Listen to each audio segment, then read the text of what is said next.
Searching for greatness in a sea of the dying and shameless, a sea of the aimless. I don't wanna be one of the nameless. I'ma wake up with the mindset that one day I'm gonna make it. And I don't think I'll be fine if I don't break my limitations.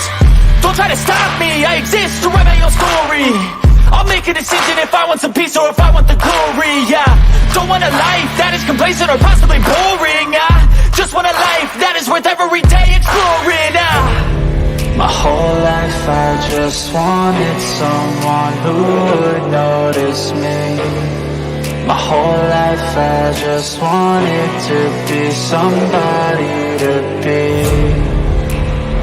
Yeah, I just wanna be great. Yeah, I just wanna be great. Yeah, I just wanna be great. Yeah, yeah, yeah, I just wanna be great.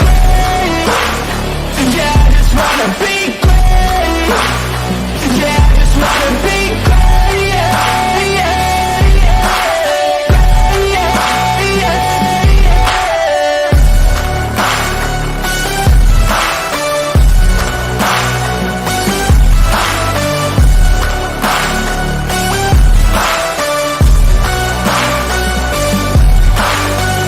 This is a statement to appreciate all that is vacant. It's just for the taking. If you make up your mind, you can take it. I'm never complacent. I would work in a mansion or basement, yeah. There's no replacement for persistence, it's a patience, yeah. In this life, I wanna be soaring, to feel sun inside when it's pouring. And I'll fight till anxiety is foreign. I'm so sick of my mind's extortion. My whole life I just wanted someone who would notice me. My whole life I just wanted to be somebody to be. Yeah, I just wanna be great. Yeah, I just wanna be great. Yeah, I just wanna be great. Yeah, yeah, yeah, I just wanna be great. Yeah, I just wanna be great. Yeah, I just wanna be great. Yeah, yeah, yeah,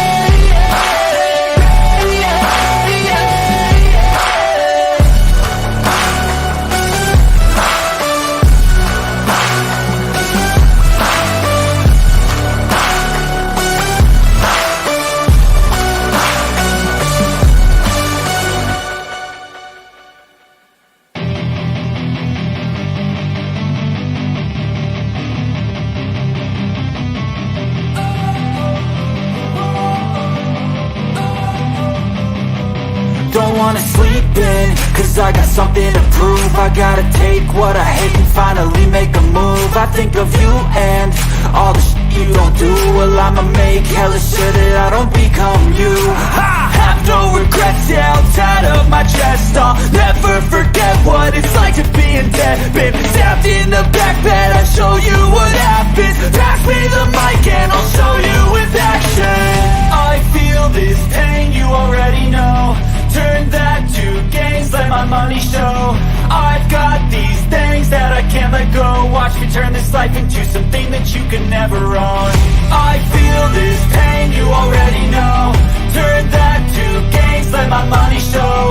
I've got these things that I can't let go. Watch me turn this life into something that you can never own.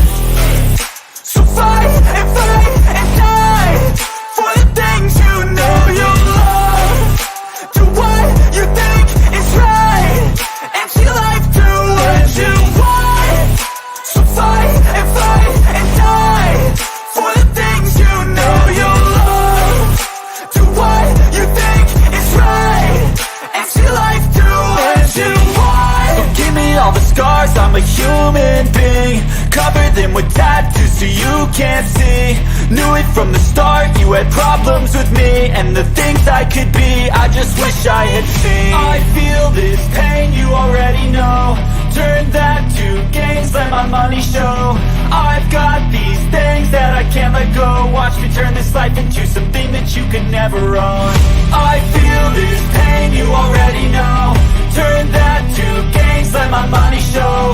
I've got these things that I can't let go. Watch me turn this life into something that you can never own. So fight and die for the things you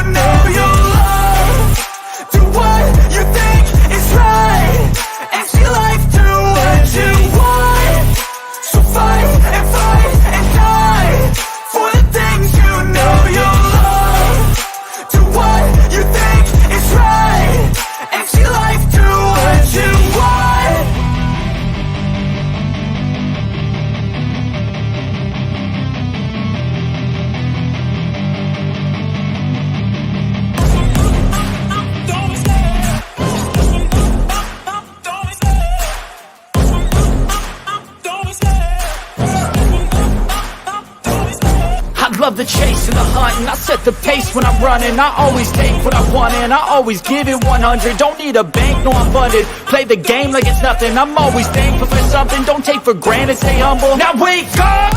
It's time to look at the enemy. Look in the mirror if he is no friend to me. It's not working out, maybe it's the chemistry. It's time to break up so I can make a better me. Better believe in your mind, cause it's everything. You can mold, shape, find almost anything. All it takes is some time and some clarity to find your identity. It's mind over everything.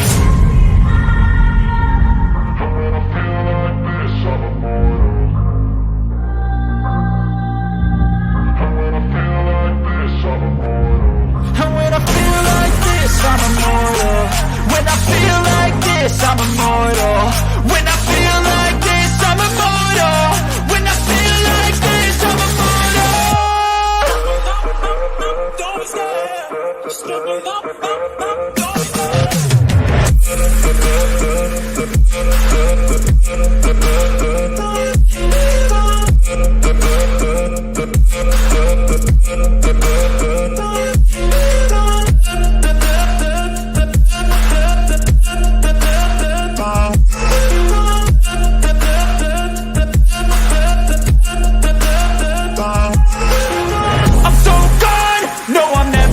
back. I won't stop, I'ma fight until there's nothing left. It's so on, you're gonna be hurting bad, cause I've been to hell and back. You don't wanna make me mad, I stay strong, you will never see me crack. And if you get in my way, you gonna feel the wrath.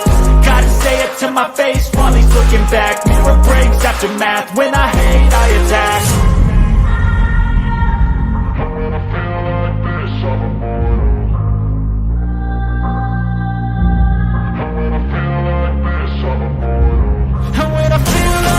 I'm immortal. When I feel like this, I'm immortal.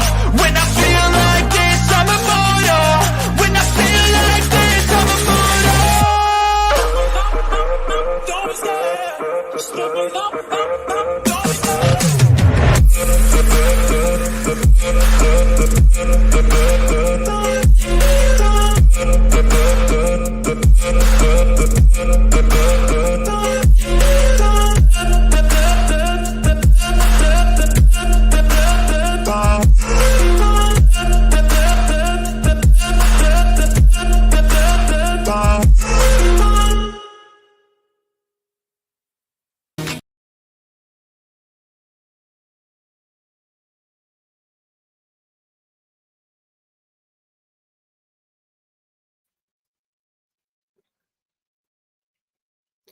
Hello, everybody. How are you all? Hello. It's been a while. Long time from Friday to Tuesday. KCG, if you're peeking in, thank you for the information that you left at the beginning. That's awesome. Hello, Sab. Hello, Delene. How are you? Wing Zero. Hello. And Cheese. Hey, how are you? Alrighty, Bushluckers, come on in. Say hello just for a minute. I'm doing all right, Sab. How are you, honey? How are you? How's your house coming? I haven't asked you for a while. Are you all done? How's your house coming? What do you got left to do, if anything? Or you're all done? Hello, Wing Zero. I'm glad you get to go home now. And Delene, thank you so much for listening from work. Depending on how long you work, we might still be here when you get off. I'm not going to stay late tonight, actually. I know that for sure. Sab is packing in Sydney still, eh? Ooh, but exciting still, though. Progress is happening. I hope. Which I'm sure it is. Okay, so anyways, the talk on the streets is, I'm not going to talk about it long because I want to go into talking some poo-poo, because talking poo-poo is much funner. So, yeah. Hey, Gina, how are you? Good to see you, hon. Doing projects. Oh, what kind of projects? Exciting. Hello, wishful thinking. How are you? Good to see you. Good to see you. Okay, so the word on the streets is, of course, Ruby Frankie. Or Frank. I don't know how to say it. I don't know how to say it. I think it's Frankie. And yeah, so I just thought we would go over a little bit of that. Just because that's the talk on the town. So what I have come up with is her court papers, first of all, that show the charges that she is up against. Okay, so let me find. I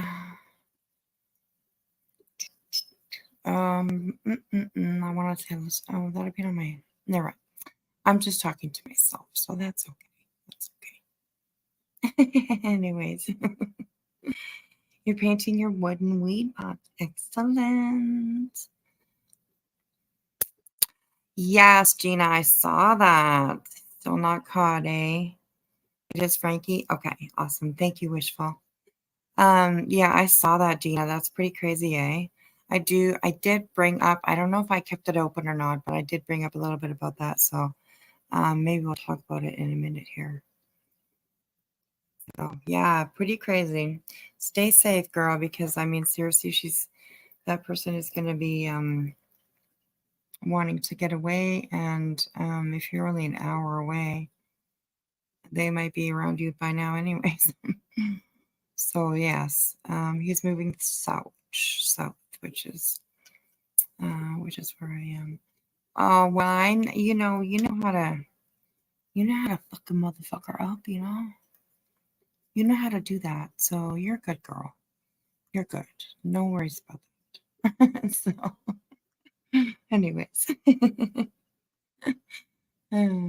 just been putting into moves out there and fuck a boy up.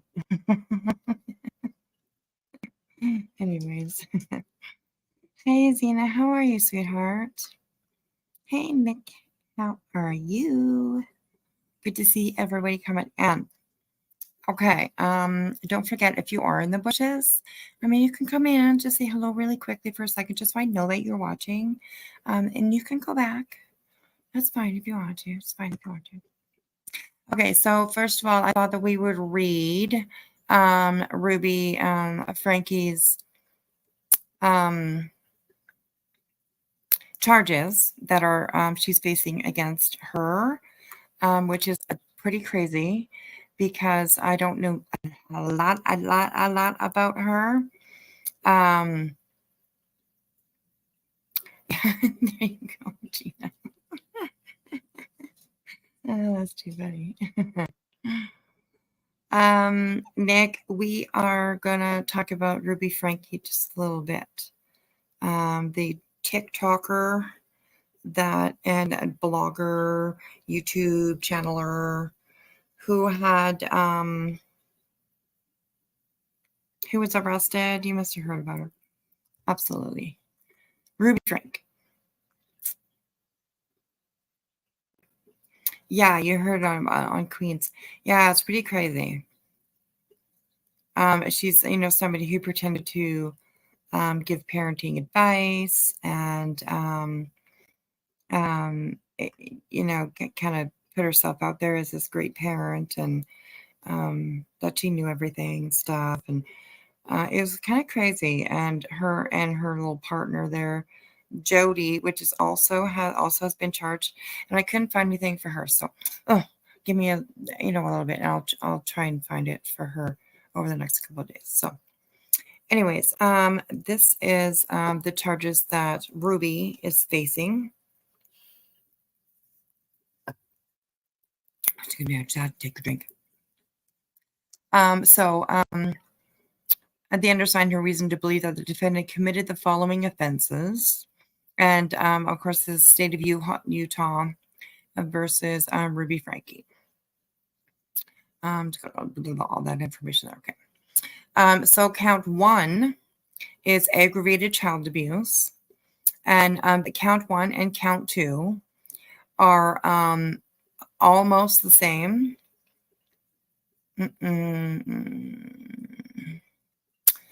They're almost the same, but they're just for they just added a couple things in here. So anyways, count 1, aggravated child abuse, a second-degree felony in that the defendant initially or knowingly inflicted upon a child, RF, and that is the like the one boy that is known quite a bit. His name is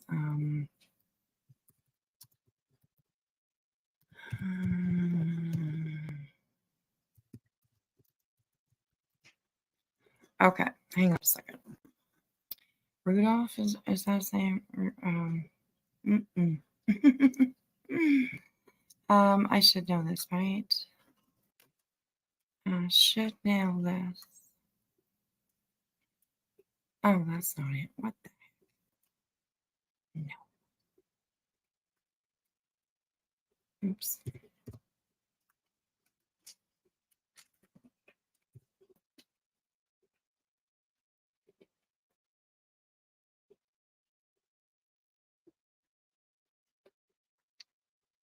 Okay, so that is Russell.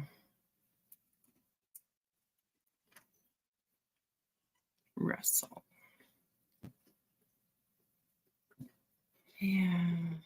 Yeah.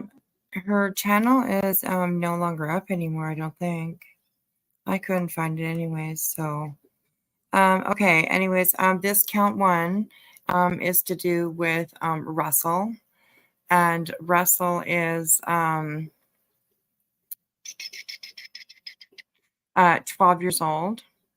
Okay, and the other charges have to do with Eve, who is 9 years old. And those are the only 2 kids that are on this on the charges so far. So yeah, pretty horrible. Pretty horrible. So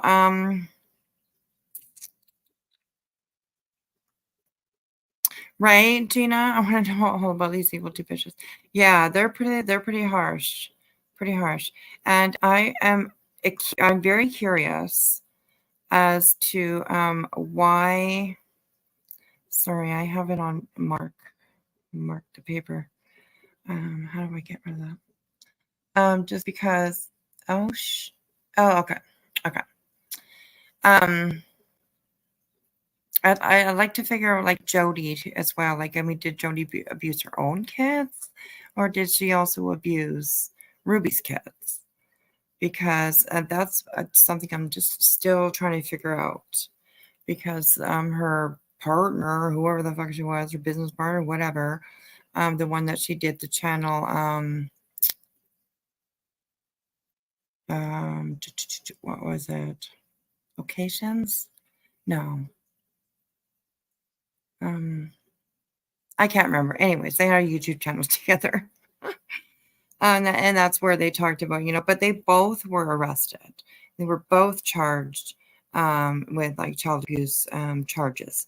So I'd like to figure out like what her charges were. Anyways, so okay, so count 1 is I'll just start over. Count 1 is aggravated child abuse, a secondary felony in that defendant initially or knowingly inflicted upon a child, RF, which is Russell, serious physical injury, or having the care or custody of a child caused or permitted another to inflict serious physical injury upon said child. Okay, so that's probably where JODI comes in. And such serious physical injuries include physical torture. Oh my God, these kids. Remember, this boy's like 12 years old. And it's been thought about for years now that she had been abusing her kids.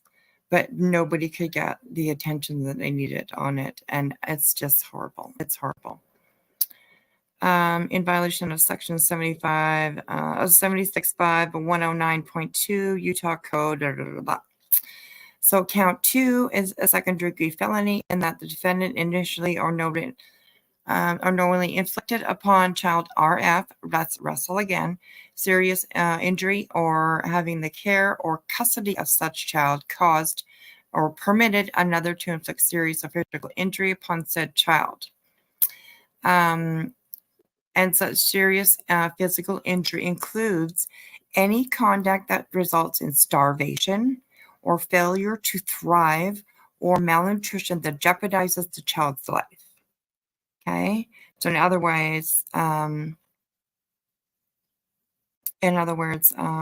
she was starving these kids. She was literally starving these kids. And I am going to point out a couple of things that I actually noticed about these kids in some videos. So, which I think definitely point to something absolutely wrong.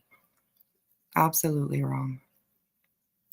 So, count 3, aggravated child abuse, a second-degree felony, in that the defendant initially or knowingly inflicted upon a child RF.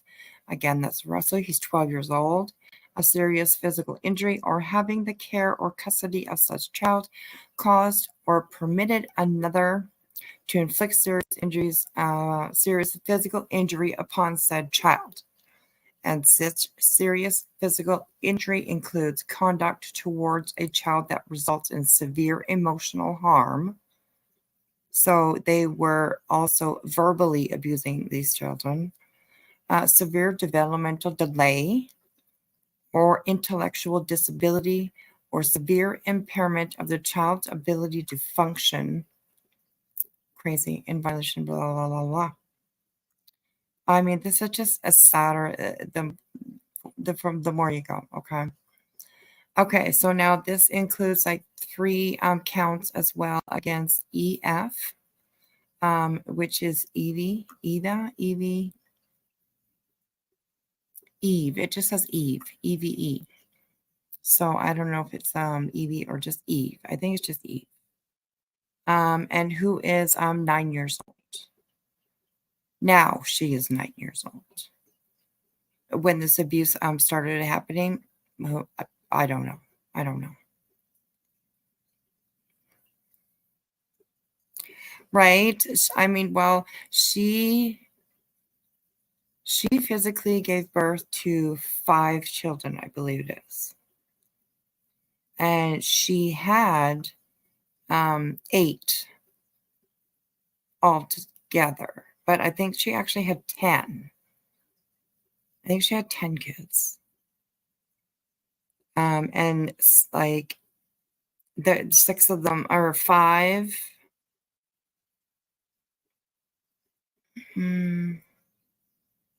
I know that I think 5 of them were 5. I think it was 5 of them that were adopted.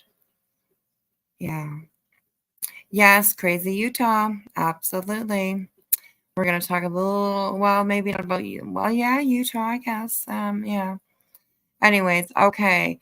So, count 4 is aggravated child abuse, a second-degree felony, and that defendant intentionally or knowingly inflicted upon a child, EF.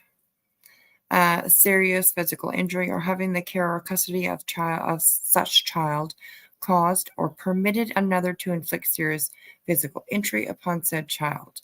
Injury such as a physical injury includes any conduct that results in starvation or failure to thrive, malnutrition, and that jeopardizes the child's life. Okay, so this to count 5, aggravated child abuse. This here is pretty much the same thing right up top, and I'm just going to go into the brackets because that's where it gives a little bit of difference. Such serious physical injury includes conduct towards a child that results in severe emotional harm. So, with a girl, the things that I think of are, like attacking her. Yes, cheese. Yes.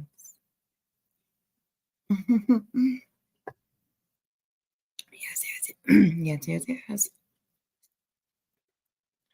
Okay, so I mean,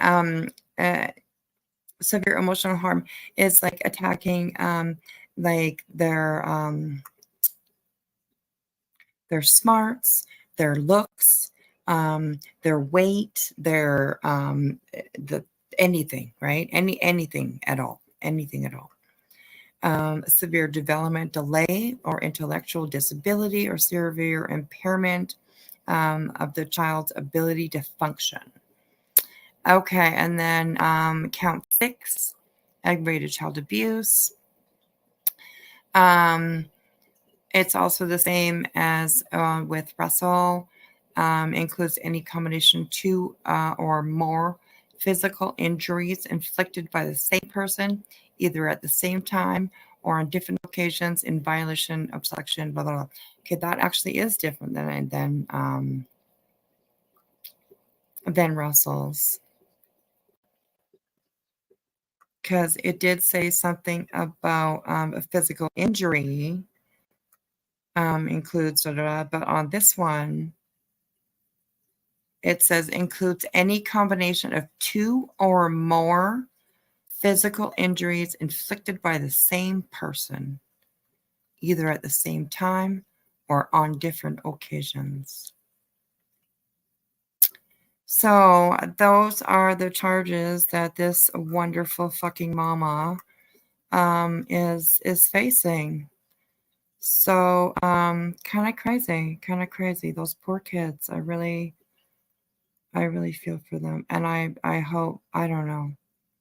I can't wait for this to go to trial. I really can't. So, anyways.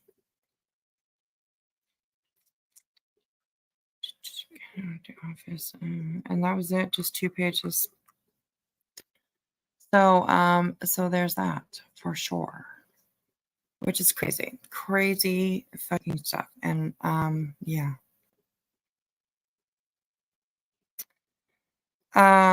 Okay, what next do we have? Let me have a look. Hello, Blake Slade. How are you? How are you? How are you?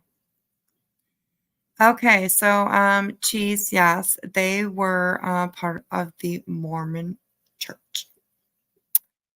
And oh Jesus, it's just, it keeps coming out and it keeps getting connected to churches and stuff like that. So I was searching today for some content to show on tonight's live. And I definitely wanted to include stories of abuse that happen in churches. Like, it is absolutely fucking ridiculous how much it happens in a place that is supposed to be safe for anybody. And here we are so many times listening about how they are abusive, how they like these kids are just like, I mean, the things that I have seen about this fucking chick Ruby, I mean, if I would rip out her throat if I was her friend. Excuse me. I would literally, I would have such a fucking problem if she was my friend. And I don't understand how it's how it keeps happening. Like, I get it. It's like a church is just like anywhere else, right? I understand that. Like, it's not, it's not immune to these things happening. Absolutely not, right? It's absolutely not.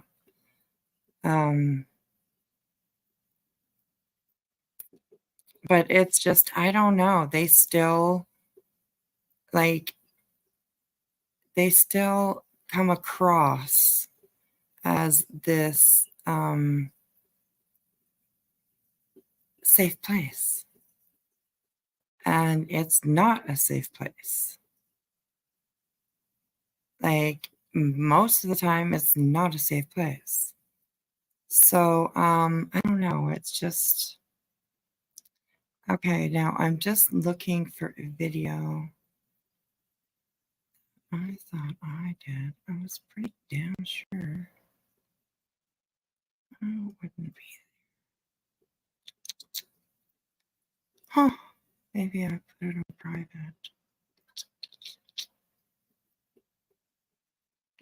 I don't know why I would.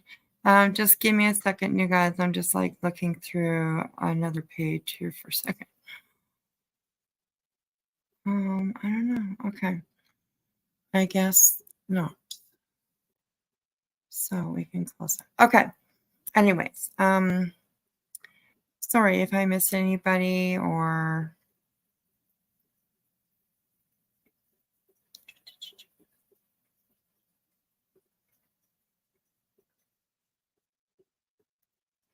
She wasn't calling her kids. No, she was part of her kids' lives. But she, I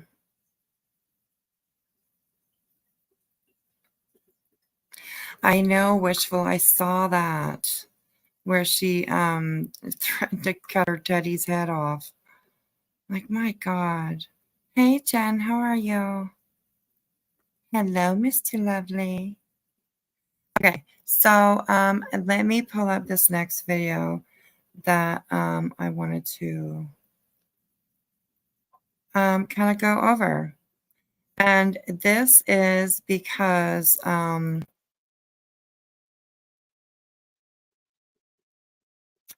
Ruby is part of the Mormon Church. So I found this video and I thought it was interesting. And I thought maybe we would actually just watch it because, and this is from Associated Press. They have a lot of subscribers. So I'm going to definitely, I'm trying to remember to stop it every once in a while. So hopefully they will let us watch it all the way through. I hope anyways. I mean, it's just, you know, exposure for them, right? So like, come on. Anyways. Okay, so this is called How Mormon Church Helpline Hid Child Sex Abuse. And I thought it was pretty interesting, actually. And it kind of fits in with what we're talking about. I will put on 1.5, and hopefully it's okay for us to listen that way. So let's have a listen to this. Trigger warning, please, anybody. I do think that other people knew. Do you have any regrets about not calling the police on Paul Adams? Absolutely, because things could have gone better a lot earlier. Who should be held accountable for this? Someone has to pay the price for the enormous damage done to these children. Who doesn't want to protect just every kid that's there? And maybe if changes happen, maybe there won't be another one that suffers 5 more years because of this. So, sorry.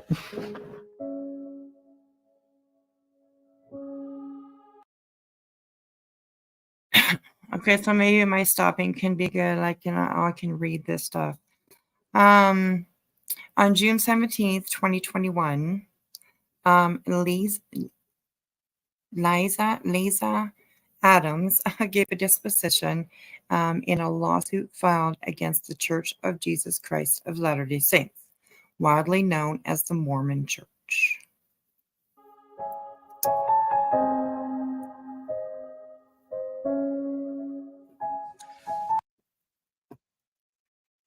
She said the church knew for years that her husband was sexually abusing their oldest daughter. This is the videotaped deposition of Lisa Adams by Zoom video conference, taken by the defendants in case number... Did he tell you in that meeting with you and Bishop Herod that he had sexually molested your oldest daughter? Yes. Paul Adams was a U.S. Border Patrol employee. He was sexually abusing his daughter and taking videos of the abuse. The Adams had a second daughter, and Paul Adams began abusing his infant daughter. Most churches have some form. God, and he was a Border Patrol guy. My God. Like, we've heard about them motherfuckers, Border Patrol guys. What the fuck? The one guy was a murderer. The other guy was a fucking serial killer. This guy's a fucking creepo fucking Mormon child sex abuser. I'm like, oh my God, what is up with these Border Patrol people? Stay away from them, okay? Honestly, you guys, stay the fuck away from them. Oh my God, creepy. Form of confession, and in this case, Paul Adams confessed to his bishop that he was sexually acting out, and that included with his daughter, and that there may have been videotaping of the offenses with his daughter. One would think that's enough to trigger an investigation, to call the authorities to comply with the mandatory reporting law. But instead, what the policy of this church is to call what's called a helpline. When the bishop calls the helpline. Okay, so this is where it starts, okay? Now, this is to call a helpline, and you better go down guaranteed that that helpline is an internal line, right? It doesn't get you anywhere out of the church. It doesn't get you anywhere out of the circle of abuse, right? It doesn't do anything for you, really, honestly. It's my understanding that it goes to an employee of the helpline. The employee then calls the Curtin McConkie law firm and says, hey, we have this abuse situation in Arizona. And the attorney then calls the bishop and tells him what to do, which in this case was don't report it. Which in this case was don't report it, you know? Yeah, okay. It's unbelievable how much the church is able to sweep things under the rug and keep them in your back pocket for years now, for years and years and years. And it's crazy. It's crazy. Hello, church operator. Hi, I'm trying to reach the Mormon abuse hotline. Are you a bishop? No, I'm not. I was just hoping to talk to someone on the helpline and get some information. So we don't have an abuse helpline for just general membership. It's just for bishops or stake presidents. Oh, interesting. Huh. So it says former Bishop John Herod did not talk with the AP, but he told federal investigators that his hands were tied. Of course, you say that. Of course, right? Whatever. Since there's only one person that I talked to and no other witnesses or anything else, they said you absolutely can do nothing except for encourage him to turn it in. And I know that Bishop Mozzie, after me, confided with me. He said, we can't do anything, can we? I said, no, because not unless someone else reports it, then you can report that act. Right. And I've heard that I've talked about that before, right? There's a rule that they have, there has to be a witness. It can't just be, the abuser and the victim in a room or whatever, wherever it's happening. But there has to be a witness for this to stand. And that's where they get it all the time. And I think that is where they're able to sweep so many under the rug, because they say if there's not a witness or if there's nobody else there that can say it, then it's not true. Like, yeah, it's unbelievable. No face, no case. Yes, she's said very, very well. No face, no case. And that's exactly how they run. And it's all internal. That guy phoned that number, and it just for memberships. And what do you mean memberships? Like, what the fuck are you? Isn't this a helpline? Like, no. Hey, Nikki, how are you? Good to see you, sweetheart. Oh, I got all my regulars in here. Good to see you guys. I hope you all had a good day. Yes. Oh, the rules of the LDS with SA, right, Nikki? Absolutely. Girl. Yes. Okay, let's keep going with this because I thought it was really interesting. So the individual is told that because of the priest penitent privilege, if you disclose, if you report, then you could be sued, or the church could be sued for violating the priest penitent privilege. Now, that is bullshit.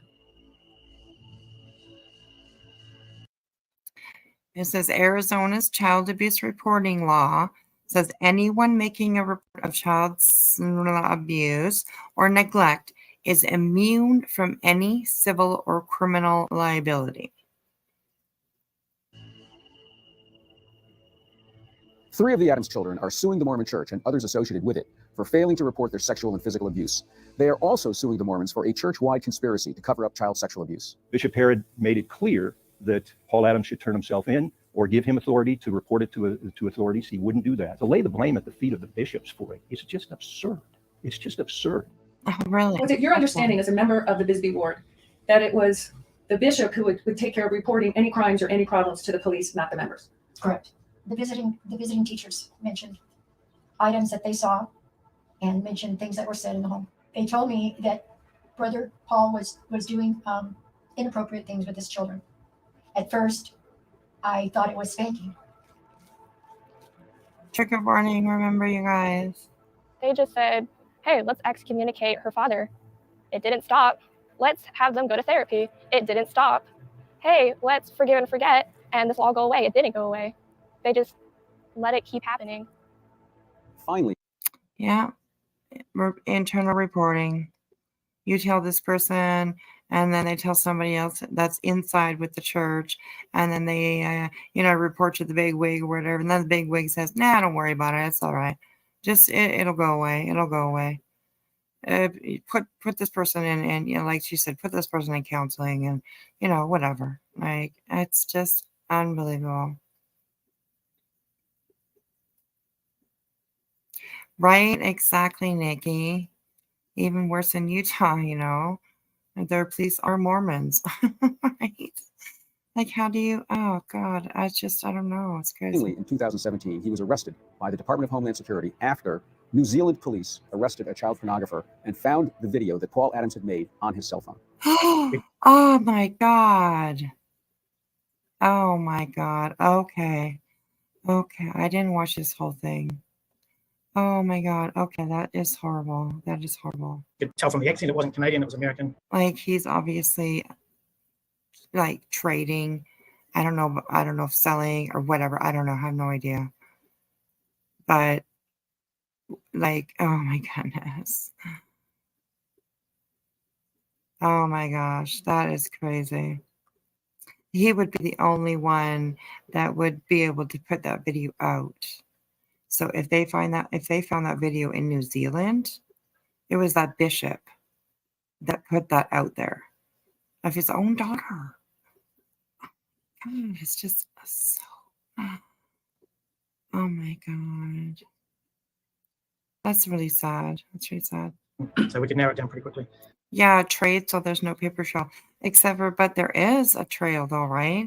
Like, that's also part of, like, you guys know Josh Duggar, of course, right? From the Duggars.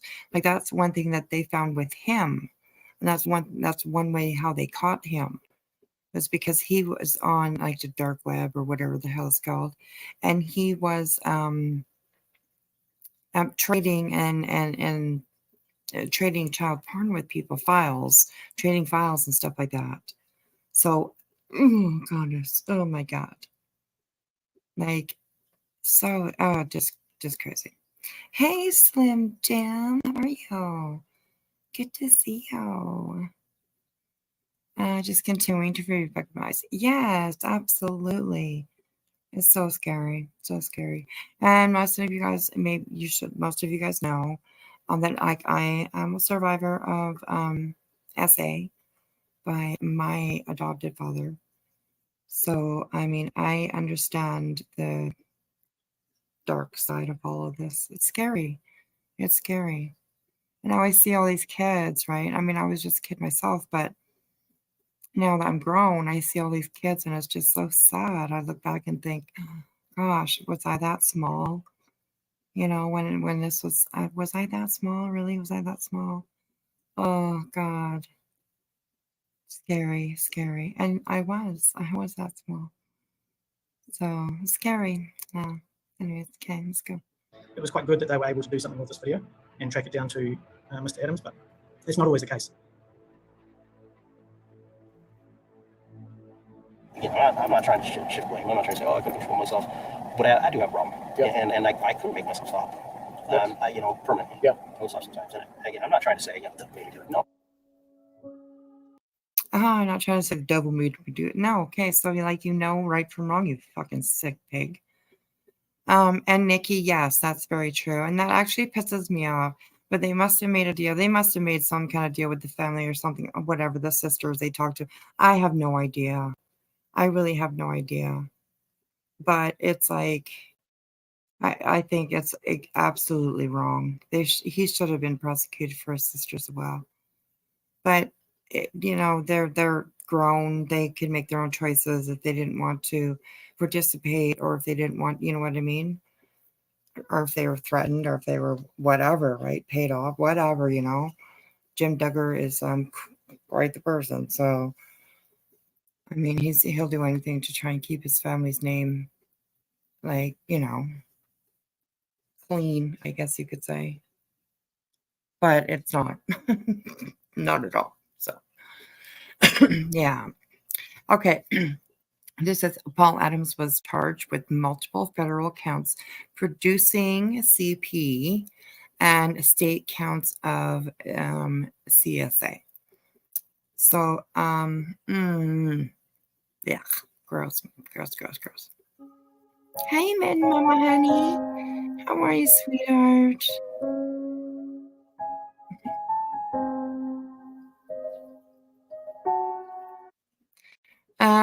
Eliza Adams pleaded no contest to 2 counts of child A, and she did not respond to an interview request. She said she knew for 7 years and she didn't do anything about it because the bishop said for her to not do anything. Let's forgive and forget Paul, but nothing changed. The more I knew, the more I wanted to help her fight this fight that she didn't even know she was having to fight yet. Well, a fight she didn't even know she had to fight yet. Yeah, Nikki, that's what happened when he was 15, 16 or whatever it was.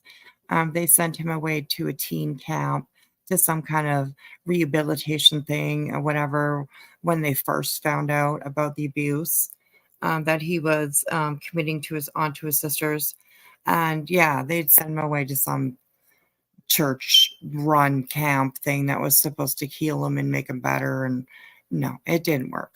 It didn't work at all, which is horribly awful. You know what I mean? Because they literally put their kids in danger. They literally put every single one of their daughters in danger. They really did. And their sons. I mean, it happens to boys too. So not to discount, you know, that it could happen to boys too as well.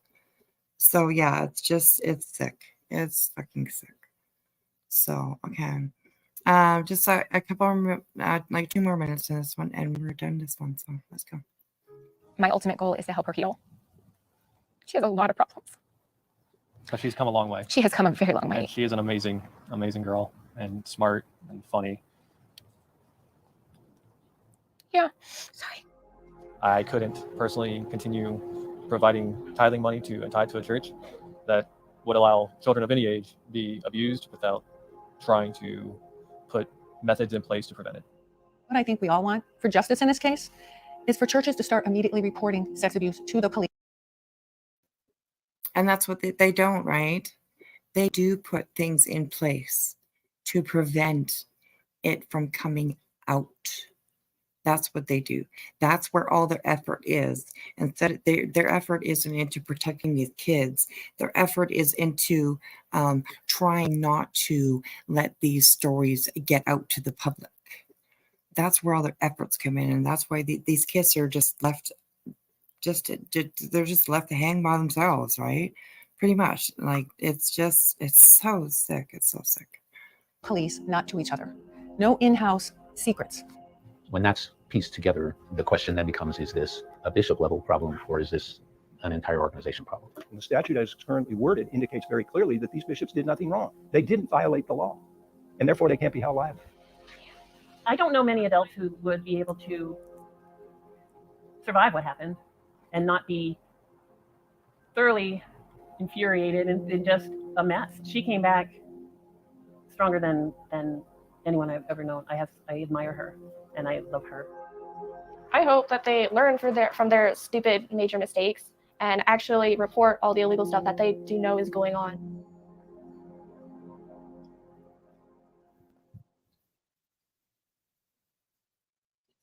Okay, so I just thought that I was like just a quick little informative video that just kind of explains a little bit of what is going on in these churches.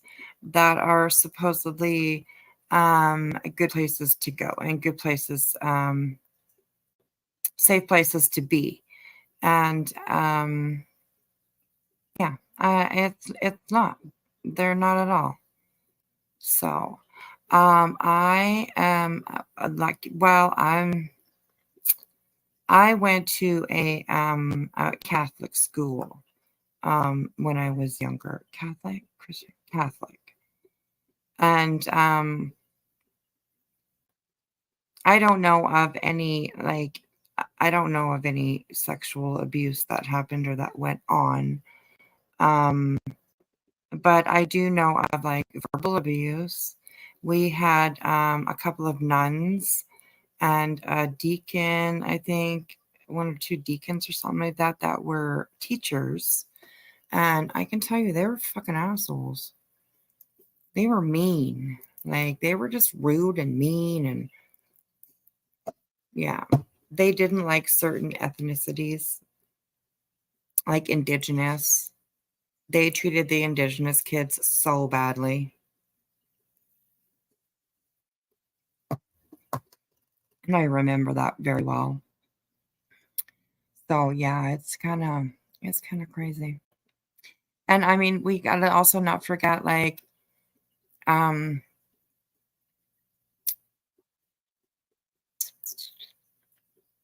kinds of religions and all kinds of schools and all kinds of places that these kids are sent and put. For instance, a big one for me anyways, that I've always been interested in, and always every time I heard something about it, I was always intrigued to hear more, which is like residential schools. Indigenous kids that were for years and years and years ripped away from their families and sent to these residential schools that were supposed to be religious and, working under the word of God or whatever the fuck it was, and they literally abused these kids so badly. Like this Catholic religion, it took away their heritage. They took away their language, their people, their families. If you like, there's stories of like you could have a cousin that was in the same class, you couldn't talk to them, or you couldn't, you know what I mean, just things like it's just horrible, horrible, horrible fucking things, and you guys might know that over the last few years, of course, residential schools have been back in the news, especially in Canada. Again, because, excuse me, sorry. Like because like thousands and thousands and thousands of unmarked graves of these children that went missing, that disappeared, that got sent to these residential schools and never came home again. Just up and gone, just, and the church, oh, we don't know, oh, I don't. So it's religion is becoming a cesspool. Really, like if you think about it, it's becoming a fucking cesspool. It really is, and it's horribly fucking gross, is what it is. Okay, I was going to also bring let's have a look at this video here. Okay, so this one is called The 8 Passengers Being Abusive 13 Minutes Straight. And I will probably turn this up. This has like over 600,000 views on it. And I imagine that it does because of not so recently, or not so long ago. I mean, all of this came out about Ruby and her abuse of her children. And this video was actually put out February 27th, 2021. So over a year ago, or well, 2 years ago, 21, 22, yeah, 2 years ago. So, but I thought it was kind of interesting that even like 2 years ago, this was known, that she was being abusive, to her kids. And we're just now seeing charges being brought against her. So crazy, unbelievably crazy. Hello, Alpha 24. Oh, thank you so much. Thank you so much. They say my girl Wispy. Sending good vibes your way. Thank you, Alpha. I appreciate it, honey. Hope you had a good day. Hope you had a good day and a long weekend. How was your long weekend? It was good. Oh, thank you so much. Thank you so much. Get it on. We gon' get it. We gon' get it. We gon' get it on. We gon' get it. We gon' get it. We gon' get it on. We gon' get it. We gon' get it. We gon' get it on.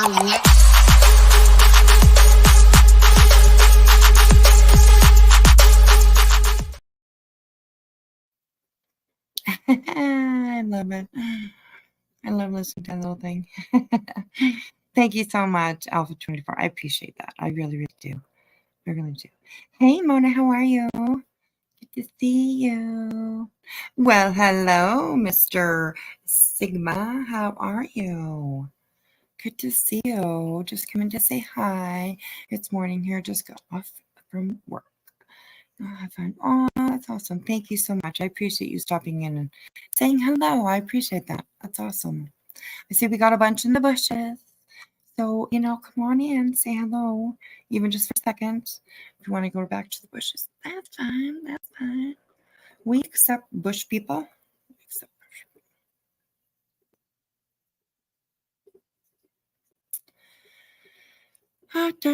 Yes, Nikki. Yeah, Nikki was saying here, Osaba was pretty open with the indigenous people of a country done similar to the Irish, made their language illegal and confiscated the land.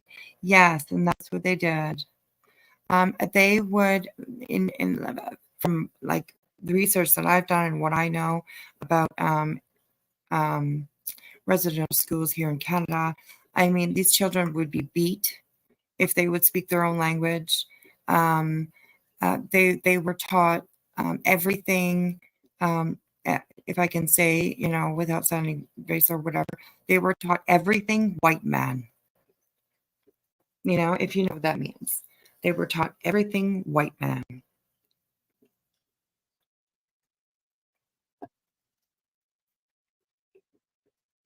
They were told about white man stories. They were told about white man ways. They were taught the white man language.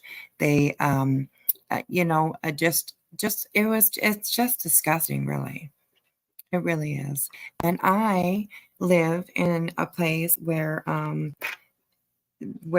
like we have plenty of indigenous people. I know like stories of like friends that I have that I went to school with, where their grandmothers have stories when they were in indigenous schools and the things that they had to go through. So it's just it's unbelievable. It's unbelievable. It's unbelievable. Very sad. Very, very sad. And they're still finding graves to this day, I'm pretty sure. So yeah, it's horrible. Okay, so let's have a look at this here. And then I think I have maybe one or two more things after this that I like. I mean, I have a few more, but I definitely want to look at a couple other little things that are from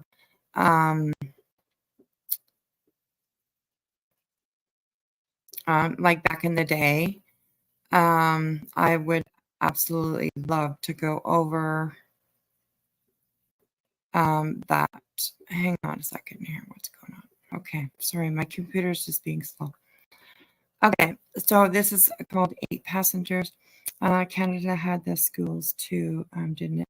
Yes, Canada, yes, we definitely had residential schools. We sure did. We sure did. Yeah. Kind of crazy. It's really sad. That's one of the saddest stories I think I've ever heard. Yeah.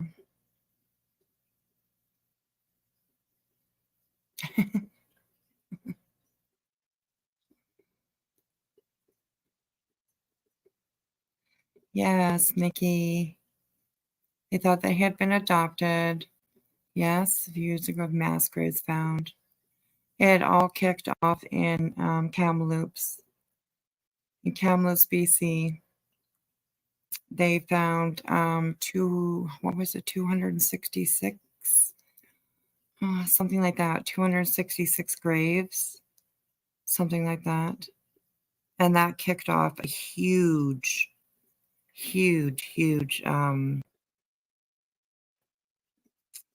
movement about residential schools and finding these kids, identifying them, and bringing them back to their families.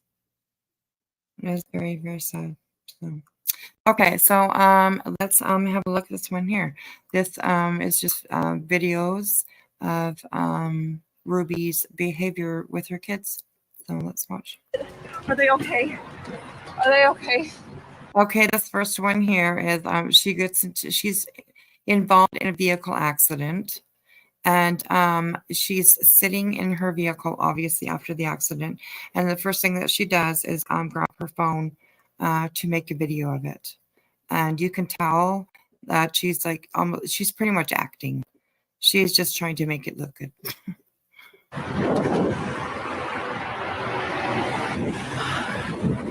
Are you okay? Russell, This was my first car crash. and you know what? I want to tell you something, and I want you to really listen. We should have been in that crash. Who said that? We should have been. Kate, Crap, I dropped the phone. Chad, no. I'm serious. Where did it go? I dropped the phone. Chad, are you serious? I can't see you. I can't see anything. Chad, are you okay? Oh my God. I can't see you. Where are you? Your leg is broken. Please.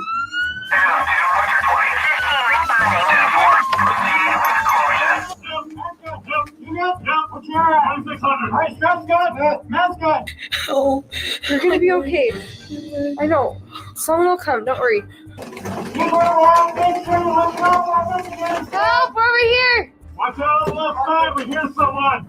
He's hurt. He has something stuck on his leg.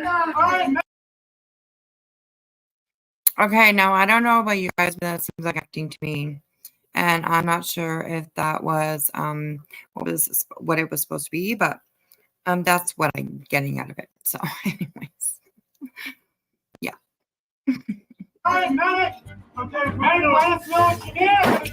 Where are the two kids located, Igor? Which strip? You guys gonna take them out? Sounds good. We'll see you out on top side. Ventilator going into check. Can you get a blanket? Get a blanket. Give me a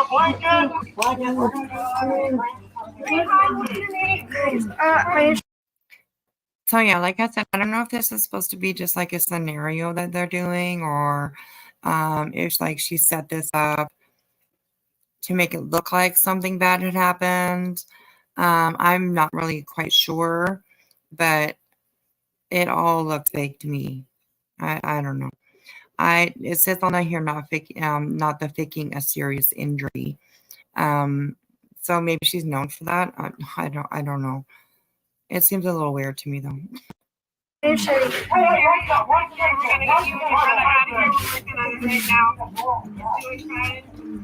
he gonna be okay?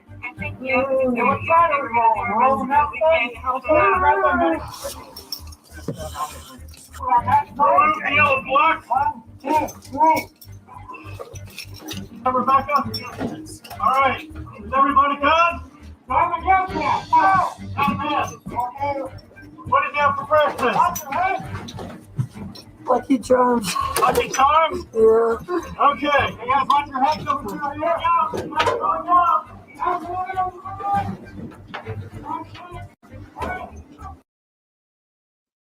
You think it was a setup? I think it was too. It seems a little weird. It's been on 1.5 here. Seems a little weird, yeah. And I hope that she didn't like put that out as reality. Because that seems a little fucked up. That really, like, honestly, it seems a little fucked up. Like, yes, almost. Yeah, I was just gonna say something like that. Sav, God, we just read your stuff's mind. I was gonna say something like that, right? Like she's just looking for the sympathy. It's almost like a Munchausen kind of thing. It's like, oh my goodness, she's like, yeah, I don't know, like Munchausen. I don't know who was listening to the other day, and they were saying like Munchausen, it doesn't have to do with kids, but I kind of thought it did, but I don't know. I'll maybe look that up, like find out for sure, because I wasn't sure I agreed with what they were saying. So, anyways, he didn't mean to be. No worries about it, honey. No worries about it. I love you so much. Okay, let's keep going with this. I sped it up a little bit. So yes, this was staged, but this was done purposely. I look like a creepy teenager. So the question is, who wore it best? Who's got the best dress? Sherry, let's see yours. Wow! Julie, I'm not even gonna let you leave like my bedroom in this. This is horrible. She's 11 years old, but she looks like she's 21. How did you get makeup? I don't know. You got makeup on her butt. All of my girls wear size 14. They're all different shapes though, and they're all at different levels of maturity, yet they all wear size 14. If you are a size 14, here are your options. Unicorn with the flippy little sequins. We went shopping for Sherry, and this is what we found. You can also find very mature, I even made her put on a sports bra. I'm like, you gotta put something on underneath this. This is what we found. Don't know where Julie's gonna go where this would be appropriate.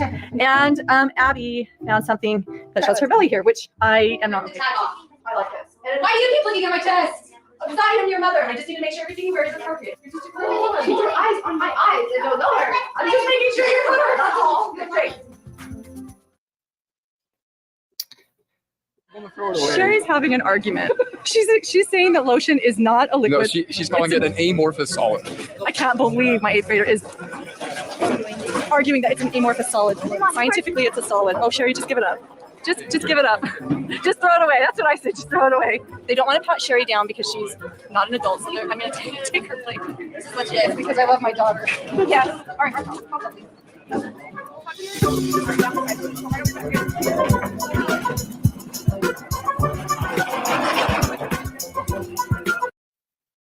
Okay, I don't know. This isn't what I thought it was, but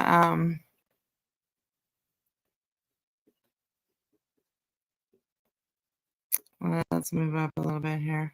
Meaning to me, and I was trying to do it one-handed, and I went to open the fridge, and it was more than I could handle. And you know what? I'm so grateful that it's just a casserole dish, and that's not my kids. Oh my goodness! I'm so glad. Hi, Judy. You did get your shoes and everything. Abby's like, "Do you want to just keep my Vans?" And I'm like, "Sure." Oh, where's your on my birthday? No, she can have them. And my birthday, she gets too much to go. Happy birthday, Ruby. Yeah. The exact shoes that she was like wanting. You can just get like 2 more things just in case. Just keep her fridge full. Okay, well, I'm gonna get some protein shakes because we're almost out. Headache. She was right. It's like breathing water up your nose for 30 minutes. Come out. I found dead skin. She found dead skin. Come out. Dead skin. Get out from underneath my bed right now. Dead skin everywhere. I write that song. You wrote that song, Dead Skin? You're gonna have to write I'm dead now because you're in so much trouble. Look at me. You're going straight to bed and you don't get dessert today. We're all gonna go out and get a cookie. Then play a family game. Eve, you cannot be in my room and do that. The cotton balls. Chicken there. Okay, that was just mean. You're not going to get dessert. We're all going to go out and get a cookie. Like, why even say that? Why add that into there? That's just mean. That's just mean. Okay, this isn't, this isn't the video I thought it was.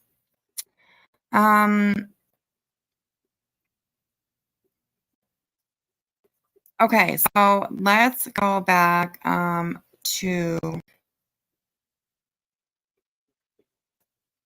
Okay, I know like a lot of you have heard about 8 passengers. So I don't want to like keep showing and talking about like stuff that has to do exactly with her. But I do want to talk about a couple of other things that is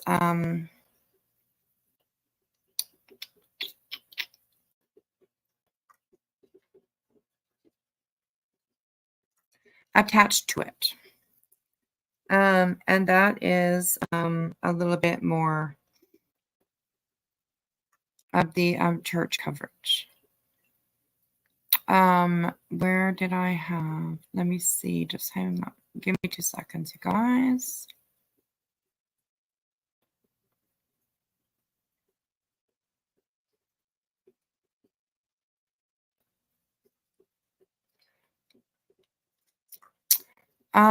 Okay, we actually can look at this one first.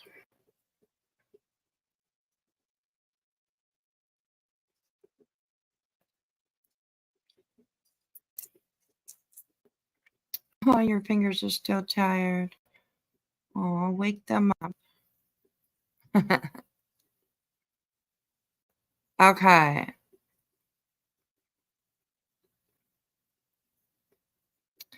Okay, this one is from Law and Crime Network, and it is a little bit about all of this. I will speed it up a little bit so we can get through it. And this just talks a little bit more about it. One thing I wanted to pay attention to, and one thing that I wanted to show, which I haven't too much yet, but I hope to in some of these videos. Okay, the one thing I actually wanted to get you guys to pay attention to, look at these kids' faces. They look pale, and like the dark circles under their eyes is very prominent to me anyways. And when you look at a child and you see those dark circles under their eyes, you know that there's something wrong. Because children, especially this age, don't get dark circles under their eyes. You know, they get that when they're sick, when they are malnutritioned, you know, when they are in abusive, stressful situations. So that's just one thing that I really noticed with all these kids, is that they have quite dark circles under their eyes. I mean, they look like they're sick, and it's sick. It's horrible. So this was from Long Crime, and they shouldn't strike. They never do. I don't think they do anyways. Atrocious child abuse. A YouTube mom allegedly duct taped and starved kids until one escaped. And the one that escaped, I believe that was Russell. I believe was the one that escaped. And he was he had duct tape on him. He had duct tape around his wrists, I think it was. Yeah. Could you imagine that coming to your door? Oh my God. Like it's, oh my God, a child coming to your door asking for food and water with duct tape around their arms and their hands. Oh my God. So scary. So scary. Okay, let's have a look at this one. Pay attention to the kids. If they, I'm sure they will probably show the kids. But yeah, try and pay attention to the kids. Because I don't have any problem lying to you. I don't have any problem dropping responsibility, which is also deception. A popular parenting YouTuber and mom of 6 is arrested for child abuse alongside her business partner. Renowned former homicide detective Phil Waters comes on to analyze this disturbing case. Welcome to Sidebar, presented by Law and Crime. I'm Jesse Weber. I got to talk to you right now about this story that is just absolutely shocking to hear. Have you ever heard of Ruby Frank? You might have, because she and her husband launched this YouTube channel called 8 Passengers back in 2015. And it was all about the couple and their 6 children, very popular. I think it had over 2 million subscribers. It focused on parenting and homeschooling. It was interesting because Frank and her husband are members of the Church of Jesus Christ of Latter-day Saints. Seems all well and good, right? Like wholesome values. Well, it turns out. Oh, yeah, seems all good. Wholesome values. Yeah, it always seems that way when it comes to church. But so many times we find out it is something different. Out that Frank and her business partner, JODI Hildebrand, who founded a life counseling organization known as Connexions, previously known as Moms of Truth, the two of them have been arrested out in Utah. And for what of all things? Child abuse. That's right. Police received a call at almost 11 o'clock at night on August 30th, someone asking for help. When police arrived on the location, they found a 12-year-old girl, malnourished, emaciated, with open wounds and duct tape around the extremities. Frank and Hildebrand, they were arrested on 2 counts of aggravated child abuse because it seems that police were led to another location. Okay, so that was Edie. Where they found a second child, a 10-year-old girl believed to be the sister of the 12-year-old, and she also was in similar conditions. The children were taken to a hospital. NBC News reporting that 4 minors were then taken in by the Division of Child and Family Services. And for anyone that has been following the work of Frank and her husband, they have received criticism for their style of parenting. People had accused them and suspected them of abuse and exploitation in the past based on what they saw in their content. In fact, it's been reported that some of those videos have now been deleted. And to give you an example, Child Protective Services was called back in. And now their channel has been deleted. I'm pretty sure they took down their whole channel, so. Services, such as her and Frank discussing how if a child refuses to follow, quote, principles of truth, they can be cut out of a family. And here's another aspect of the story. So Shari Frank, the oldest of the Frank children. Look at this young girl here. You know, look under her eyes, how dark it is under her eyes. I mean, she's just a girl. She's so young. She should not have that. Seems to have posted on Instagram, quote, me and my family are so glad justice is being served. We've been trying to tell the police and CPS for years about this and so glad they finally decided to step up. She further wrote, the kids are safe, but there's a long road ahead. Please keep them in your prayers and also respect their privacy. And I do believe that you can find Sherry on TikTok. I believe she's active on TikTok. And it's SHRI Frankie. So yeah. In fact, Ruby Frank's sister also had something to say, posted a video as well. The only thing that we ultimately care about is that our nieces. Okay, and then I heard also that this video, particularly right here, was taken down shortly after it was actually put up. So yes, and this is Frankie's sister. So Nieces and nephews are safe, and they are, and that is the only thing that matters to any of us. It is going to feel weird for me to move forward, and I think, I mean, do I just move forward? Pretty incredible right there. And Frank and Hildebrand, they were transported to and booked into the Washington County Jail. They're both currently being held without bond. To talk a little bit more about this, let me bring in a fan favorite here on Sidebar. We haven't seen him in a while, Phil Waters. Waters is a former legendary homicide detective who's worked over 400 cases. He is an expert interrogator and just an overall great guy to talk to. Phil, good to see you. Thanks so much for taking the time. Oh, thank you, Jesse. It's good to be back with you. It's been a while. It has. This is a horrifying story. Have you ever seen anything like this? Oh yeah, this is not. There's nothing new and different about this. It's just it's kind of a new wave on an old beach, right? And there's a million stories in the big city, and here's just another one about some atrocious child abuse. But I guess there was breadcrumbs. If people were looking at the videos and seeing that the parents were. Yes, breadcrumbs. I like the way that he said that. I guess we're breadcrumbs. I'm not going to play this whole video here because, well, I don't want to get struck. But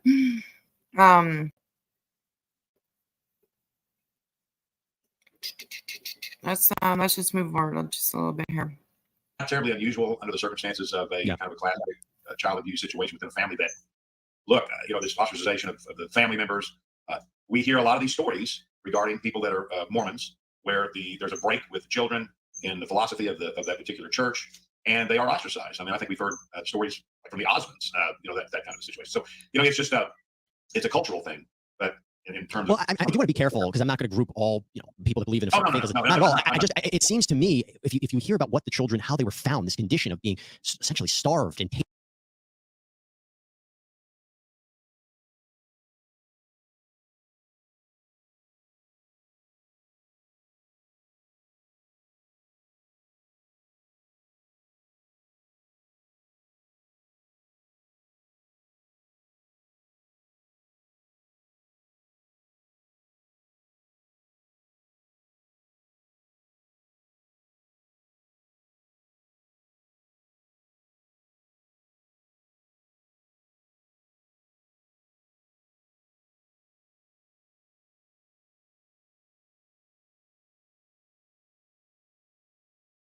up and tied up, it seems consistent with the narrative that's been online about these people.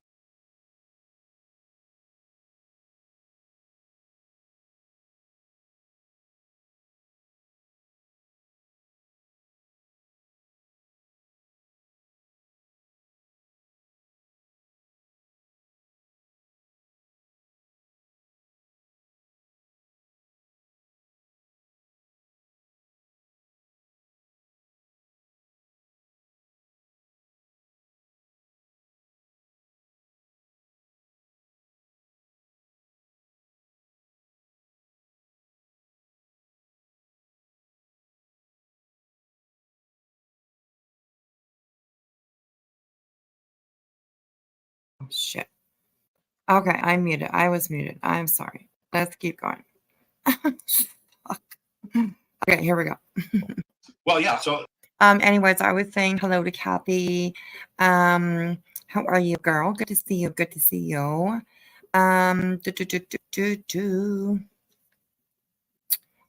Thank you so much, Tiger Talks, for looking for the links. I appreciate that. Yeah, CPS is definitely a broken system.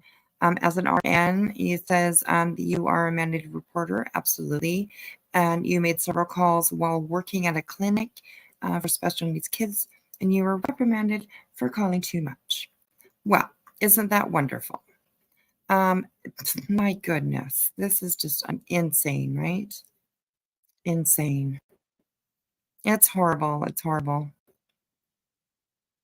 Yeah. Anyways, okay. Let's go just a little bit forward in this one.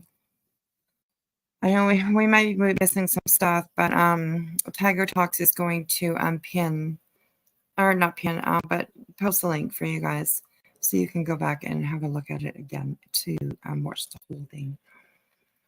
So yes. Yes, being a foster parent has really showed you how broken the system really is. Yeah, Kathy, absolutely.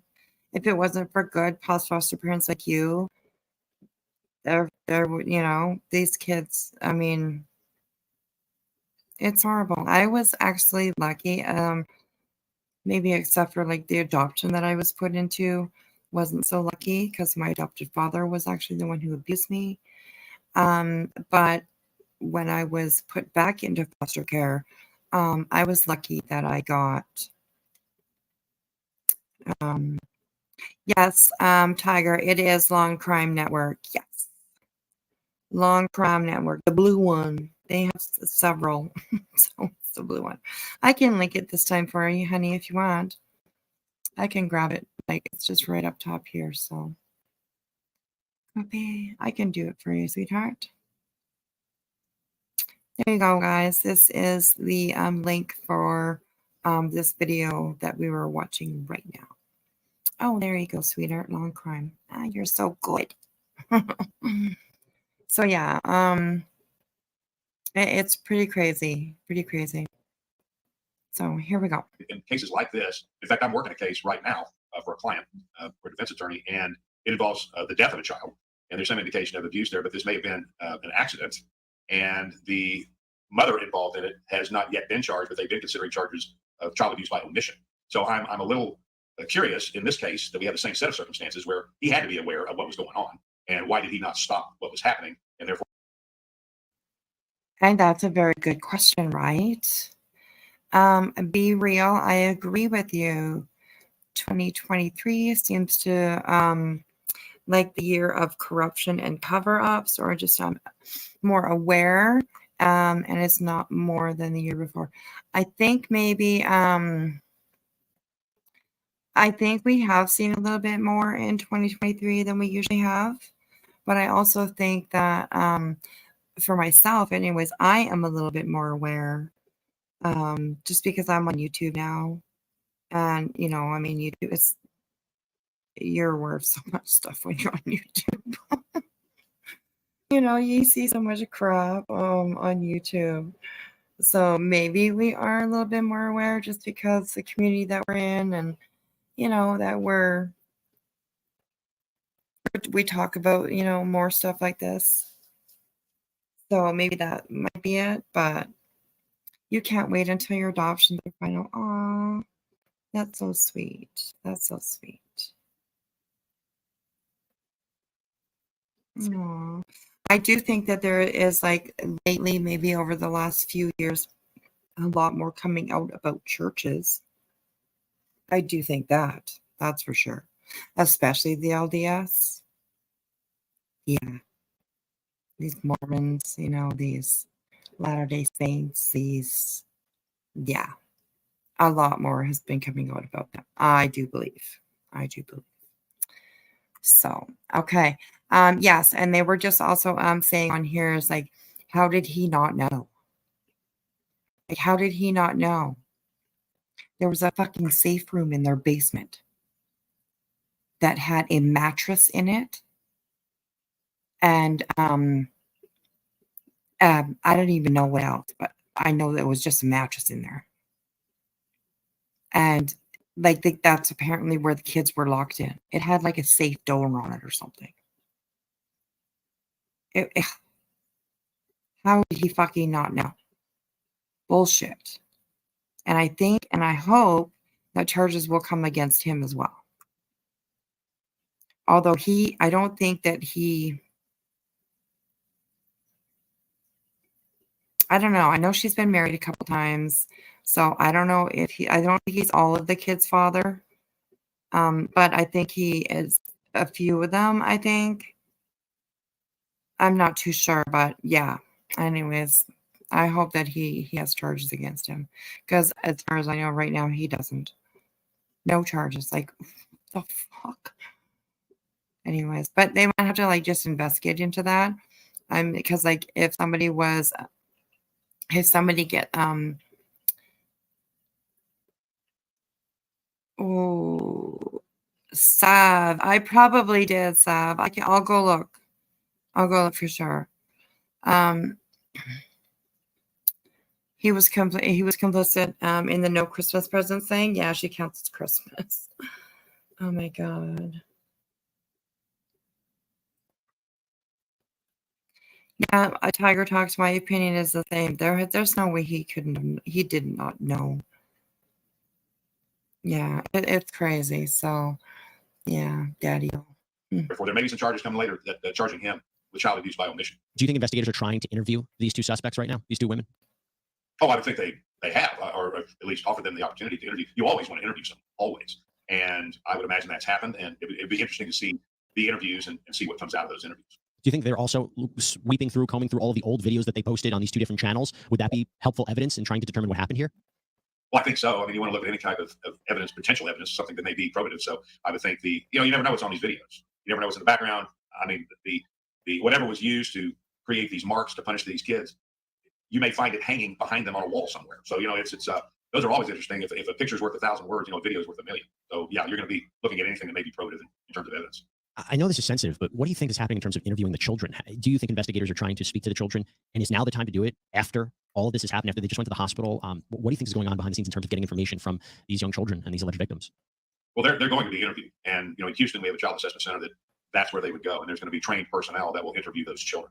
So that's going to happen. I would imagine that the circumstances would be the same in Utah. So those children will be, they are the complainants. They're the victims. They're the ones that their voices are going to be heard now. And they will interview those kids and evaluate what they're being told by the children and see if they're consistent with what they're finding in the physical and forensic evidence. So sure, yeah, absolutely. And it's always unique when these kinds of cases, when you have children who are the victims, because it's a situation where you are in the care and the custody of the parent. And it becomes very hard for the parents who are accused or the guardians who are accused of abusing the children to defend yourself, because anything that happens to these kids is essentially your responsibility. And so if they're not being fed, that's your responsibility. If they have these markings on them, it's very hard to say that you didn't do it or you weren't a part of it. Now, again, this is our criminal justice system. There is a case that's going to be going forward. We'll see how it ultimately progresses. But just from an optics point of view, it doesn't look great. Right, Nikki? It does seem shocking that like other parents followed their advice and stuff. But they came across as somebody that they weren't, right? They came across as these perfect parents, these moms that knew everything. It's kind of crazy. Websites about how to parent children. So I don't know what the scope of that is. If there were. Look at this picture. Oh God, I wish I could zoom it in. I wish I could zoom it in. Look at this. Look at the bags underneath this little boy's eyes. You guys, let me take myself out of here. Let me make that full screen for you guys. Look at the bags underneath that little boy's eyes. The same as his sister. I don't know. It just does not look good to me. Parents that let her take control of their kids in some sort of counseling sessions and something of that nature. And we know how these things go. If you get somebody that is charismatic and can express themselves well and what their intentions are and convince other parents, I'm not saying that it happened here, but I've seen it, where other parents are convinced that what this advisor is telling them is what needs to happen. So they're not necessarily complicit in what's happening in an intentional way, but they are allowing it to happen by omission because they're convinced that this person is giving them correct counsel. So that'll be interesting to see if we have other children. That's kind of interesting. I think they're talking about like Julie or Jody, whatever the fuck Hildebrand there. Jody. Jody. That are not her family.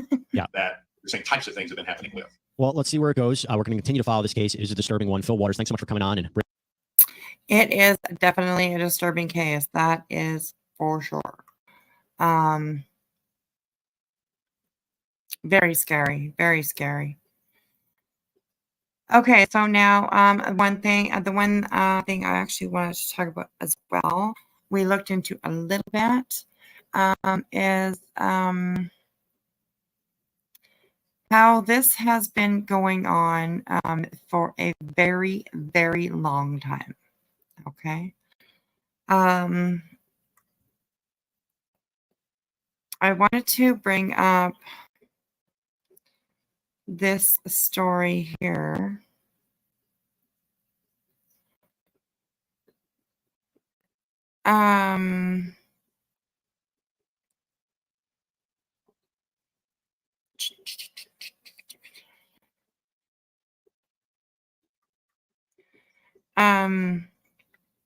This is from like back in the 80s, 90s. And it just goes to show that this has been going on for so long. And this is actually it's actually a really hard story. So please, everybody, trigger warning, because this one might be a little bit hard to watch. Okay, so this is called, and it is by CBS 8 San Diego, which they're dicks. I'm going to stop it every once in a while, just so you know. This is called The Lawsuit. Mormon church leaders in San Diego turned a blind eye to a report of molestation. And this is from a while ago. So this has been happening for years and years and years and years and years. So let's have a listen to this one. Well, we got our newest member of the Benita First Ward here, Elizabeth. The first time that he held me in the hospital after I was born, he got an erection. Elizabeth, we're only using her first name, was repeatedly sexually abused by her father from birth. He started abusing me like literally as soon as they brought me home from the hospital. Her family was Oh God, that just is so fucking gross to me. And like so sad. Like that is just, oh my God, a newborn baby. Like it doesn't even seem fathomable. It's just, oh my God, unbelievable. deeply involved in the Church of Latter-day Saints, and her attorney says they attended this ward in Lemon Grove. Her father was an elder there, and she says he used their Mormon faith as a weapon, framing her personal hell as the path to heaven. If you love me, you'll do this for me. And Oh my God, that's so sad. Oh God. Jesus wants us to love each other. And I wanted to show him that I loved him, so I did. Her father hid his dark secret, but Elizabeth's mother caught him in the act when she was only 5 years old. I thought I was in trouble. I did not understand why she was so mad. I thought I had done something wrong and I was in trouble because she just started screaming.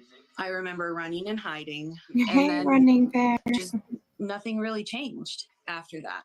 Elizabeth's mom did what they were taught to do. When you have a problem, you go to your priesthood leaders. So that she was told. And that's where the problem is, right? When you have a problem, you go to your priesthood leader. And that's where the problem is, right there, right? Because that way it never gets dealt with. It never gets brought to the proper authorities. It never gets dealt with at all. These people that are committing these crimes never get punished. They get away with all of it, all the time.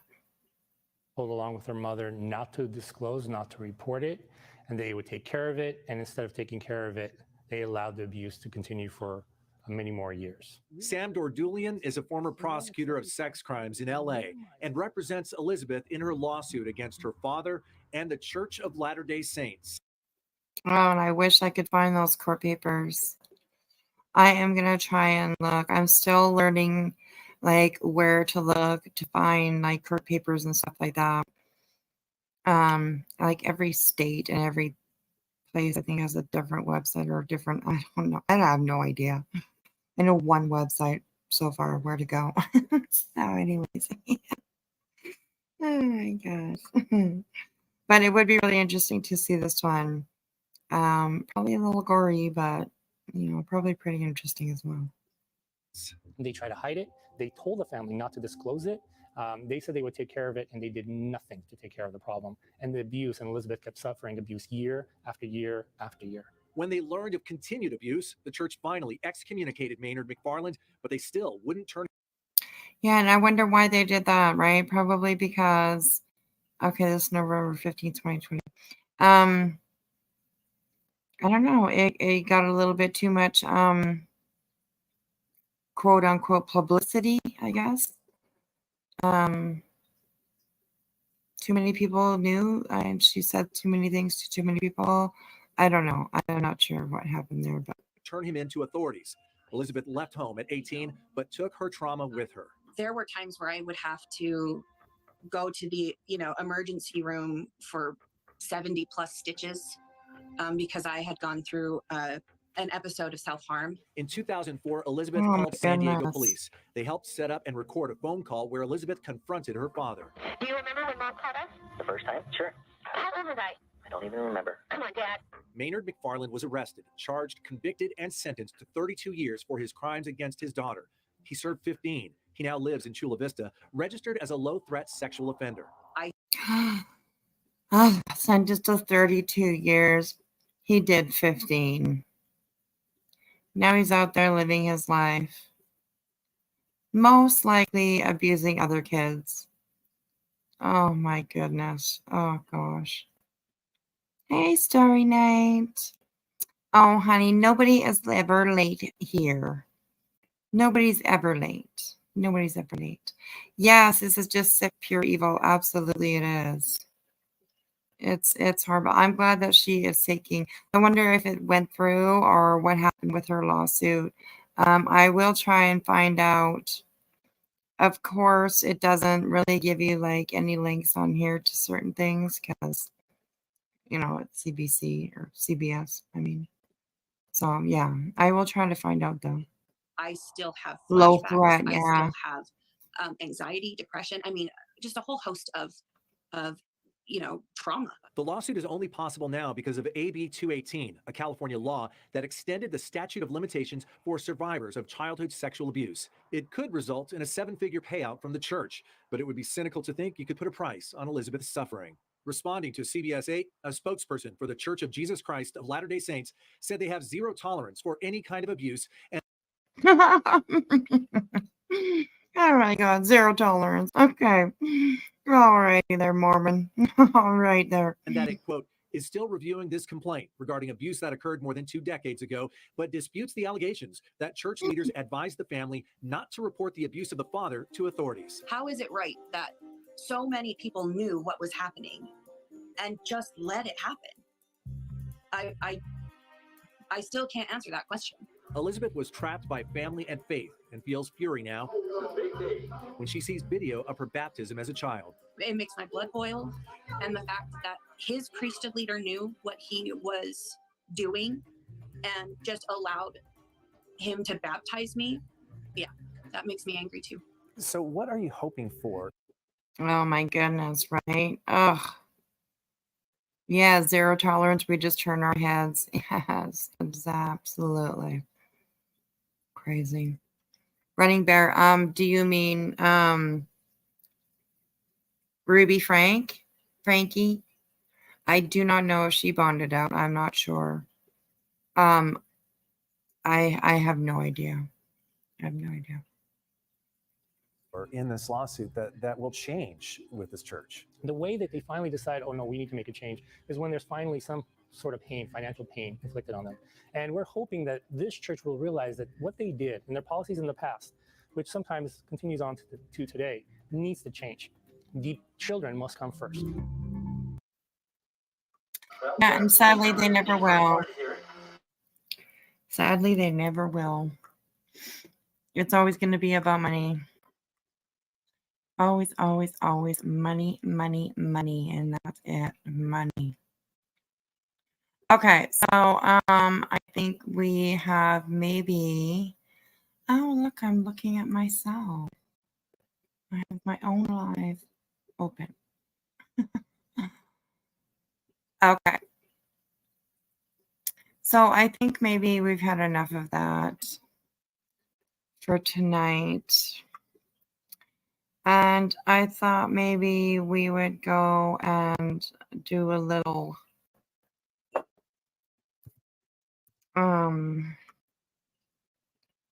reviewing.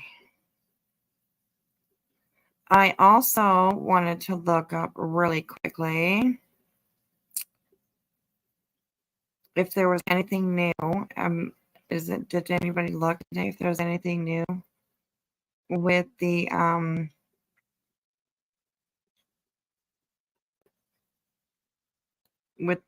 Queen Bee case? I did look earlier today and I didn't see anything, but I didn't check at the end of the day. Or I might have, I don't know. Sometimes the end of the day for me is different than for you. So, okay, let's go take a look now. I am going to take a look really quickly here just to see if there is anything new. And you can do that just by changing the date to newest instead of oldest. And the last thing was a notice of hearing. Nope, nothing new yet. So I am definitely keeping a close eye on what is going on over there. So yes, Tiger would know. Absolutely. For sure.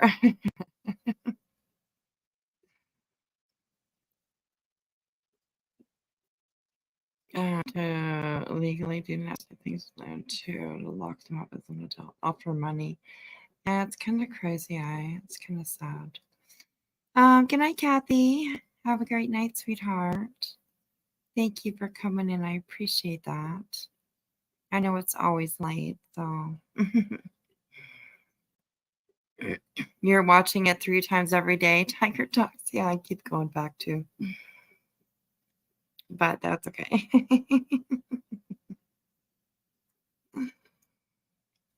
Well, did you see, like, on August 31st, there was a paper that was put up. On August 31st. Let me see. What was it? A notice of hearing. File date was August 31st, 2023.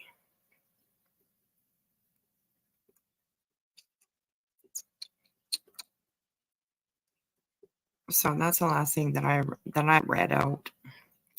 That was the last thing that I could find, anyways. Okay, so anyways, I thought that maybe we would go over and just have some like laughs, maybe. I don't know. Miss Bullhorn is going off about some stuff. Yeah. She thinks she's out there doing stuff and, you know, being all rescue bitch and stuff like that, right? But she's really not. She's just out there being a fucking disaster like usual.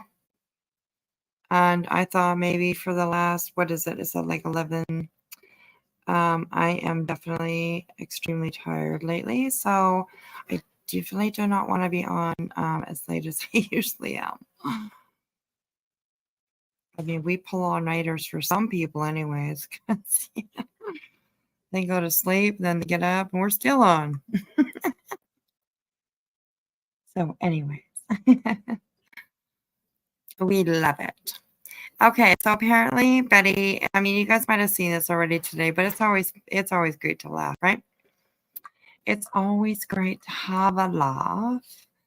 And I will pop myself up there. Oh no. Oh no. So yeah, this is like Miss Betty, whatever she's doing. I don't know what she's doing. Oh, sorry. I'm just playing around here with all these things that can go on, you know.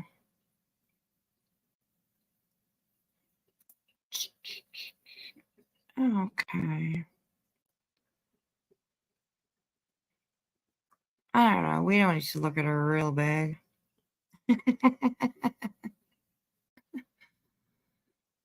I'm trying not to look at her all, but you know. Okay. Anyways, okay, so Miss Dora the Explorer here is getting ready to go exploring. And I thought that we BHB needs to watch Real Heroes on Fox News Philadelphia. Yeah, she does. She does. Just getting my fella out the door. He left a mess in the kitchen. Yeah, right? I mean, they always do. Drives me crazy. Yes. Megaphone moan is an idiot. Megaphone moan. Oh my God, seriously. Okay, so I just thought that we would just like check out and just like have a laugh at her because she's just kind of really funny and you know, like just a disaster. So I'm pretty sure we can put it up at least on 175 because she talks kind of slow. So, anyways, like yeah, Dora the Explorer. Come on now. Oh my gosh. Okay, let's listen to what this twit's saying. It is literally. Oh, that's one reason. Right? Okay, so this should be.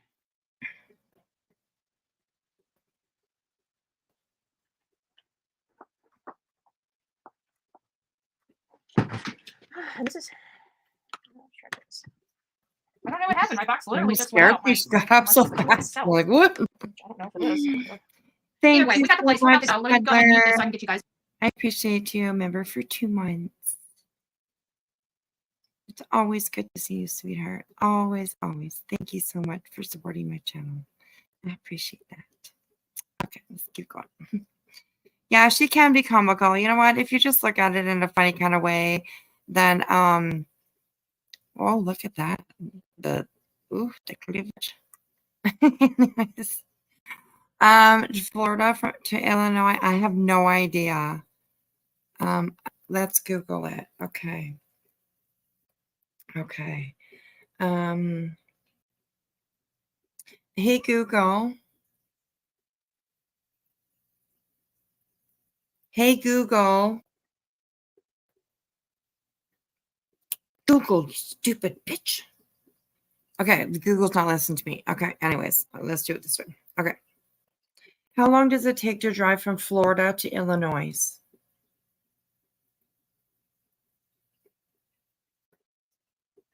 Okay, it says it takes 17 hours to drive from Florida to Illinois. 17 hours. So a couple days.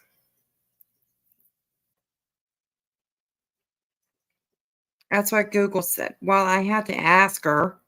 Like, I had to push the microphone thing because she's not listening to me. So whatever. Anyway, 17 hours. So yeah, I don't know, seriously. She's got like a little bit of a like Beth the doggy bounder hunter going on in this screenshot here, right? A little bit, hey? The black and the, you know, the belts and the straps and the, you know what I mean? Oh my God. No disrespect to Beth. R.I.P. girl, you know. Sorry. Oh my God. Okay, let's go. Guys on. Hold on a second.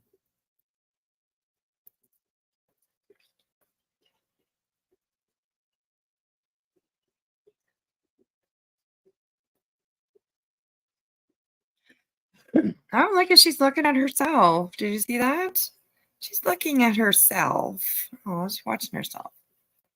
And yeah, I mean, like, seriously, if you check out the big ass fucking backpack that she's wearing, that's why I called her Dora the Explorer today. Because yeah, seriously, my God. Oh, little lordy. Okay. Killing me. Okay, I think I got that taken care of. All right, we got that taken care of. All right, so I need something. I probably should have done this before I started moving around the house, but you guys get to see me moving around the house. Okay, where's the cooler? Okay, there's the cooler. I should still have cold drinks in there. Boom, calm Betty trying to be all bad. Here from last night. I took the cooler with me yesterday, but I got to get some coffee. I know I'm gonna have water because the water's in the cooler. I love these little dollar cups. But first coffee, like I got 3 of them for $1. You know, and they're little plastic things, but they're perfect to carry as you go. You know, it's like on the go. I'm probably gonna make a freaking mess. I gotta put you guys down. Sorry.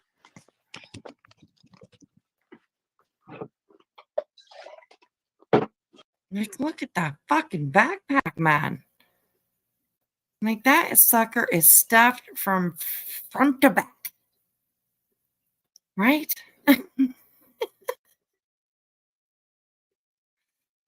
Oh my gosh, she's like Dora's cousin. Fully Betty. That is a hell of a backpack, girl. All right, so we're off. I might as well just bring I'm this. telling you. Geez, did you? I'm probably gonna have to sit. She's bringing up back problems. That thing's stuffed. You guys in the car first because I got some stuff I gotta Full of BHP merchandise. Yeah. I gotta take with me. Hold on. Let me see if I can get this to sit just right. There we go. Hopefully. I don't know what's wrong. These things are I like these little things. They're really, really nifty, but there we go. Get the puppy cranked up, get the air circulating. Let's see what I can do. Maybe we can't get this all in one trip. We'll see. We'll see. All right. We'll see how magical my hands are today. Okay. Well, I think we might have it. Whoop. Hopefully I don't spill the coffee. Hopefully I don't spill the coffee. My yard needs to be moved. Good Lord. Where's my lawn guy? I haven't heard him knock on my door in a while. All right. So we're going to go for a little road trip, guys. And like said, like she didn't lock her door or anything. What the hell's that? Maybe it locks like automatically or something. I don't know. She didn't lock her door. I have to like physically turn around and like whoosh, put the key in and lock my door. But she didn't do that. So I don't know. She says she lives in a rough neighborhood, but she didn't even lock her door. So it can't be that fucking rough, right? Can't be that rough. Guys, if you're wondering why we were talking about the kid this morning, but we're not talking about the kid, it's because right before I was going live about it, because my live was starting at 10 o'clock. And what ended up happening was someone called me and said there was some activity here going on in my town and wanted to know if I knew anything about it. And I started looking into it, and there's literally nothing. And I mean nothing online about it. So she said they've been out there for hours, so it doesn't sound good. I'm wondering why she just called me. Sorry, I gotta get some sunglasses on. There we go. My baby blues can't handle it. All right, guys, so we're going on a road trip. For those that are just tuning in, I was just explaining why we're going on this road trip. And we're gonna go find, here's my cats I don't own. They just, every time they see me or hear me, they start running over. Oh my God. Yeah. See, she didn't even lock her door. So next time you say that she says that she lives in a rough neighborhood or whatever. Yeah. No. Here, I think it's because I fed them once. And they never stopped eating. Oh Lord. Okay. All right, so you guys are gonna watch me until we get somewhere. I gotta turn the GPS on. You know, I could probably do that from the other phone. GPS on. Where's my phone? Your backpack. Somewhere over the rainbow. Backpack. This one. Oh, crap. I don't think I do.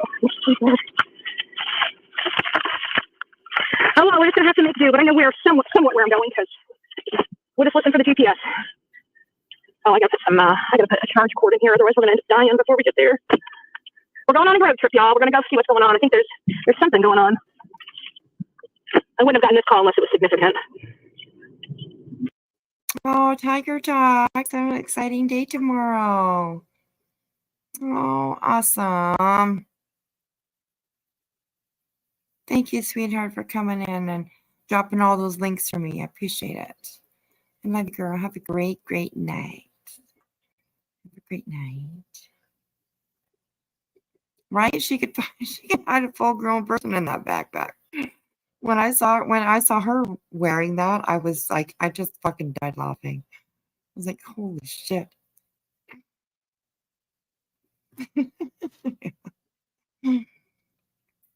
Okay, I'm gonna play this. I'm gonna just play just for a second. I'm gonna refill my drink, and I am going to like let my cat in too. I am going to also just for a second put an overlay up, just so like she can't be like, oh, you played me for this long, you used my content. You know what I mean? Like so. Is that gonna work? No, that doesn't work. What am I looking for? Oh, okay. There. I'll just put this up while I let it play for a minute, you guys. I'll be right back.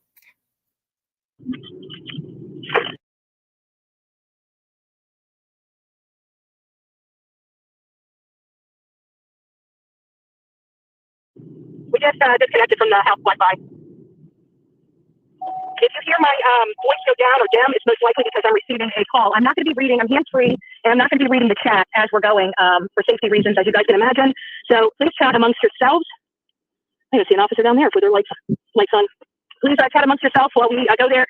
And if you guys hear a little bit of the air conditioning, I'm sorry, but it's Florida and I can't. It's too hot. So I'll take you guys. Let me just get on the main road out of here, out of the hood, and then we'll get this turned around. Let me go ahead and turn it around now before I get into busier traffic. And where's my settings? Camera and back. I'm sorry, guys.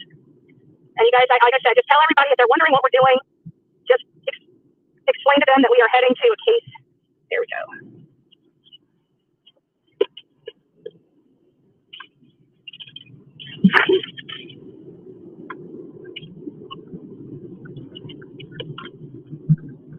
I hope everybody is doing well today. For those that are just coming in, I'm going to have to repeat this a few times. But those that are just coming into the chat, the reason why we're not discussing the 16-year-old Stephen Rada, or is it Rada or Rhoda? I think it's Rhoda. It might be Rada. I think it's Rada. And Stephen Rada. Okay, I'm back. Did you guys notice her saying something about that she's not going to read chat while she's driving because of, safety? I'm sure you guys know. Really, bitch? There is so much footage of her driving down the road reading the chat. Somebody must have called her out on it because now all of a sudden she's, for safety reasons. You guys know. I'm sure you know. You shouldn't read chat while you're driving. Okay. Yeah, I got you. Hello, Minnie B. Hello. How are you? You're just passing by? Well, that's great. I love that you came in and said hello while you're just passing by. I appreciate it. I appreciate it.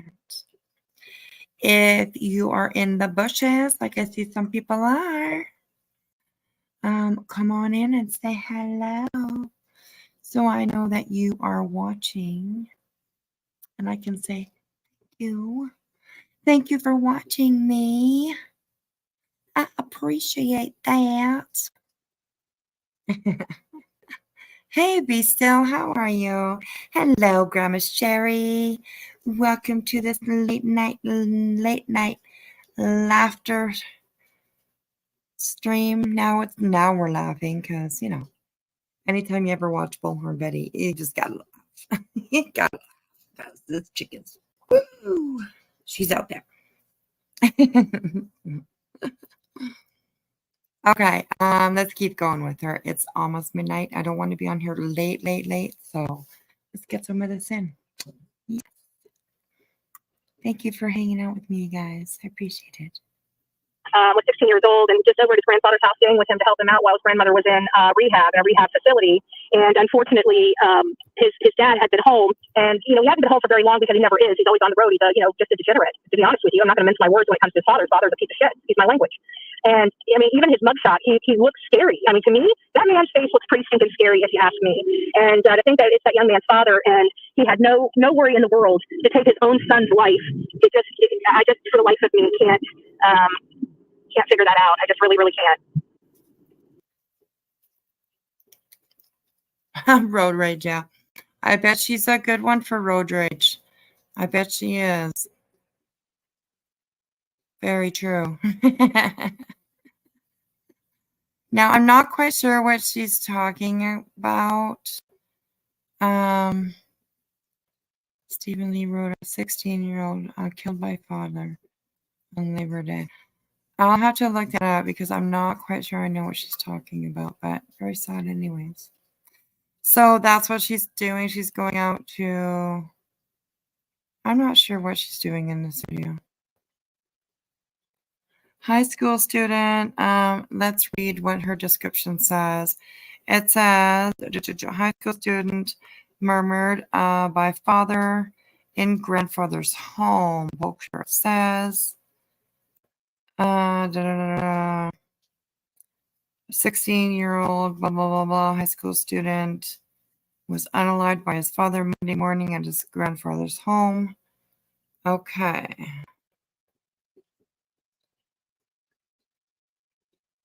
Okay. I think, excuse me. I think I did hear about this. Of course, there's no links, but Grady Judd said something about it, so maybe I'll look that up, and because he's really good. Yes. She's driving to Illinois right now. Is that where she's going? She said she got a phone call, and oh my gosh, she had to go, and she grabbed her backpack and her sunglasses, and she was out the door. So, anyways, we'll just keep going with her. I figured you guys might want to go for a ride for this one. It's going to take us about 20 minutes to get there, but I figured instead of you guys looking at my face the whole time, you guys might like to enjoy the scenic ride. I can promise you more if Eddie is the safe driver. I have a left foot on the interstate. When I'm around town, I know my sheriff said he don't play around here, so I do the speed limit. So Rick, if you're watching, I'm driving the speed limit. Oh, Lord. So this is just a little cut through. So it's a cut through from one main artery to another. Is the GPS really like at the desert? I want to see Beatrice with her backpack in court. Oh my God, me too. Me too. Oh my Lord. Oh my goodness. Oh my gosh. You're so funny. Take me through here, but it used to always route me away from here. But I always went down here, and it started. The GPS now started taking the route. They never took me this way before, so I don't know if Google Maps is getting smarter or if they just pick up on my routine and utilize the paths that I usually take. I don't know. Big Brother's watching. The government already knows where I'm going before I arrive. I need to stop. The things we do for our comfort, like give our privacy slap away. I do it too. Trust me, I'm complaining about. There we go. But anyways, I forget what I was going to say. The GPS started distracting me. But And I've also noticed that she doesn't really stop at stop signs. Just kind of rolls on through them. either way, So we are now turning onto Cortez Road, right in front of you. If you went straight, that used to be the coolest place when I was growing up. It was our mall. It was like, if you weren't at the mall every week. Like an illegal turn too. Did you see that? She went over to oh girl. When you go around the corner, you're supposed to turn into the lane that's like closest. You're supposed to hop over to the second lane out. Oh my God. Okay.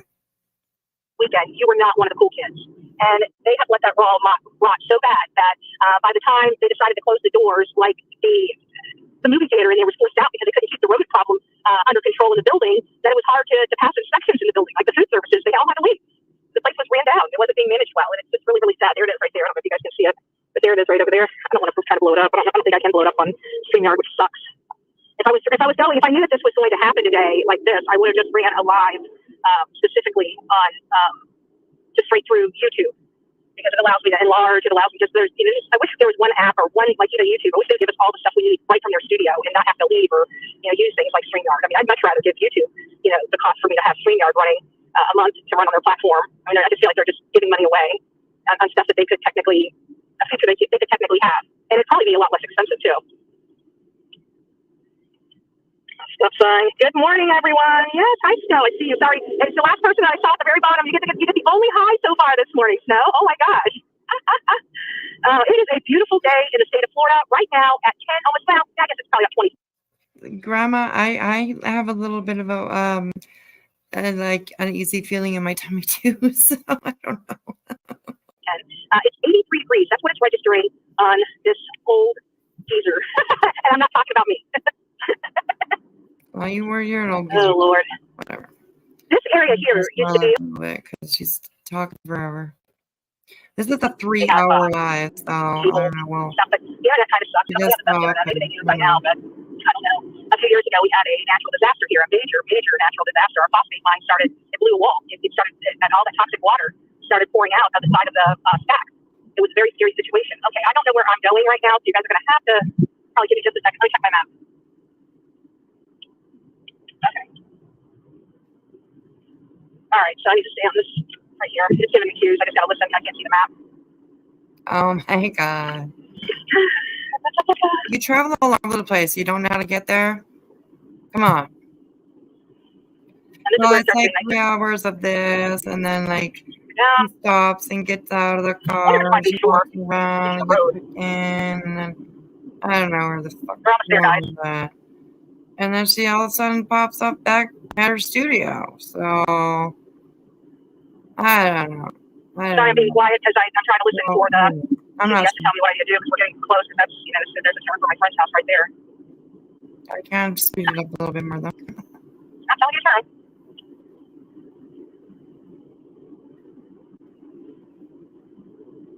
So a half a mile I should be. Let me check my map, guys. I can see the right side and the left side. Okay,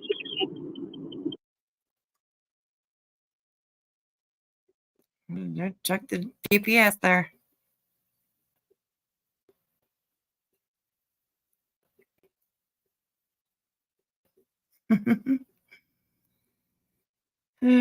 She loves the sound here for a minute or so.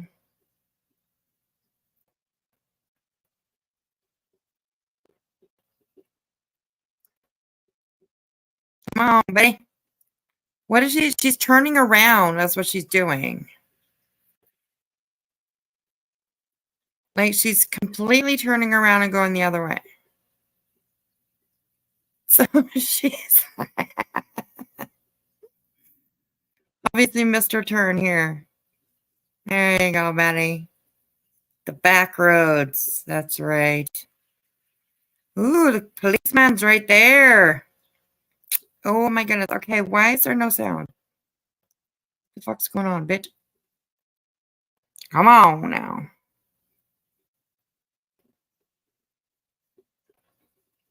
Still no sound.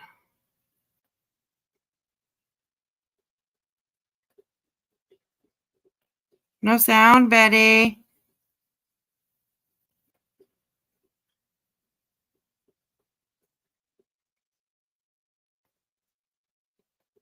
Right? I don't know where. I don't think she even knows where she's going. There's no sound, so.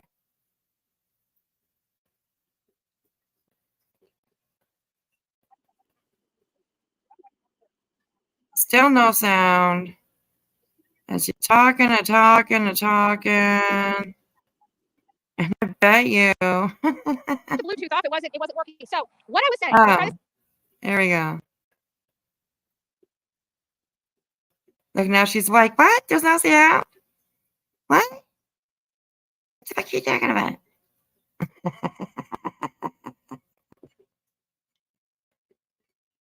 We could do a voiceover. Yeah. You should take that and like do like use Dora's voice. Put in little spots here and there. All right, no, I took the Bluetooth off. It wasn't working. So what I was saying, let me try this again. Since now I know my audio is working now. It better be working because the car's turned off. The Bluetooth is disconnected. If it's not working now, I got volume issues. I'm waiting for, hopefully you guys are listening. 20 seconds. Okay, good. We get out here. I get a call from a friend that there was some major activity going on between 16th and Canal Road here in Palmetto, Florida. I get out here. Obviously, there's not any rope or anything up. She did let me know that the activity was going on for some hours before she called me, so it might have just been on the tail end of things. Either way, I get out here and there's still 2 officers and there's a tow truck. And I'm not sure about this whole tow truck thing, but what I did find out from a person that lives in the mobile home park over here is that he actually saw a person being carried out of here with a sheet over them. So I asked him, I said, and he goes, this is not the first time. I said, of course you can imagine my next question is, what do you mean? And he said that this is like the 4th body they pulled out from around this stretch of roadway from here down there. In the last, in the recent, I don't know, I can't remember if he said days or months but he said recently. And I said, are they getting hit by, because my first thing is this is a very dark, there's no lights on this roadway. You can clearly, it's bright as anything. And this is what's concerning is there's a white truck. Here it is. White truck being towed away. It's a white truck, a Super Duty white truck, and it's not good because they took a body out of here and they're towing away a white truck, and the white truck was with law enforcement officers, so that truck very well may be tied. Can I see it? Oh, there it is. That truck may very well be tied with the body that they found. I still have one more officer still sitting down at the end of the road, but again, right here at the stop sign was blocked off, and the stop sign down here on the end of this road was blocked off. So it does appear that there was a body recovered here. I don't know what the body, whether it was a homicide, whether it was an accidental overdose. Apparently, from one of the gentlemen that I spoke to over at the fence, he said that this is a dumping area. Again, kind of looking at him with probably two faces, right? And he's like, they dump him here. They kill him and dump him here. And so this is they pick up a few bodies around here. I live here. I had no idea. Again, when I came to look, when my Oh, but you're so smart. You live here. You had no idea. But you know everything. Oh my gosh. Yeah, she's like a hungry hyena. Absolutely. You do think she's obsessed with bodies. I think she is too.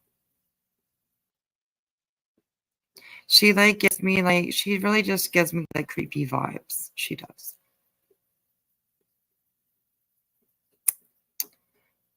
I'm not sure if she's telling the truth, but it seems like she said that somebody called her and said that there was activity out here. Obviously gave her a GPS location or something, and she just jumped up, grabbed her backpack and her coffee or whatever the hell she's fucking drinking, and hopped out the door. And this is apparently where they are. But if you look, this is the road that she turned down, I think. This is where law enforcement was sitting, I believe, at the end of this road here that we see behind her. And they're gone now, so she's probably a little bit too late. So now she'll just speculate, I guess, that was another officer that's just now leaving, as you can see right behind me. Again, leaving the area. So now this area is completely cleared from law enforcement. But just a horrific thing. And to think that people are literally dying and we don't even hear these stories. We don't I'm here. I don't even hear these stories. Even when that's what I was saying. Even when my friend called me to tell me about this, I'm looking up everything online, everything possible online to find out if what's going on here before I got here. No news coverage. Okay, well, no news coverage, maybe because it just happened and law enforcement is actually just leaving the scene, maybe. And, they haven't really had a chance to, put their affidavits in or their statement or whatever the heck it is about this, kinds of things like that, right? Along those lines, anyways. Hey, Jimmy, how are you? Good to see you. Can you imagine if they're picking up bodies in my community, 4 on this one stretch of roadway, and nobody is noticing it outside of the residents that live specifically here? That's a concern for me. That's a big concern. And to find out they're dumping. Why is that a big concern for you? Because you have to have your nose in everybody's business? Why is that a big concern for you? I really don't think it should be a big concern for you. I really don't. It should be a big concern for victims and stuff. But dear God, Lord, oh, honey, Lord, you are not a good voice for victims. You really aren't. Plain and simple. You're just not. Bodies here. Now, when I talk to the county commissioners, every year I try to meet with my county commissioners and talk about what their needs are, talk about what my needs are, and try to just, get a good understanding. My needs are not what their needs are, what my needs are. They give a shit what your fucking needs are, Bullhorn Betty. Seriously. And where's the evidence of you meeting with any counselors? Where?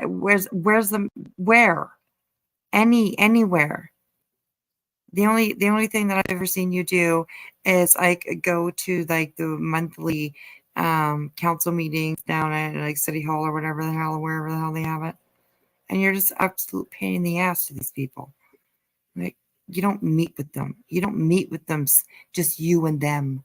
I really highly doubt that happens. Are not for me specifically. I just want to clarify that it's the stuff that I believe in, lower taxes, liberties, just infrastructure, good infrastructure, not, anything like that. So that's what I'm talking about, what I believe in, what my needs are. It's my needs as a collective body. I'm an activist. So I obviously represent people like me, that have the same values as I do and whatnot when I'm out here. But okay, well, like, you know what? There is a very, very small group of you people that think the way that you do, Betty. I can promise you that. So don't worry about it, okay? Just leave these politicians alone because they have enough stress in their life without having to deal with you. But it's hard because when I met with them, I learned that they told me that the cartel is moving in here, that they know for a fact the cartel is in. Okay, here we go, talking about the cartel. This county. That is very concerning. I found all of this stuff out. I don't know if you guys remember those 3 kids in Marion County that were dumped on the side of the road. And then we came to find out that the 3 people that shot the 3 kids were all one big clique of 6 that was doing these armed robberies and burglaries around Marion County. And 3 of them turned on the other 3. I had a meeting with my county. It wasn't supposed to go like that, where I went out to this story and my meeting, because I scheduled my meeting with my commissioners, well in advance. But when I got there and I was talking to one particular county commissioner, they said, they informed me that they know for a fact, because they have a good communication with our sheriff and stuff like that, that we do have the cartel in our county.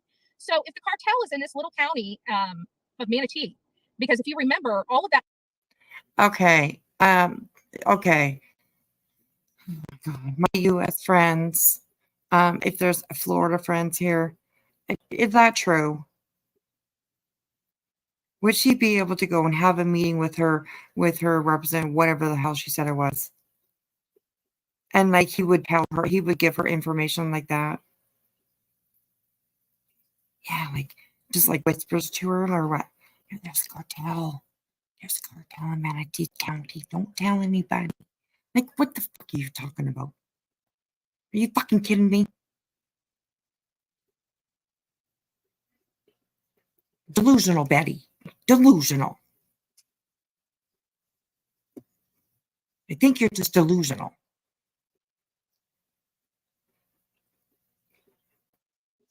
Right? There you go. BHB, you just tipped off the cartel. Okay? Because guaranteed you've come across our algorithm as in like craziest videos you've ever seen on YouTube. And you pop up.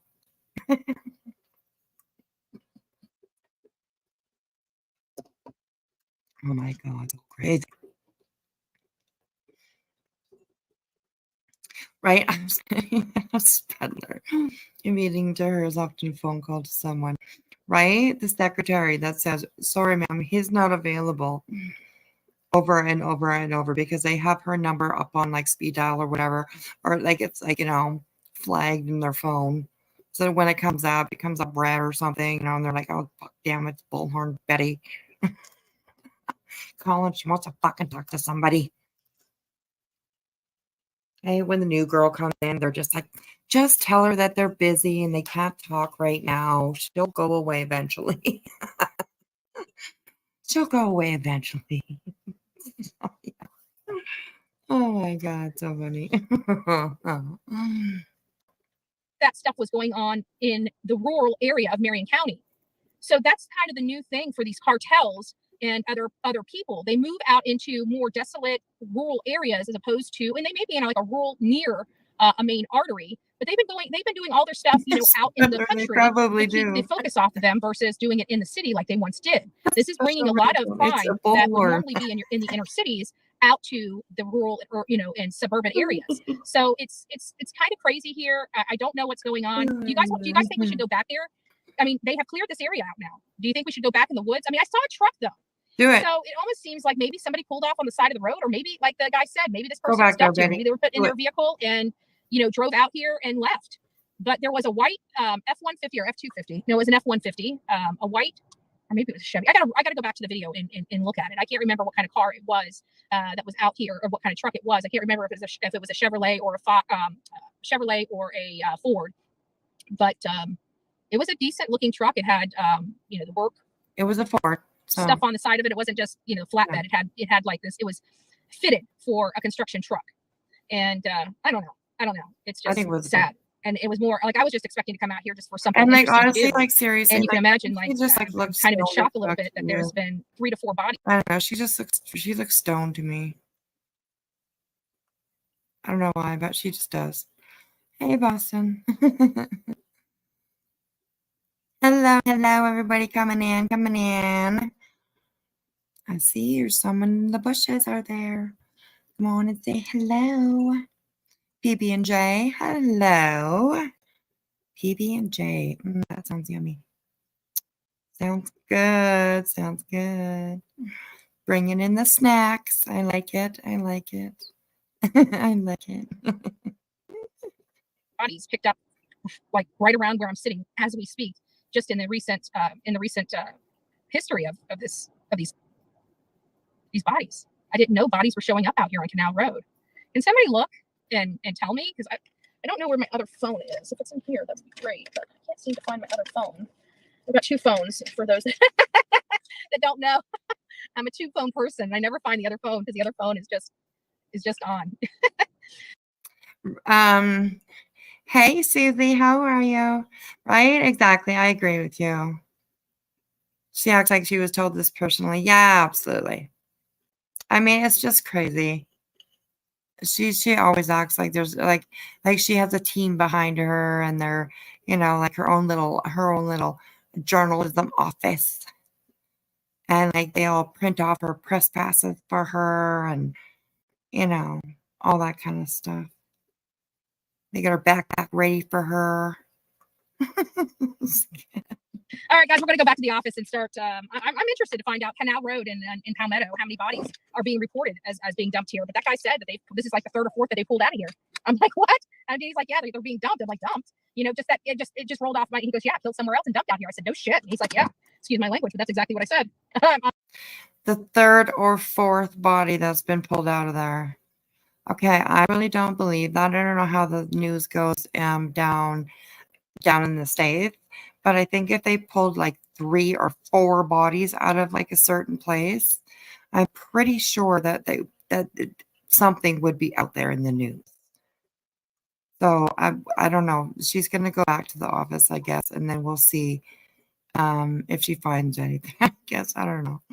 I'm not lying. Let me turn this around. Now, I will tell you guys, let me make sure that everything else is not running. I'm going to move that. I know where I'm at now.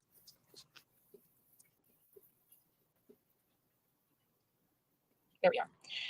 So it may shut down because I'm feeling my phone, and my phone is feeling really, really hot. So we might shut down before I make it home. If that happens, just sit tight until I get back to the house. Hopefully it doesn't kill the live. But if it does kill the live, we'll just put another live up, and we'll go back in here and go over all the stuff that we're doing. So let me go ahead before I get on this road too much. Let me go ahead and turn this camera around.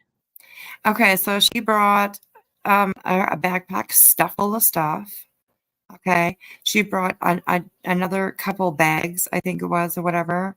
Like when she was getting ready to go out the door, she like put a couple other little bags on her arm. So she took out all that stuff.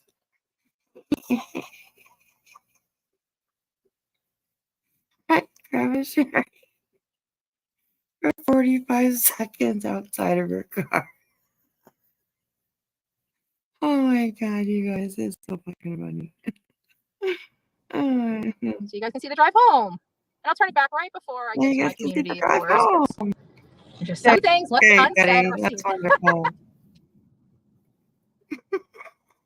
I would take you over to see my BFF's place, but you know, in the height of all this this cyberbullying, cyber stalking, and trying to destroy people's lives, I just won't be able to do it. So you guys don't get to see me eat a pie. Blame it on a hater. Blame it on a hater. Actually, I don't need the calories. Oh my God, yeah, blame it on a hater. I'll try to ruin people's lives like you're trying to do with Queen Bee. Uh-huh. Yeah, okay. Got you. I got you, girl. I got you. Okay. Mm-hmm. Whatever.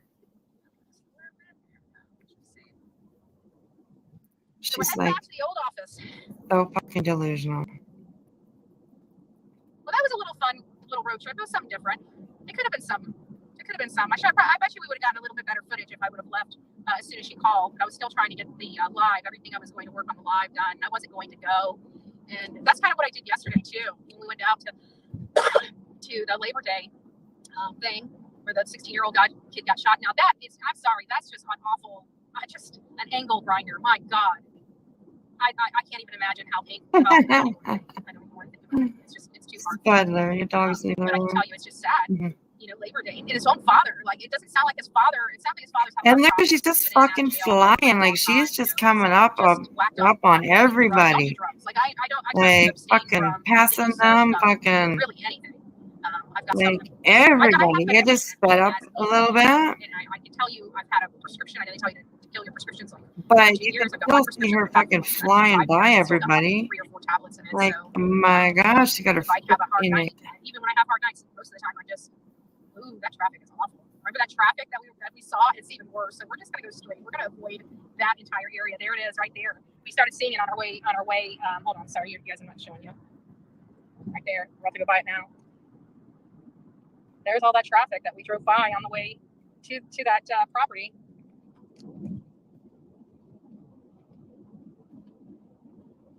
This has all been widened. This was just recently widened. They still have all the stuff up, and it's going to get even wider. They haven't even started. Oh shit! They haven't even started on this section yet. I didn't even realize I was merging over. I'm like, whoop. Oh my god, it would have been so funny if she fucking smacked into one of those cones. This is going to be a nice big road. Help people navigate. I hate these roundabouts. I have to be honest with you. I wish the U.S. government would quit vomiting roundabouts. It's annoying. They have this idea. This is what happens. You got people like this right here. Oh They're not supposed to. Well, I guess they do have a stop sign, but they're not supposed to stop when they have a roundabout. You're supposed to be going at a slow space, and everybody is just supposed to kind of, go up, or as one going around, you get around the other one. It's supposed to be something so you don't have to come to a complete stop. What's going on here? People don't know how to navigate. This is not Europe. There This we is go. the United States. You want to be like Europe and put a bunch of roundabouts everywhere. Oh, sorry, we're doing that already. So this is the. Yeah. How are you, sir? Good. How are you? I'm all right.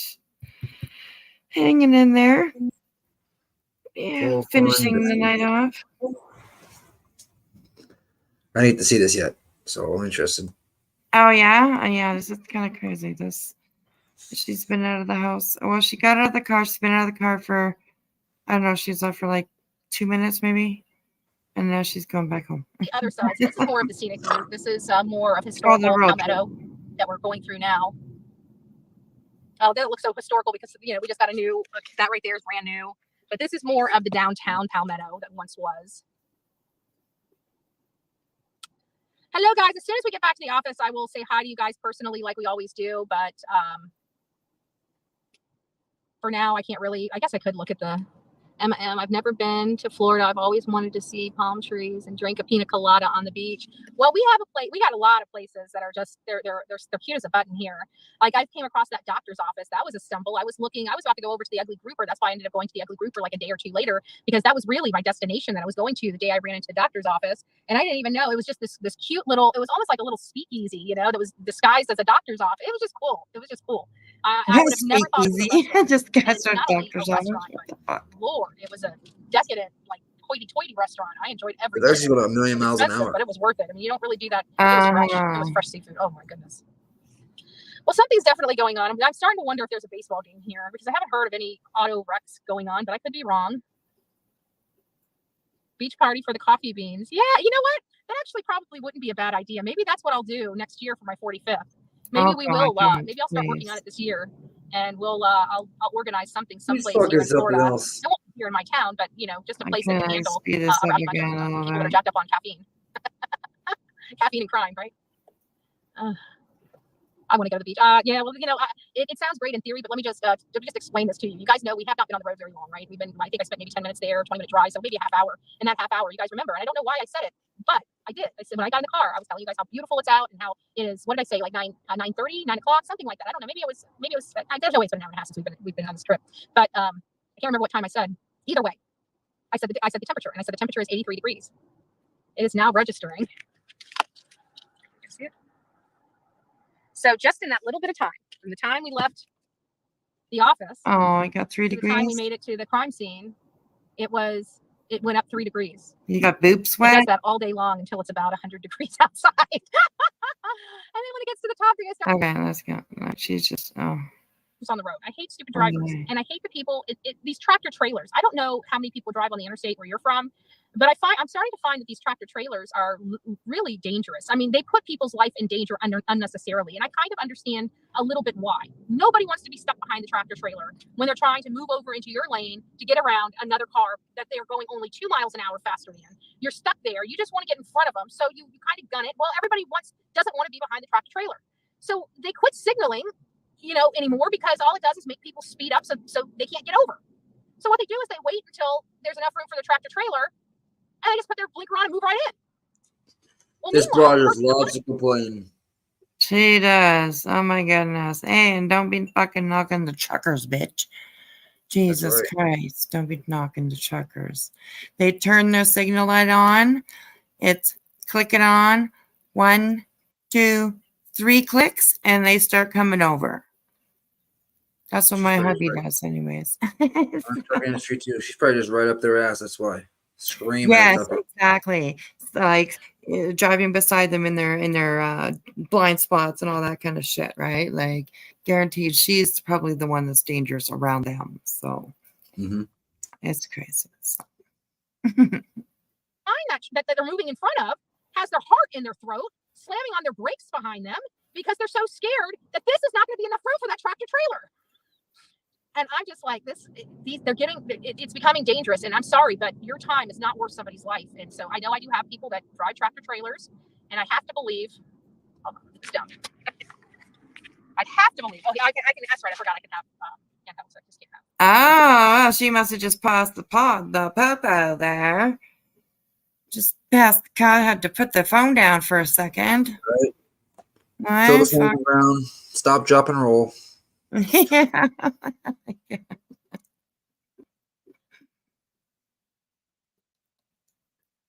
Come on, don't be stopped. Go, go, go.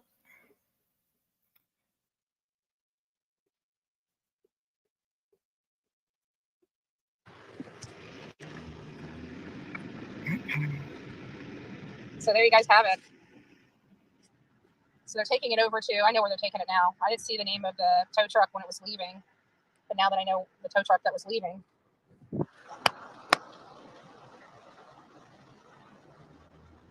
Sorry, you guys are gonna have these little cords. It's be crotch TV. I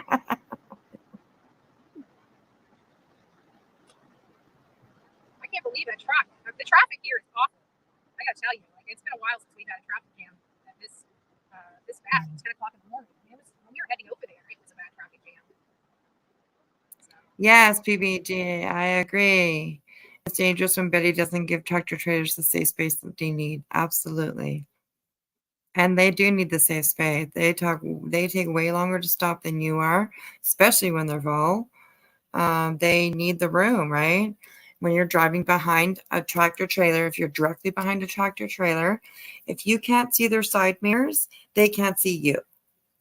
So if you stay further enough back that you can see the trucker's side mirrors, then you're in a safe. Then you know you're in a safe spot. And just don't hang out beside them. Go past them or stay behind them. But hanging out beside them is always dangerous. Always dangerous. So, yeah. That's facts. It ain't the truckers, Betty. It's you. Good hair. I just want to make sure the I know, right? It's just So she's beautiful. Oh my God. phone's not heating up unnecessarily. If it gets too hot, I'm probably gonna have to. I don't want to have to restart the live over again. I guess It's like transparent. when I get home, but I just rather She's got the Marilyn Monroe going right now. 10 minutes of having to go back to the house. I wish I could see your comments. I probably have to check out your comments on the replay. Don't look at the comments. Keep your eyes on the road. Yeah, Now I exactly. do know we had a lot of be like I showed you guys the you know the lower the higher poverty area, I guess, of Palmetto. We're about to be going through that of Bradenton, and I do know that the east area of Bradenton, not all east, there's just one special. What is that? Oh, hey Jean, it's nice to see you. I hope you're doing well. I'm so tired today. I didn't sleep well last night at all. No, you didn't sleep very well. Oh, you poor little thing. You poor little thing. Ah, da da da da. Checkers are working and she isn't. Yeah, she's never working. She's out playing detective.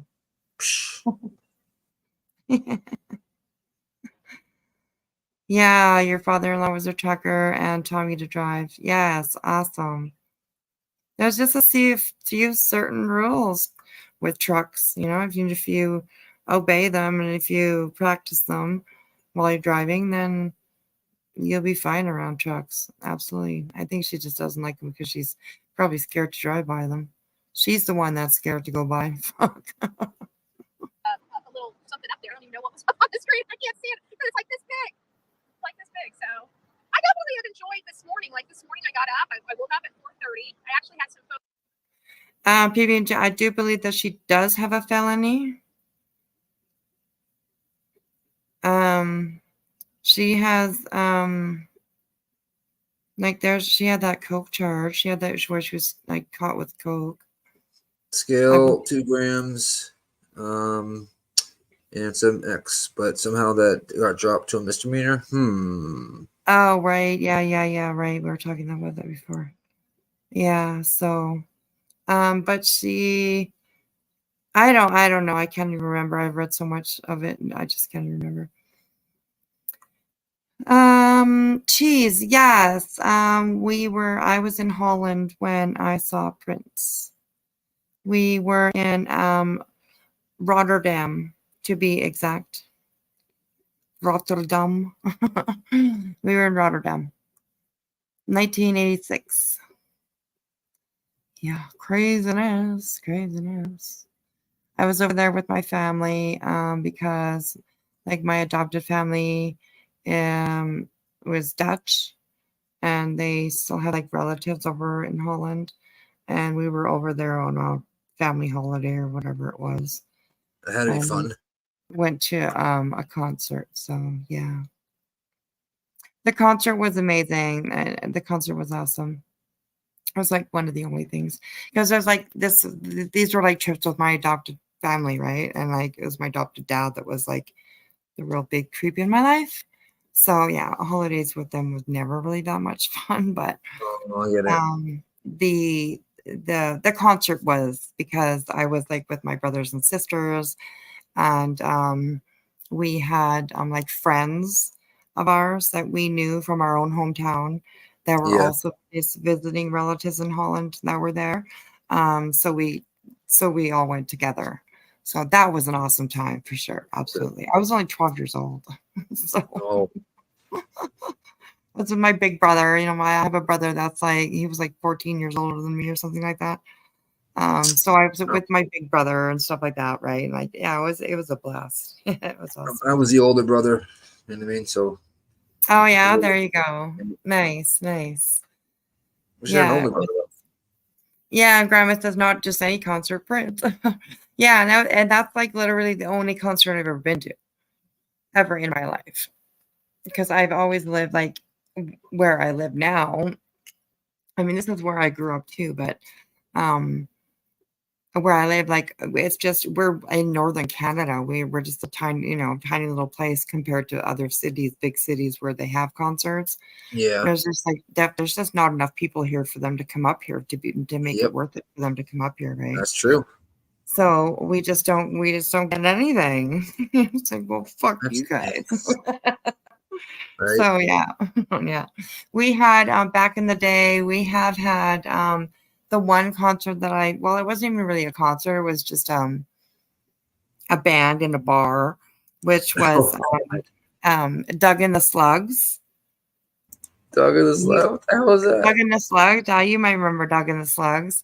Nope. Yeah, they came up here and they played in one of our bars, one of our local dive bars, you know, or whatever kind of thing, you know. Tugging They were up, slugs, yeah. yeah, yeah. I have And no we clue. also had Hall and Oates. They also came up and they were up here for a little while too. And I'm did in a a couple- 3. Dave Matthews, Wiz Khalifa, and Mac Miller. That's it. That's it. Yeah. Yeah.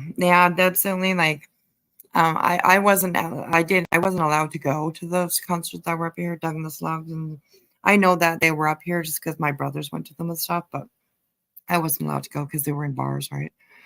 So I couldn't go. But I heard about it, read about it, and all this kind of stuff, right? So it's kind of a memory for me too, but I wasn't actually in the bar. Which kind of sucks, but whatever. But yeah. All right, look at this. This is like Dog the Bounty Hunter right here. Photos I was going to drop this morning when I woke up, my bed had photos. And I don't know. I ended up getting busy and not dropping it this morning. So I got to delete them. I don't want to mix them up. I'll probably start dropping some bed heads again, maybe tomorrow, getting stuff back on track. And so I got up and I was just kind of, doing some research. Got all my stuff done by like 5:30 in the morning, but then I didn't feel like going live right yet because I knew we had the whole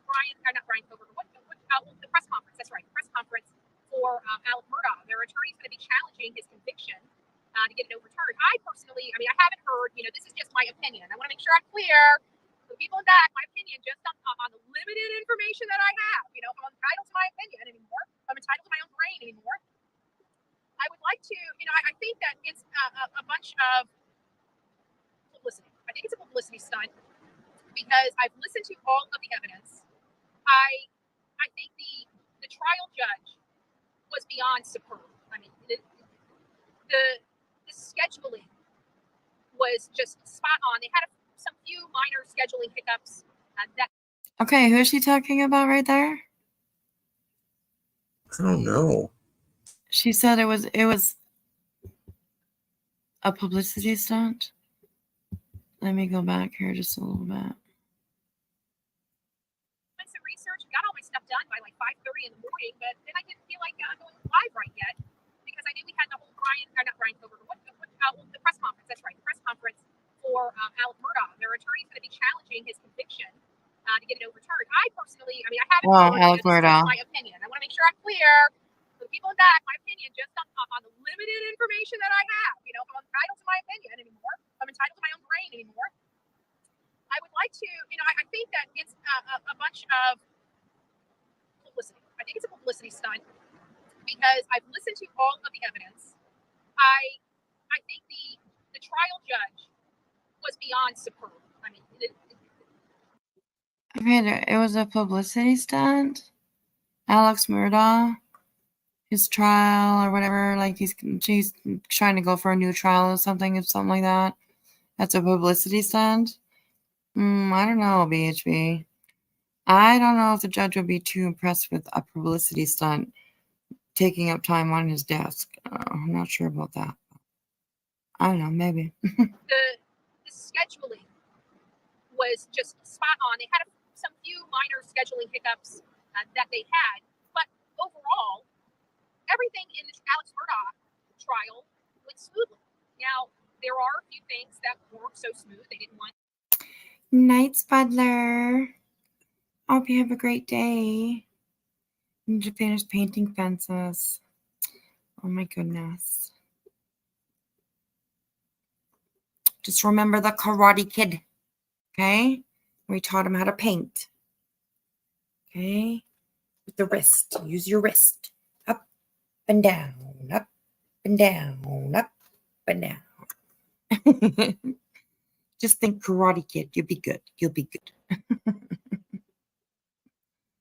Yes, Murdaugh, right? New evidence, tampering with evidence, and all that kind of stuff with Murdaugh. Yeah, and she thinks it's a publicity stunt? Okay. I don't know. Thank you, Spudler, for coming in. I appreciate you very much. We will see you then. You get more paint on you than the fences. Oh, well, girl. Girly girl. Do you live in an area where there's like, good looking guys walking by with their shirts off or something? You gotta pay attention to what you're doing. Oh my goodness. Put the brush down first and then look. I'm just kidding. All right, here we go. Cousin Eddie, is what they call him. He's not related to Alec at all. Just an old client, druggy, pal type guy. They didn't want all that in. Well, that ended up getting in because of mistakes that the defense made. They had a lot of 403, 404B, and 403 objection type, probative value. Prejudice outweighs the probative value. So they might be, I don't think they would challenge on that, but that's not what they're challenging on. They're saying that they have new evidence,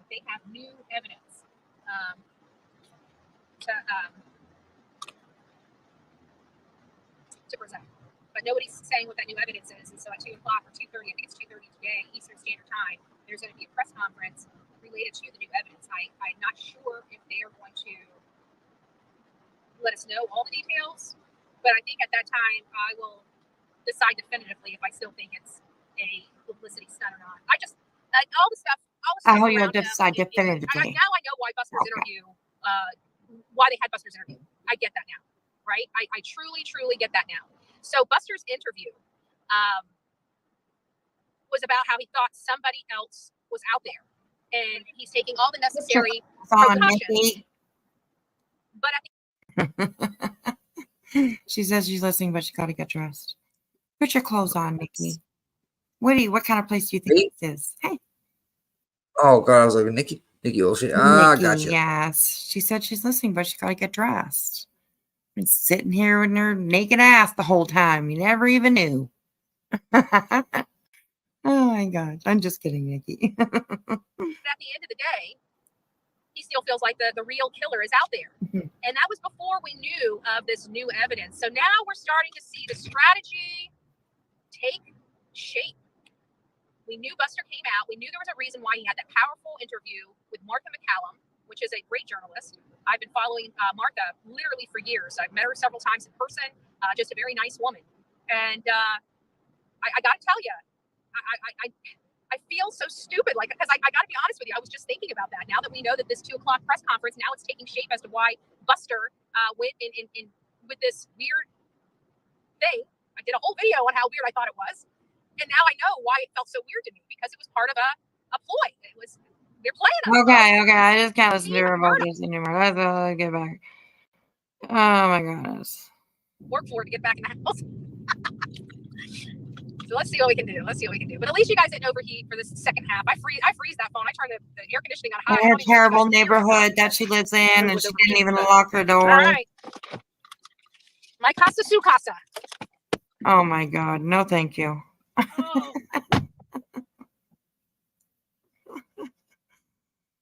Don't forget your backpack. Take a nap. I think it's nap time. Oh my Where's my stand? Okay, we got. Okay, I think we might have it. One trip again, guys. Look at that. There we go. Oh, I gotta move my hand. I almost ended the live the way I grabbed the phone. All right. Let's burn it. Okay, so she, Oh, wait, I'm not hitting anything that's ending the live. I can't see the phone. I got so much crap in my hands. I hope I'm not blocking anybody. Totally nothing. If I block anybody, can somebody unblock anybody? Because I have not blocked anybody this entire live. At least I don't think I have. Days are running into days. All right, guys, we're back. Oh my God. I still am just dumbfounded that there's bodies showing up on a road in Manatee County. Just 3 or 4 bodies now. Oh. Wow, Sav, Zena, is it really that strict there? That's crazy. No smoking too? Wow. Driving with hands off the wheel, doing all the things. Oh my goodness, it's crazy. I mean, I think it's just, I don't know. They say it's safer, but I don't know. It's just, however you're comfortable driving, right? I think is the safest way, because you have to be driving. So nap time with Dora. Yeah. Oh, that could have been a mess. Didn't even realize my. Okay. Water cooler's here. Whoever bought this. Oh, sorry. Whoever bought this. This is that cooler. I swear to God, I use that everywhere. I love that. Oh, she brought that water cooler with her and everything.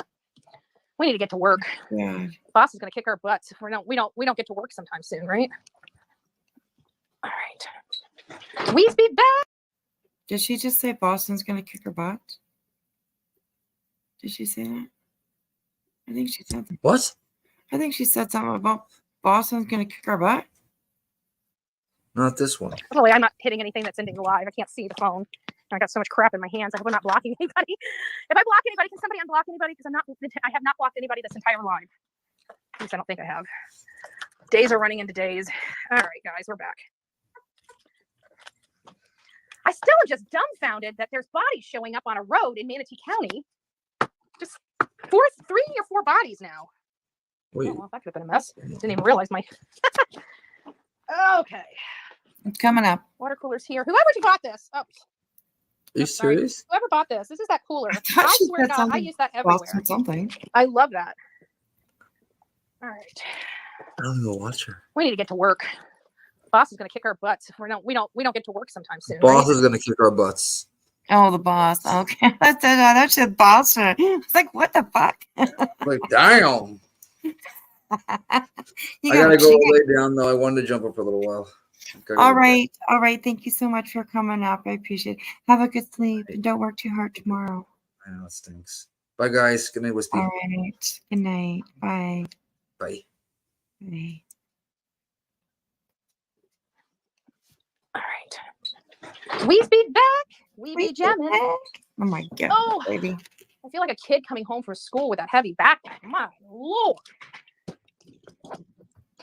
I swear, this is another handy dandy thing that I love. This is like a little mini. That she didn't even use. Like, what was she gonna do out there with her backpack? Like, honestly, seriously. Oh, this woman just drives me crazy. And the way she was going out. And we went back there. So there was a lot of Have a great day, Nikki. Thank you so much for coming in.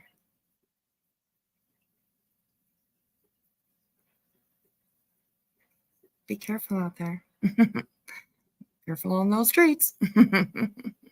some other information that came out with the I don't know, I don't want to say media, with the social media posts and everything, people are paying attention. Millions of people have seen Layla Santanella's face.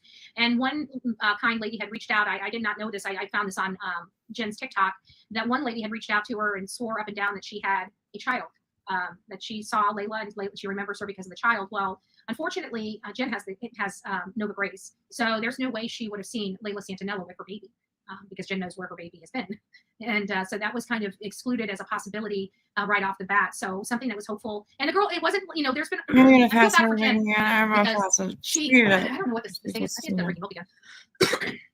But there's been some people that have said some really, disturbing things to Jen, like we got your daughter, just really ugly, mean stuff. I don't understand how anybody can get enjoyment out of doing something like that to a person that's in pain. I don't understand that kind of humanity. I don't ever think I'll ever understand that kind of humanity. But just saying awful stuff. But this person wasn't calling her to say awful stuff. She was calling in a real lead, a real legitimate. I think I saw your daughter. So for those people, thank you. It doesn't matter if you're wrong. It matters that you care enough to pick up the phone and call. And tell somebody what you saw. Even if it's wrong, thank you for always being out there and looking. I don't know who this beautiful person was, but whoever that person may be, thank you from all the world, because it could. Yeah, Grandma, I'm not a fan of that color either. Actually, it kind of gives me I got like a pet peeve kind of feeling. When I see that color, I'm just like, ugh. our family member, it could be our mother, it could be our sister, it could be our aunt. It could be a number of things. And when we have people pulling together and calling in leads, even if they're wrong, it's still showing people care, and it's showing that I wish it was her, but it wasn't. So here is let me get this pulled up, because when I pulled it down, I took it all off. There we go. And so here, let's make this up. No, it's not going. Yes, I do have an update on the girl who commented about seeing her in Tennessee. Sorry. Hello, my name is Jennifer, and my daughter Layla. Which one is it? That's that one. Yes, This is the one I with do Jessica. have an Sorry. update on the girl who commented about seeing her in Tennessee. I'm Jennifer Santanello, and my daughter Layla went missing 2 months ago from the Eastern Commons in Kingsport, Tennessee, on June 27th. Around lunchtime is the last place she was seen. A woman on this amazing, incredible app reached out to me, insisting that she had seen my daughter in Putnam County in Cookeville, Tennessee, which is about 3 hours away from me. I was able to contact the detective that she saw my daughter at, and they were incredibly helpful. And they were able to identify whether or not it was my daughter in their shop that day and time without compromising the privacy of their clients. They were incredibly professional. They were wonderful. It turns out that the girl that this commenter saw has a striking resemblance to my daughter. And I am so grateful that she reached out. And I hope that anyone else who sees anyone who looks like her also reaches out. Layla is short. She's a tiny little. Okay, I don't want to go over too much of this because she just talks bullshit about it all. So, what else does she got here? I want to say Cherry Street, something like that. Yesterday, I don't know where law enforcement was at. Let me see if it says it on that. It says it on this. It says, yeah, for sure, confirmed. Escape manhunt. There's not really a whole lot of information other than the escape manhunt, but it doesn't say where they're at. Let me see if I can get some sound. Erupts, you're going to hear it from here and obviously from there. Our goal is if they. Yeah, she's talking about like it's about, you can read here. Manhunt is for that escape convict that they're looking for a second, for. but Matt is going to be back with us in a few minutes. He's grabbing his charger. For some reason, every now and then the screen goes black and it comes to an end. I'm not sure if it's because of the traffic or whatever. Anyway, as I was saying before the feed was cut, there's something here. Let's see what these guys are doing.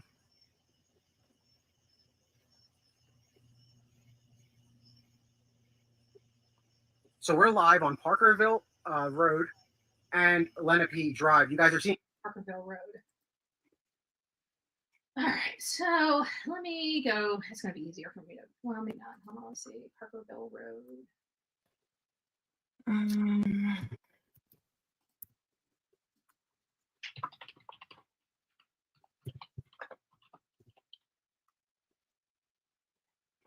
I don't even know what Chester.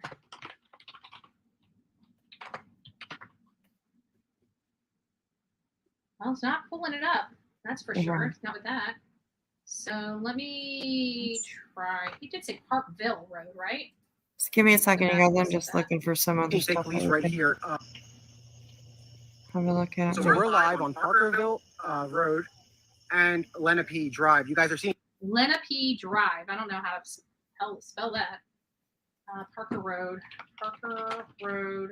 and Lenape Trail.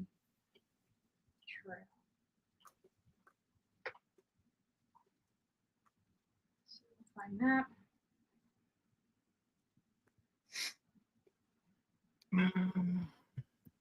Lenape.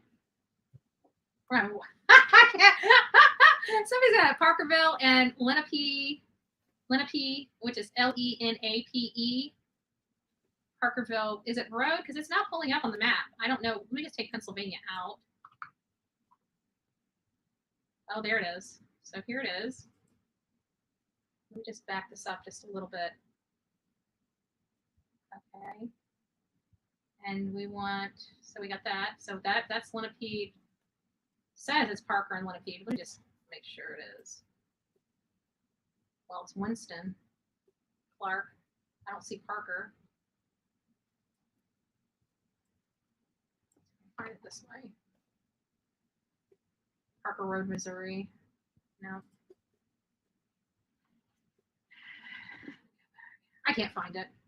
I don't know, but we do have, this is what they're saying, that where he's at. This is, I don't know where that was. I'm trying to find it on the map and it's not giving it to me. It's okay, on the wrong map. This is where they're saying that he is. It's not All anywhere. right, that's what the hell's that? It's just pure sadness. But here's just a little snippet for those that didn't get a chance to watch it last night. This is just kind of breaking it down. But the father had been there for about 30 days. I think I misspoke. Oh, she's showing her own video. It was late at night. I don't know what I was thinking. I know the details. I just, for whatever reason, it just fell out of my mouth. And you'll see, I'm completely unaware. Sorry, guys. So she can't find it, but she was there.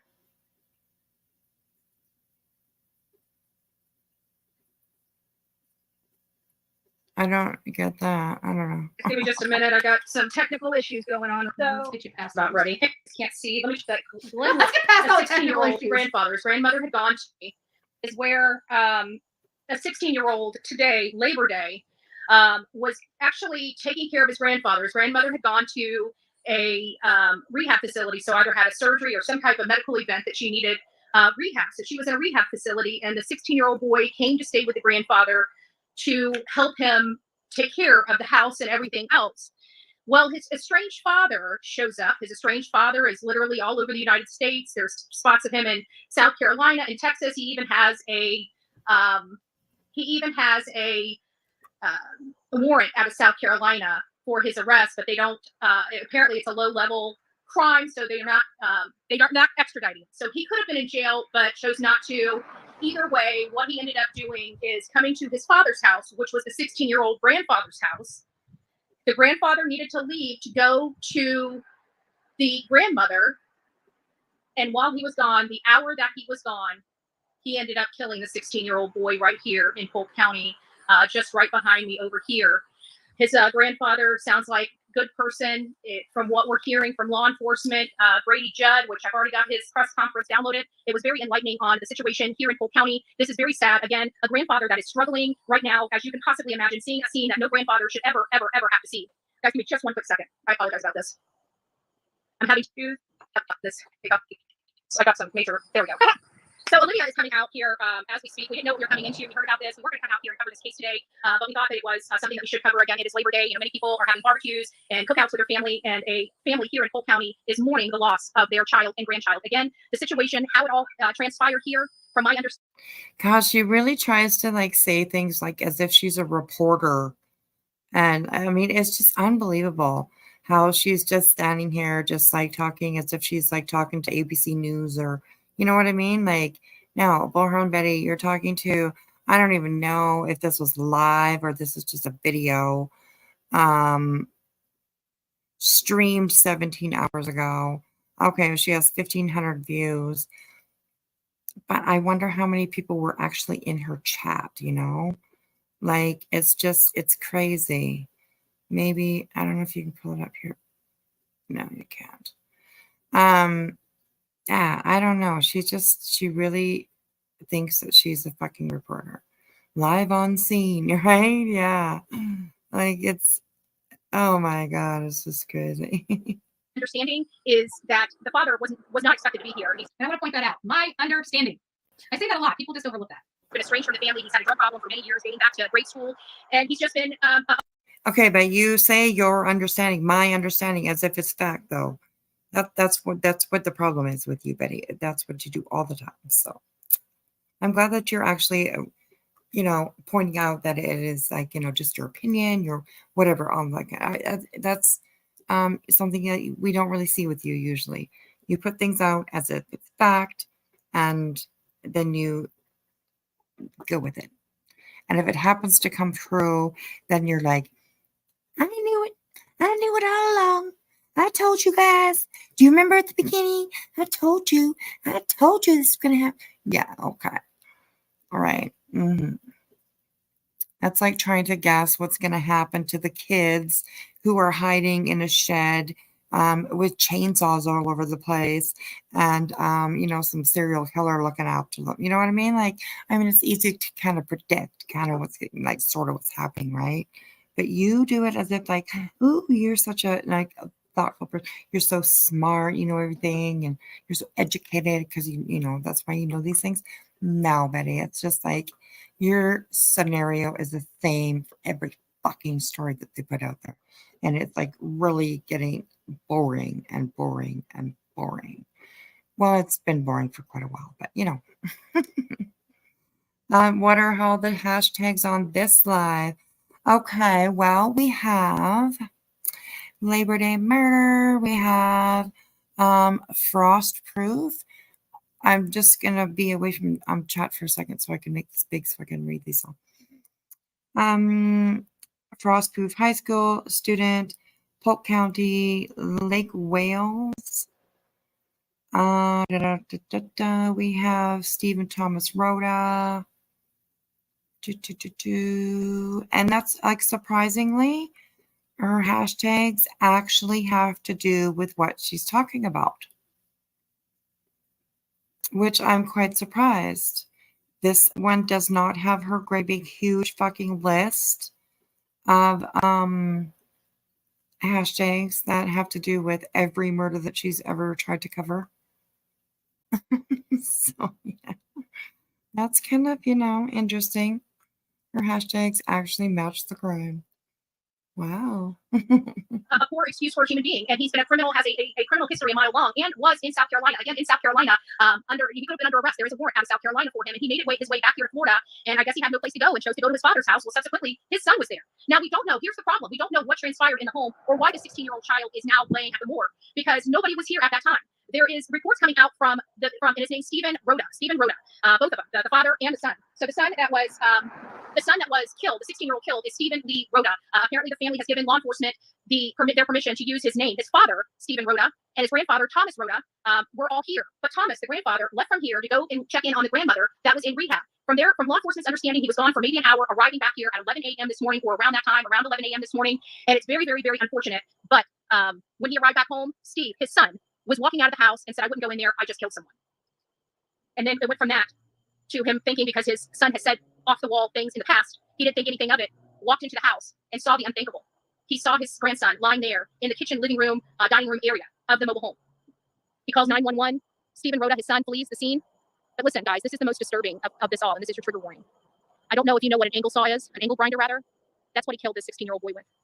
I can't imagine what could have possibly took place inside this home. Sorry, I'm like literally killing because I'm the only one with a light out here. As you can see, it's getting dark, and I'm standing in about, 2 feet of grass where I'm at just to get this. We got out here a little late. I had to get some content before it got too dark, and then I had my other phone, but when it's not charged up and ready to go, I have problems just like I did today. It has a slower processor, and back here when you only have LTE, you really need the speed. So I had to use the Apple phone, which I was hoping to use for content, but at this point, honestly, it's so dark we can't really get anything. So I'm glad I was able to get here and get at least a little bit of some footage while I was here. And then of course I will be taking some of this footage as well. But we right now are in Polk County. I love watching her rubber arms young man, and stuff like that, because the bugs are all over her. Poor little thing. Oh, Muffin, Buttercup, sweetheart. Poor little thing. Poor little thing. His life here tragically. His father came over, a strange father. Has been all over the country, has had a major drug problem. Nobody knows where he's at any given time, and he just happened to show up here today. And Thomas, the grandfather, had to go take care of the grandmother. And again, is that Olivia? I'm waiting for Olivia to get out here, and it kind of sucks. I think that is Olivia.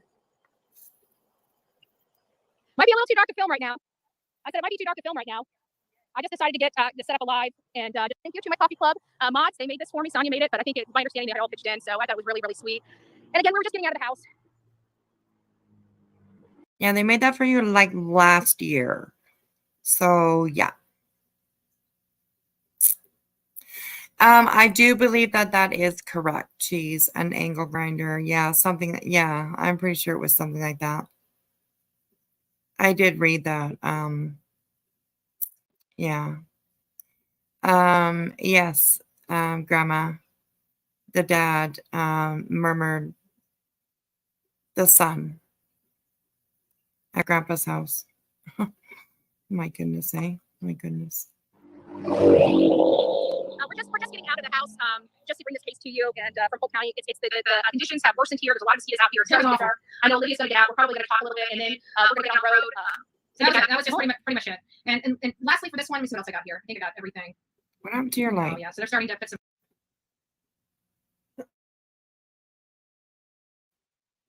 Oh my God, excuse me. photos and stuff out of him now, right there. Yeah, that's him. And of course, he's on the thumbnail here. It's just sad. It's really just sad. There he is, right there, right there. This one right here. I'm right over here.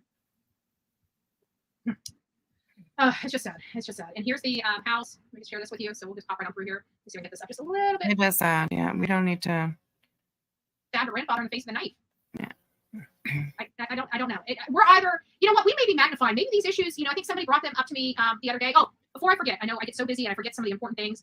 We'll get back to the topic. But just for everybody here, I just wanted to let you know, hopefully Karen is out of surgery. Karen had surgery this morning at 8:30 a.m. I texted her at 5:30 just to let her know she's going to do great. And I've been praying for her. Sonia has a sick sister. And if you guys would kindly just, moment of silence for our victims here, moment of silence for the people that are struggling in our channel, outside of our channel, and further abroad than that. So we're just going to take just a few moments, not even 30 seconds, just a few moments, if you will, and just say a prayer of healing.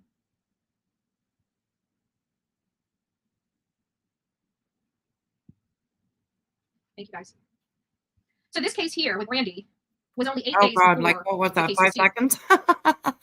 we see violence, and we know that domestic violence I is mean, really you bad. know, You I guess I it's live the in a effort that community you that gotta, in this chat oh room, my you God, either buddy, know really? somebody that has been personally affected with domestic violence, or you yourself have experience with domestic violence. One of the two. It is a really horrible problem in this country. And when you try to figure out where it possibly stems from, and I keep wondering, what does it stem from? Where does domestic battery stem from? And it stems from possessiveness. It stems from a personality defect where they feel they are supreme and superior over you. And if they're like that towards you, whether they act like that outward or not, they're definitely thinking it. People are not people's property. You know, I think if we just told it like it was, from tiny little kids on up to adulthood, we'd have a much different situation with domestic violence, with violence around everything in general. Bottom line is, nobody owns you. Nobody has a right to touch you. Nobody has a right to threaten you. Nobody has a right to make you fearful or live in fear or intimidate you. No one has a right to do that. Literally, no one. No one. Really? Who Oh, died and made them Betty. God? Made them king. I don't care if you're married for 30 years. In a relationship, it's a respect. It's not an object. It's not an ownership. It's a work. Let's be honest. It's work. Some make it, some don't. God bless the ones that do. You know, the ones that do, God bless them. Absolutely, Ladybug. Say no. You know, just say no means a totally different thing anymore to me than it does to substance. Right, Chef? I think I'm people sorry. we are being taught to worry about everybody else Yes. and not care for Oh ourselves. my I truly believe that. God. Because That's if the we were best taught to arms take care of abuser. ourselves and speak how we feel, there would be no BS. There'd be no ugh. Yes, Fake, right? Nikki, I Nobody'd have to worry. agree. Be a Betty baby. Be a Betty baby. There's your next shirt, Sonia. Be a Betty baby. Please It don't could be be for a the kids' club, it could be Betty. for the adults. Whatever you want, right? Oh Whatever you God, want. no. Don't do it, guys. What else do we got here? Oh, they just went through. I got Foster Pie. That 16-year-old boy. And he's a good looking man. Yeah, young boy. I guess young boy would probably be more appropriate, But they don't want to ever think that they're not adult like. So we'll give them that much respect. He was a good looking boy, He's a good looking boy. It's this one here. That's his, I think. Well, this one right here. You can't even see my cursor. There we go. That one. There we go. Don't you confuse who we're talking about. But and I'm sure he would have. I heard he was really good. I mean, he wanted to be an electrician. Becoming a master electrician is a very good job. Being a subcontractor, especially you get with a good builder that treats you right, man. You got made. You need at least 2 or so years, 2 to 4 years under your belt. But it's a good profession. It's a great profession. It sounded like he was smart, but that age and the fact that he probably had a lot of emotions when it came to his father and just saw his father just being a lazy piece of garbage. And I don't know. How do you know that's how he saw it? Like, well, I don't understand. A lazy piece of garbage. Who the fuck are you to talk about somebody's father like that? No matter what kind of situation they're in right now. I mean, obviously he's a piece of shit if he kills his own son, but how the fuck do you know what this boy was thinking or what this, you just, oh my God, you make up all this stuff all the time. It's really fucking annoying. What could have been said in that house, but he didn't deserve to lose his life for it. And I have a funny feeling, we'll never know. So, but my thoughts are they must have had a fight about something. Either maybe it was started by his father laying around and telling him, get up and clean this. He was probably like, you're a lazy piece of bleh. And his father came unglued, that's just kind of in my mind. It's something like that I foresee happening. Of course, it's something like that you perceive happening. It's always something horrible that you perceive happening. It's always something, usually, you just blamed the victim, really. You really did. You just blamed the victim. And his father that's the bad thing about substances. That's why I always say there's 3 main things that really make a piece of crap that can kill. And it's, it's substances, alcohol, and abuse.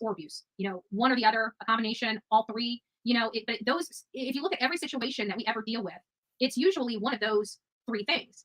There are outliers. Serial killers, I would probably put as an outlier to that.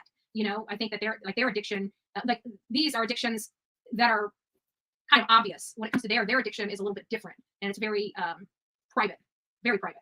So I think that the serial killers would be an outlier in that theory. But for the most part, your normal run-of-the-mill, this type of stuff, it has to do with drugs, alcohol, or abuse, a combination or all 3. And this one, I think that his father was just so ate up because he had been on.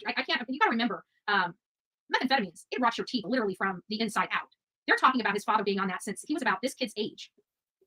I don't I have to think if his brain was scanned, that it would there would be some major damage to the brain. I mean, think about it. If this substance can literally rot your teeth from the inside out, that means that the outside is the last that is visible of the effects of this particular substance. If it's doing that. Oh my God. See, seriously, bitch, you have no fucking clue. You really seriously have no fucking clue at all. Oh my God.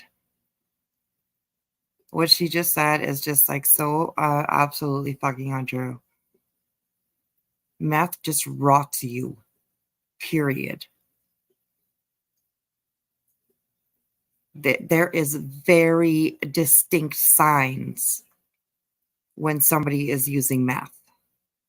Very distinct signs on the outside, on their bodies. And guaranteed that happens way before anybody's teeth starts rotting. Like, yes, it's, yeah. And it's not actually, geez, I don't even think it's actually even just like the meth itself. I think it's probably the smoking of it, you know. And when you're an addict, you constantly have like a pipe in your mouth or whatever, right? Like always something. So, yes. Believe me, I have seen meth. I have seen the faces of meth, and they are not beautiful. So she has absolutely no fucking clue what she's talking about here, at all. Doing that to your, what is it doing to your bones? What is it doing to your organs? Much like your brain. I don't know. It just, but when you're coming off of it, you're shot. You would rather just stay up, but you never can just stay up. Your body will shut down on you. I mean, literally, you go into a psychosis almost. So we don't know what stage his father has. His father been abstaining from the use of narcotics and Psychosis? I'm not sure about that either. alcohol. There's just a lot of things that are going on. But his father looks pretty stinking scary. I'm sorry. He's scary looking. Let's see if I can get that back. That's him right there. Now, I hate Betty Crocker. Yeah, she always brings me out of the bushes, this lady. Oh my goodness. Good to see you, sweetheart. now that guy looks scary to me. That guy. Let me put this. Let me scare you guys a little bit better. That guy. I don't know. I don't know if I can trust that face. That's scary. Even his eyes. His eyes. It's like, I can tell you, he looks like he's under the influence. Because if you look at his eyeballs, this is going to blow this up. His pupils are dilated with that flash, and you can see the red. You can almost see the red in his whites. That's as far as it'll let me. But his black is really big in this photo. There's just a little bit of blue around that black. And his whites, you can see especially over here, that they're red. Yeah, his pupils are huge. And that's in a flash. That's in a light flash. That guy's scary. I don't know. But it sounds like Oh my God. the son, from what we understand, and this is what bothers me. If there was a grown man at the home, why did the grandson, need to go over there and help his father, or his grandfather rather? It seems to me that there may have been something else going on. Maybe the grandfather was scared to be alone with his own son when the grandmother went to rehab. Oh, here we go with some narratives. Yeah. Here we go. I don't know. This world has been infected with demons for sure. Oh yeah. But I guess Rob, I think the problem is the alarming numbers. Like the people that are doing it. Like you could be sitting next to some of these people in church. I mean, not this guy. I'm not talking about this guy. I'm just talking about other stuff in general. Like there's just people that have done horrible things and do horrible things that will literally go to church every Sunday. You know, it's becoming a weird world. But I was talking to a friend, and again, I'm not sure. I really am not. I'm not sure if it's just because it's being kind of magnified now that social media is here. You know, things are getting out. Hey, Turkey Man, nice to see you. Things are getting out possibly quicker and faster. And Jesus Lord, this is already on 2 times speed. Like shit, man. I thought I could speed it up a little further. It's already on 2 times. Like, gosh, spit it out, Betty. Spit it out, bitch. Fuck, she takes a long time just to like get a point out. It's crazy. Oh my God.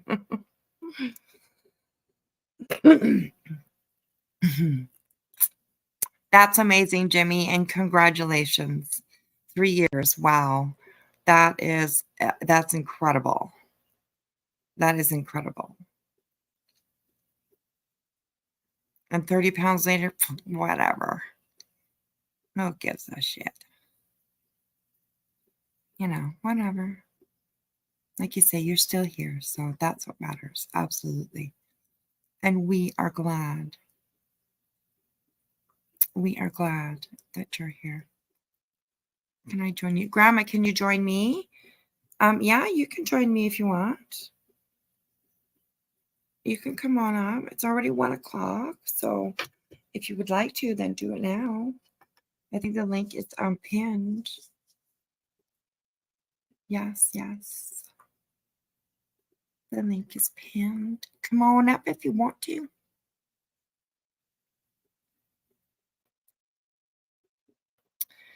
Yes, yes. So yeah, she's like quite the disaster anyways.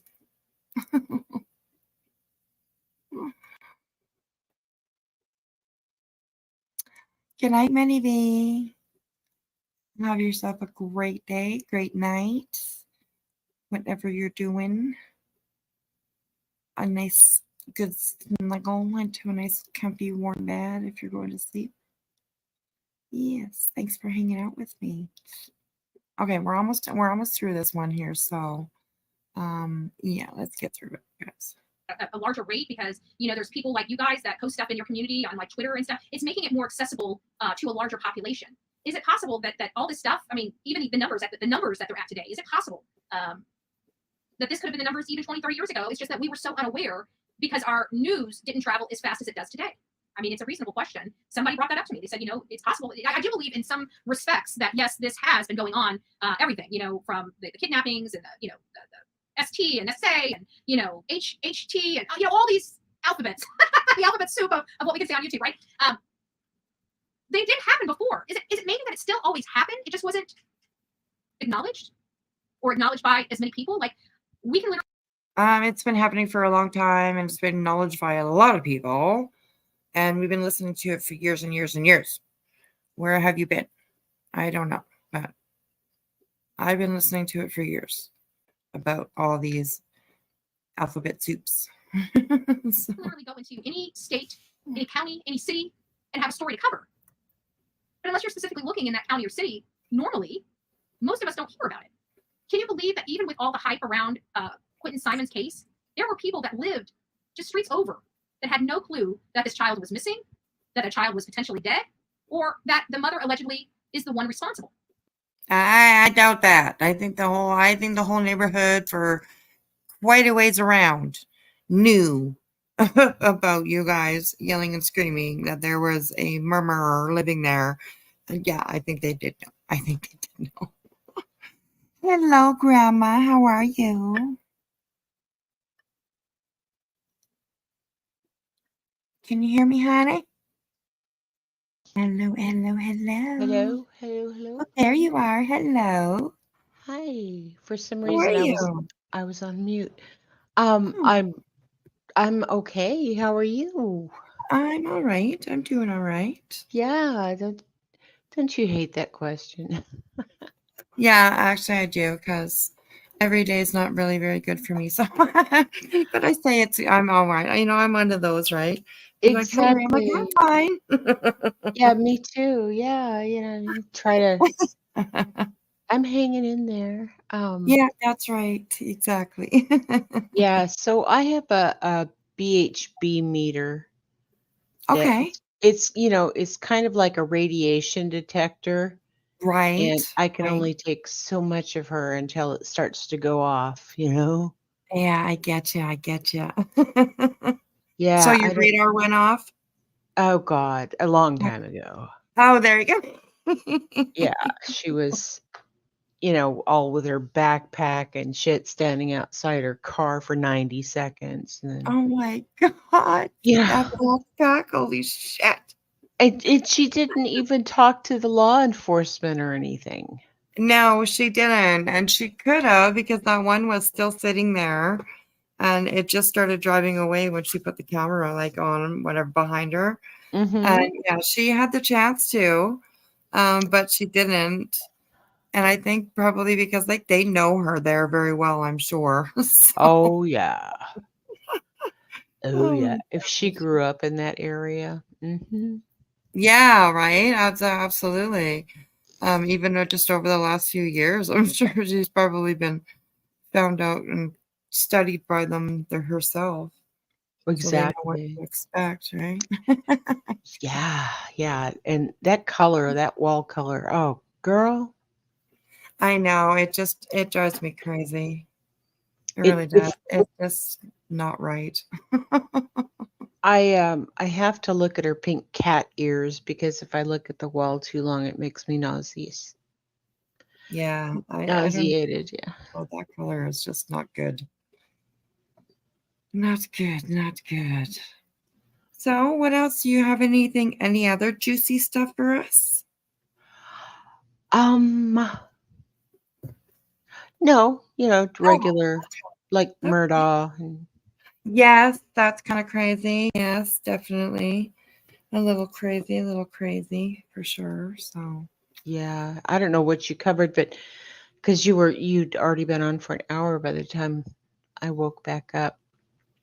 yeah, So, or we didn't really talk about Murdoch at all very much. Just what oh, Betty was saying about it. So, earlier yeah, we were talking about that Ruby chick. Frankie. Yes, yeah.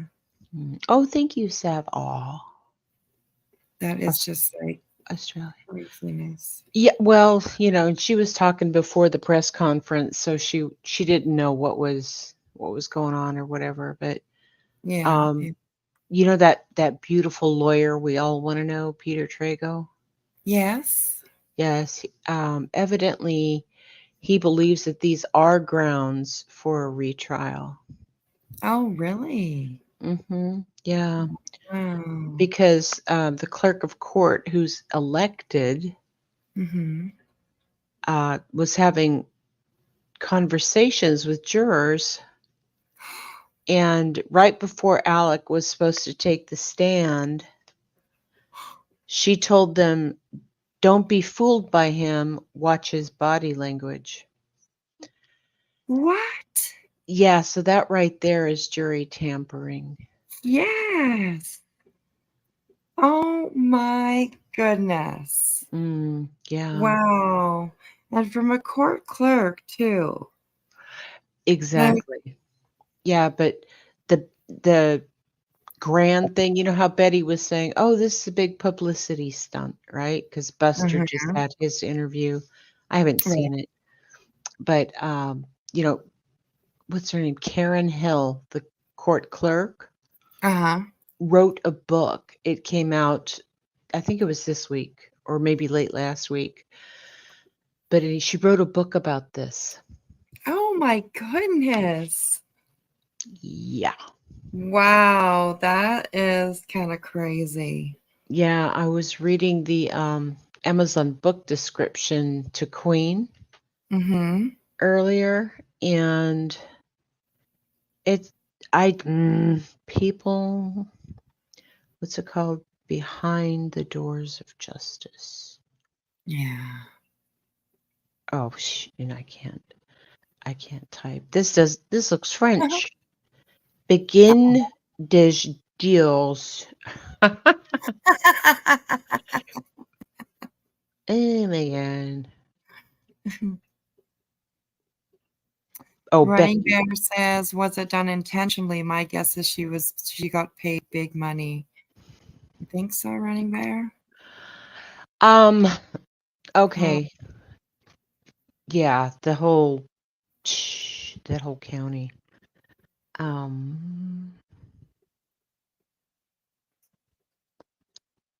So in the script, okay, and her name is Becky Hill. Mm-hmm. Says she has 40 plus exclusive photos in her book. I don't know if you're a Harry Potter fan, but this is reminding me of Rita Skeeter. Oh, yeah? Yeah. Okay. It says, for years, Becky had known about the rumors of corruption and crime surrounding the Murdoch family. Mm-hmm. Mm-hmm. Yeah. Wow. Interesting. Because she's the one who stood there and read the guilty verdicts on live TV. Yeah, yeah. I just people. Gosh.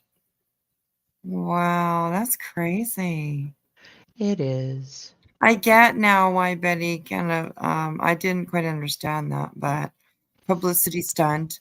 I don't think it's a publicity stunt, but like Running Bear, maybe she was paid money to do it, or something along. Or maybe the jurors that testified under oath that she said that were paid.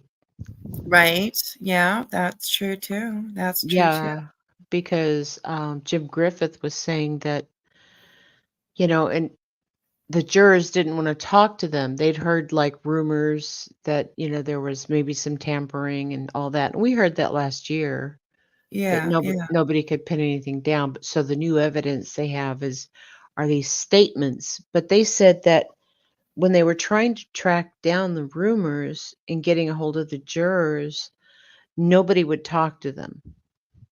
He said Oh, they were all silent. And right. then Becky released her book, which came out last week. And he said that then 2 or 3 of them, including the 4-person, said, yes, it's true. This is what she said. They were all interviewed individually, separate from each other. And they all told the same thing with the same wording. Oh, wow, yeah. Yeah. Huh. So, their thing is that, oh, well, they saw the book come out and they got mad. So they wanted to, whatever. Yeah. No, I'm sorry. I mean, if I was talking to somebody and somebody said something like that, like the court of clerk was bringing us our Subway sandwiches for lunch, and she says, don't believe it or don't buy into it, don't be tricked by it. Yeah, Yeah. geez, dun dun dun. But as a layperson, I would think that's just conversation. I wouldn't go run and report it like, oh my God, she's trying to jury tamper. Yeah, yeah, Yeah. yeah. But like defense, obviously, right? They're going to use anything and everything that they know or see or hear or you know what I mean. So, Exactly. Yeah, yeah. I think Running Bear's going down into one of my rabbit holes. Like Oh yes. if the defense paid her before the trial to do this so that they could then, she could go write her book and they would Mhm. have this whole I don't know. It just that law firm though, it was so skanky, so low, nasty predators, you know. Yeah. Yeah, she published the book after the case. Mhm. Yeah. I don't put anything by them. And Yeah, absolutely. Especially when they, I mean, Murdoch has money, does he not? what's that? Murdoch, like he has money, does he not? Like Um, he's, or does he not have no access to nothing anymore? yeah, no, he was in the red when Oh. his wife and son died. Yeah. Oh yeah. Okay. Yeah, Got. so the thing with him, Murdoch, was his name, the family name and their Yeah. history, and all that kind of stuff. Because yeah, Yeah. he owed several $1,000,000, but and then the house wasn't in his name, you know. Right. So it's not like Oh. he could sell Moselle and get tons of money. So yeah, it's Yeah. all just weird. Yes, definitely. I'll have to read up a little bit more on it. I didn't really like follow the court case. Like, I don't know why, because it was so huge, but I think maybe that's why, just because it was everywhere and I was just like, fuck, whatever. Yeah. I didn't really follow it like too closely. I know what kind of happened and stuff like that, but yeah, it'd be interesting to look into this for sure. Yeah, I don't know. It would just be okay, not only was she risking her career, right? Yeah. Um, she won't be able to run for any other elected office. Right. Yeah. And but I don't know if this potentially has jail time attached with it or some sort of sanctions, you know? Yeah, you would think so, especially on like maybe not about her book or anything. If that was done like after the trial and stuff like that, then maybe that would be okay. But like the speaking to the jurors, Yeah, that was that during the trial. yeah, like that definitely should have some repercussions attached to it, I think. Yeah. So, Yeah, yeah, just I don't know. And then I really question, but you know, once they raise any kind of gag orders or whatever, anybody can write anything or produce documentaries or whatever about Mhm. about their experience through the trial or what happened or what they knew, Yeah, that sort of yeah. thing. So, because Queen was asking earlier, isn't that illegal? You know, she can't profit off of that. And I don't know with her being an elected official if All that has right. anything to do with it or not. But yeah, Mhm. everybody's pretty much free to do whatever they want after. Wow, that's crazy. Yes. Yeah, and I mean, it makes you actually kind of like question the jurors too, because like they are told, like if anybody talks to you about anything, or if any, you know what I mean, that you're supposed to go and tell somebody, whoever's supposed to know that they're talking to you. And apparently, I don't know, I was that how it was found out that the jurors, like somebody in the jury was the one that brought it up that said, hey, they're talking to us and they're not supposed to, or No, no, not at all. Not during the trial at all. No, wow. it was after the trial Yeah. that Poot and Jim Griffith and those people, they got wind. There was like rumors, hey, somebody was doing jury tampering, because I remember hearing that. And I was thinking that somebody, was doing something nefarious, like, I know your kid sells drugs, by a Right. Yeah. shop or whatever, Yeah. and Mhm. if you don't find him guilty, then, we're going to be cracking down on him or something, that kind of threat. Yeah, yeah, yeah. Yeah, but I didn't think something like this, where a court clerk would talk to them about the case. And then again, as a layperson, you know, um, she's part of the court. I'm not talking to, my best friend or my husband, or, I'm not talking about the case outside, right? Mhm. But this is inside. And why would Mhm. they think that was wrong? Yeah, yeah. Oh Yeah. my goodness, craziness. Yeah. That Murdaugh, he knows how to keep people entertained, that's for sure. Well, and that's the whole thing, is that, in small areas like that, Yeah. I mean, it's a town more than a city, Mhm. and the Murdaughs have been there forever, you know. Yeah, His what prominent. Yeah. his great grandpa Buster killed himself, I think, in what, like 1910 or something. Wow. Yeah, well, he drove in front of a train. Okay. Oh my gosh. Yeah, so people say it was a horrible accident. But, they've been there for so long, and families with power, that Mhm. have, because the golden rule, right? Those who have the gold make the rules. Yeah. Yeah. And so I'm, finding an impartial jury in that venue, to me, was just surprising. Yeah, absolutely. And Yeah. now, like now, how like you think it would be even harder now to find an impartial jury. Like Yeah. this has been so out there and trending and top news, and it's been everywhere, So, Oh, oh, yeah. Well, yes, little towns, that it was in the IGA, it was in the little grocery store that this was first broke. Yeah. They don't they don't rely upon media. It's amazing the yeah, information that passes around. Well, you kind of live in a small yeah, area, right? Yeah. Oh yeah, yeah, absolutely. There's like Mhm. 50,000 in our whole territory. So, Really? yeah, Um, yeah. when I lived in Mitkoff in Petersburg, Alaska, Mhm. Yeah. um, we didn't have mail delivery. Oh yeah, yeah.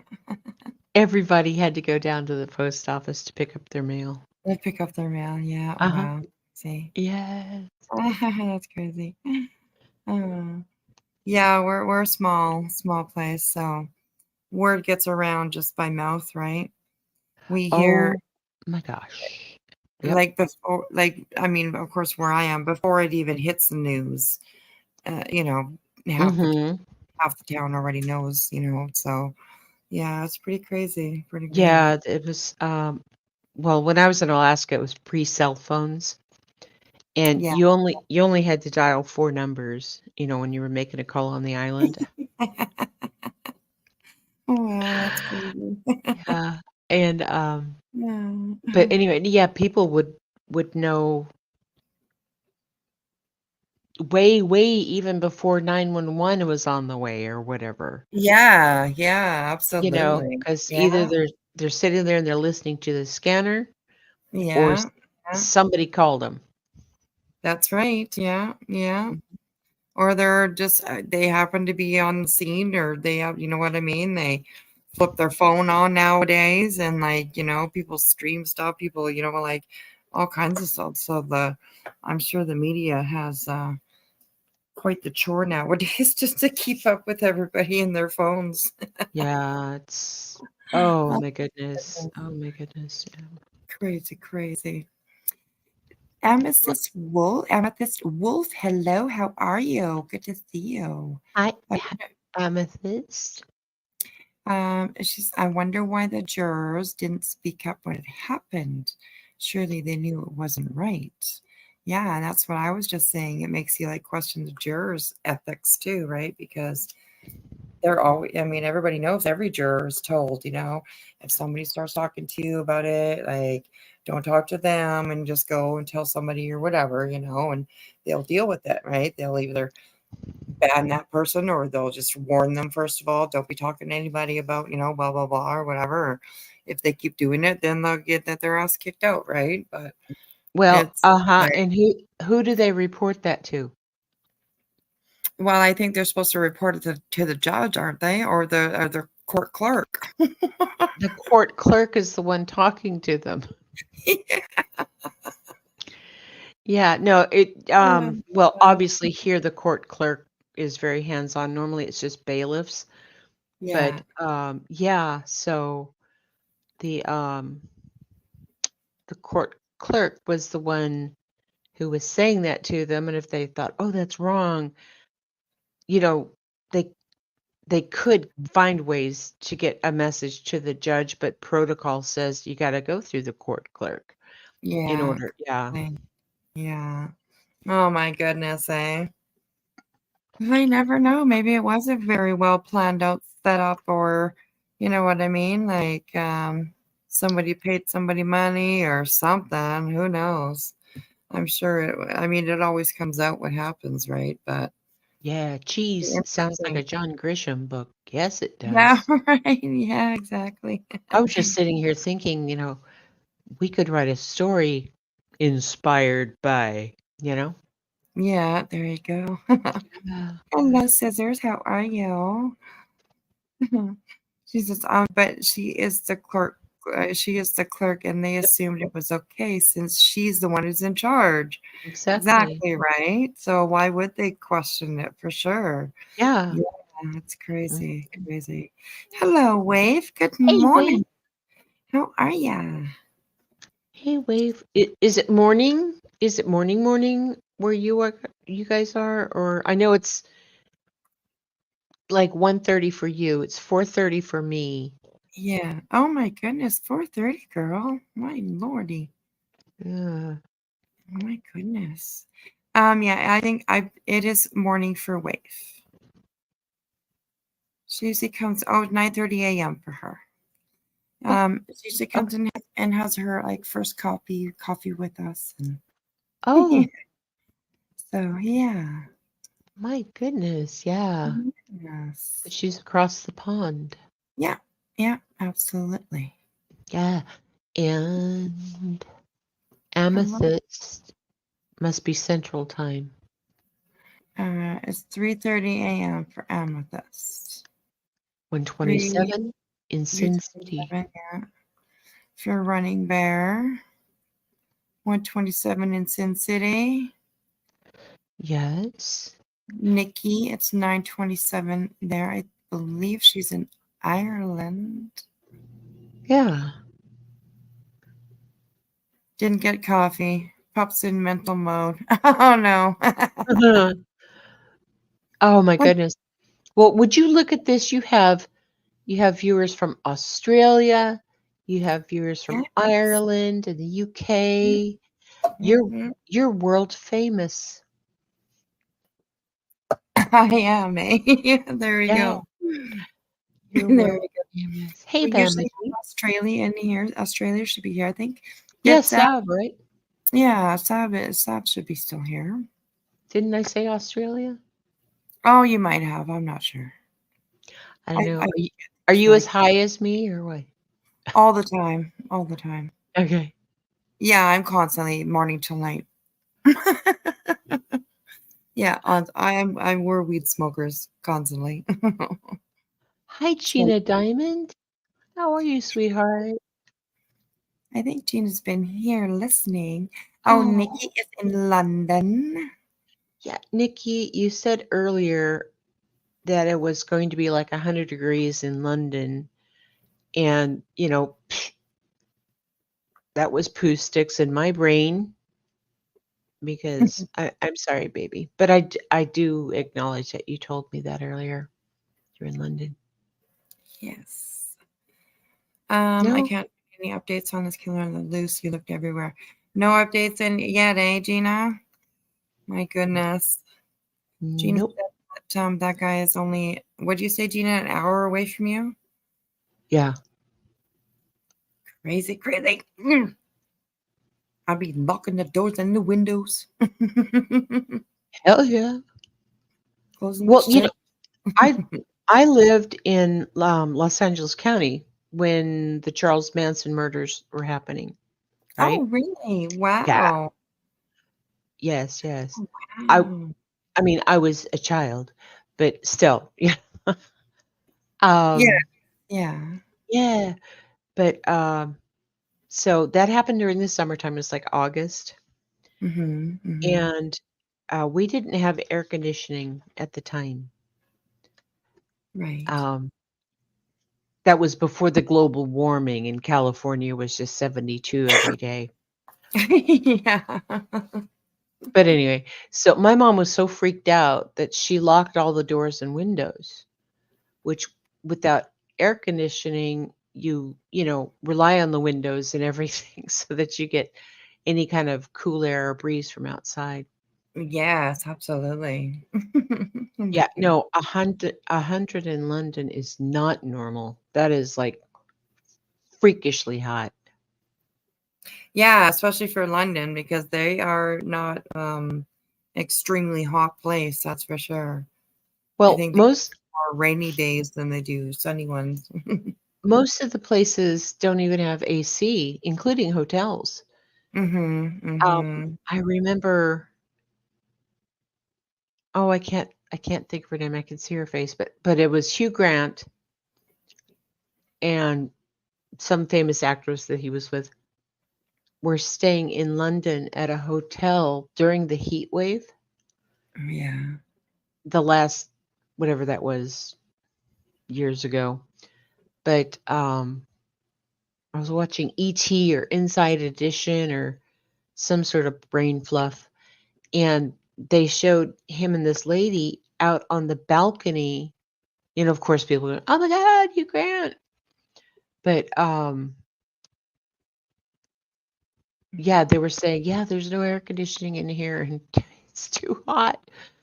And I think then it was like maybe Fahrenheit 85. Wow. Yeah.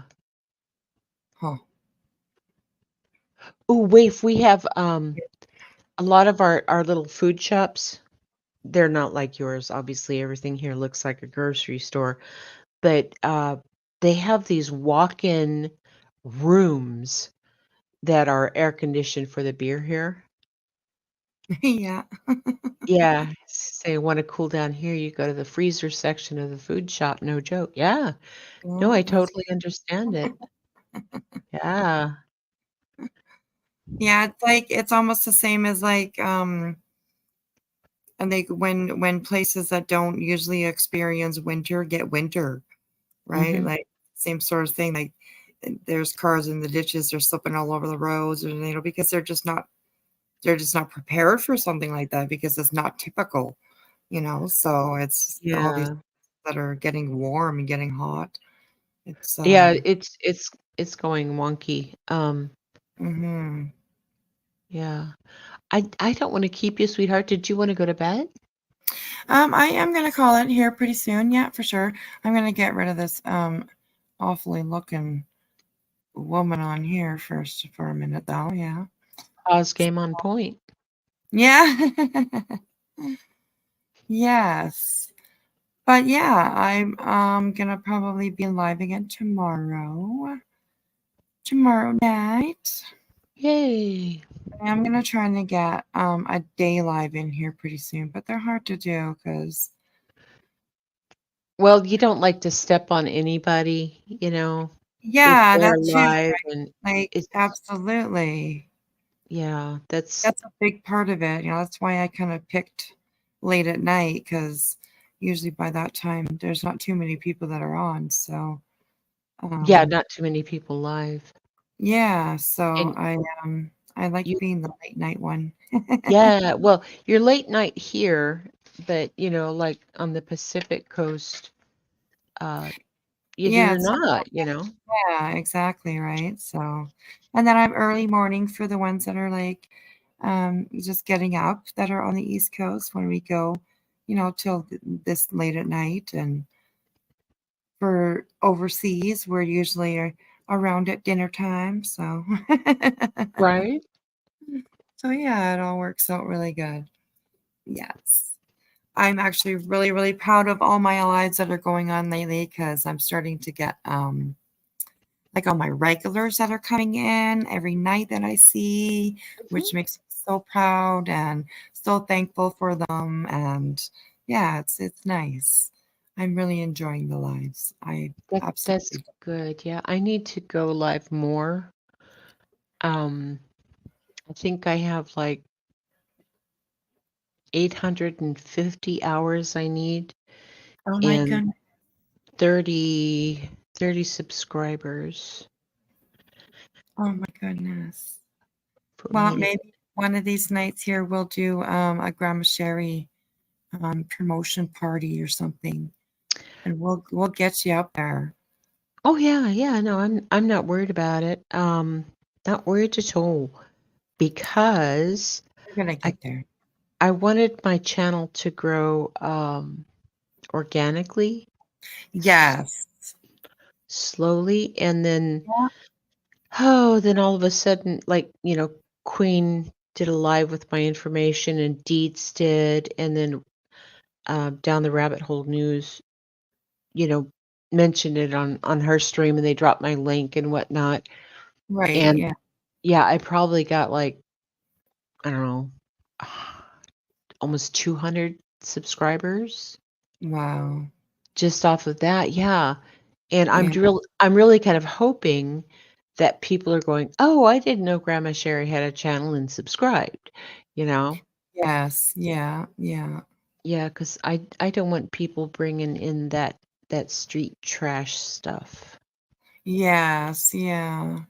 Yeah. I'm surprised too. I don't know if there's a certain number or, I mean, other than Molly coming in, like I haven't really had any troubles at all yet about anything. Everybody's been really accepting of me, and yeah, it's been great. So like I said, I don't know if there's like a certain number that you reach or whatever, and then the trolls and the shit starts coming in. I'm not sure, Oh but no. No, no, no, no. My first live, I think I had like 20 subscribers or something, that kind of thing. Wow. And Yeah. I don't know why people are saying, no, I don't have enough subscribers to go live because, you know, I would think that the threshold would have been a little higher than 20 if that was the case. Yeah, yeah. Yeah. Oh, oh, dang. I guess I have to leave it then. Bama, don't leave me. Don't leave me. You're one of my fun people. Yes, we love Bama. Yeah, but no, it's not like, ooh, they released the trolls, when you reach a certain level. Yeah, I was wondering, because I mean, I've been doing pretty good. So, Yeah, uh, so there's some things on the back end with YouTube that can help you cut down the trolls. Like oh, if you put it on subscriber only mode, oh yeah, okay. that keeps the bots out, the porn bots and all that. Mm-hmm. Yeah, I don't even think I've had any porn bots yet. No. Well, Damn.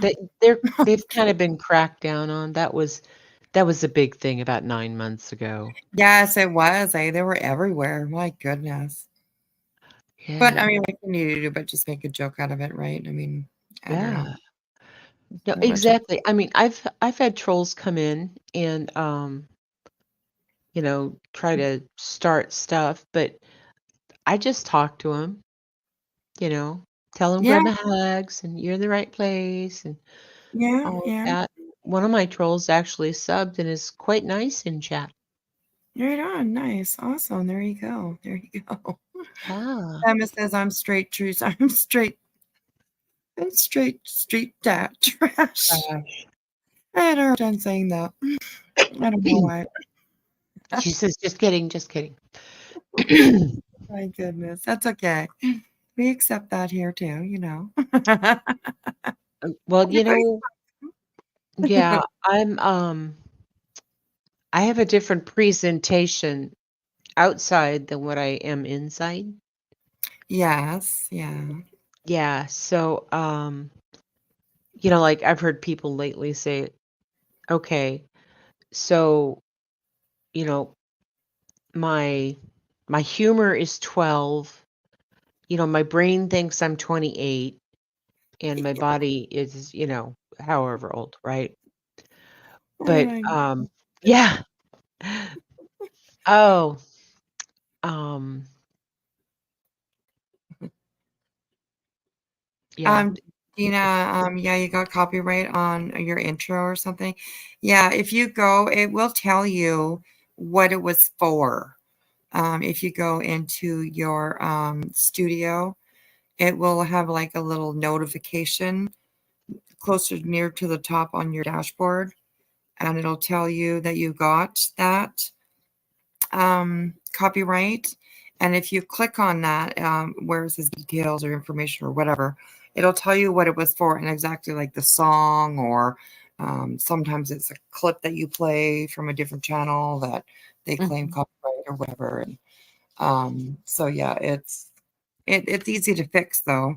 You can either mute that or you can replace the song if it was a song, and then that way your copyright goes away, and then you can your monetization will go back up to normal or stay on yellow. But every time I get a yellow, I ask for a review, and I would say probably at least 90% of the ones that I ask for a review for, they come back and they become fully monetized. After we have reviewed, we have decided or whatever that your video is good for all ads or whatever the hell it says, so Yeah, I'm not It's- monetized yet, so I don't have to worry about that, but I do get copyright claims, yeah. which are basically just small things. And I found out that sometimes when you play a different clip or a song or whatever, it Mhm. seems like the algorithm's right on it. boom. Yep. Yeah. They put a digital signal in video and audio now that basically will trigger the algorithm. Yeah. Yeah. That's right. Yeah. Yeah. Yeah. 'Cause sometimes it's pretty quick for me too. Like, sometimes on a live, I'll get that right because I'm playing clips of somebody else or whatever. Mhm. And like as soon as I'm off, like within like 10 minutes or something, it'll come up. You got a copyright strike. Well, not strike, but warning or claim. whatever it is. Yeah. It's like, yeah, fuck. I was here for Wispy's first live with Boston KCG. Yes, yes, that was a while ago now. Yeah, actually, it was like Nikki and me, and I think one other person, and Nikki was on panel with you, and he said, "Oh, Mod Grandma Sherry," so boom, Yeah, hey, I'm a mod. yeah, Okay. yeah. That's right. That's right. Yes, absolutely. So, hello, Marie Duffy. How are you? Oh, Marie Duffy, hi, sweetheart. Yes. Milford Weeks, hello. Really glad you're not on Facebook. They would strike your entire intro off due to copyright. Yeah, probably. My intro now is full of music that I found on like in the YouTube studio, which is hard to do. They have shitty music in the YouTube studio, if you ask me, but Oh my God. And their sound effects are cruddy. I go to Licked. It's copyright free music. yeah. And some of them they have are like limited copyright or something like that, where, for like $8 you can buy the song. Oh yeah, yeah, yeah. I see. Yeah, Those kind of things, yeah. yeah. Unfortunately, all the really cool songs that I like Mm-hmm. tell me that I can't download them in my country. Oh God, of course, right? Jeez, my God. Yeah, and you know what I should do? I should probably put my NordVPN on like England and see Yeah. if it'll let me download it. Okay, no, that wasn't me plotting. Oh my goodness. Ignore the rabbit behind the curtain. Oh my gosh. Yeah. KCG's going back to bed. Good night, sweetheart. You know what? I should probably try to go to bed too, baby. Yeah, it's like gonna be like almost 5 o'clock in the morning for you. My goodness. It is. It's 4:45. Oh gosh, that is so late. Well, Crazy lady. you'll get there sooner or later. Yes, I'm usually up quite late too myself, but I don't know, by 4:30 or 5 I'd be out.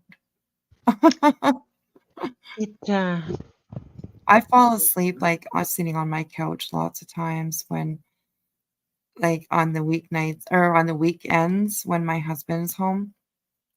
He works Monday to Friday and he works nighttime, so he's gone all night long, Monday to Friday.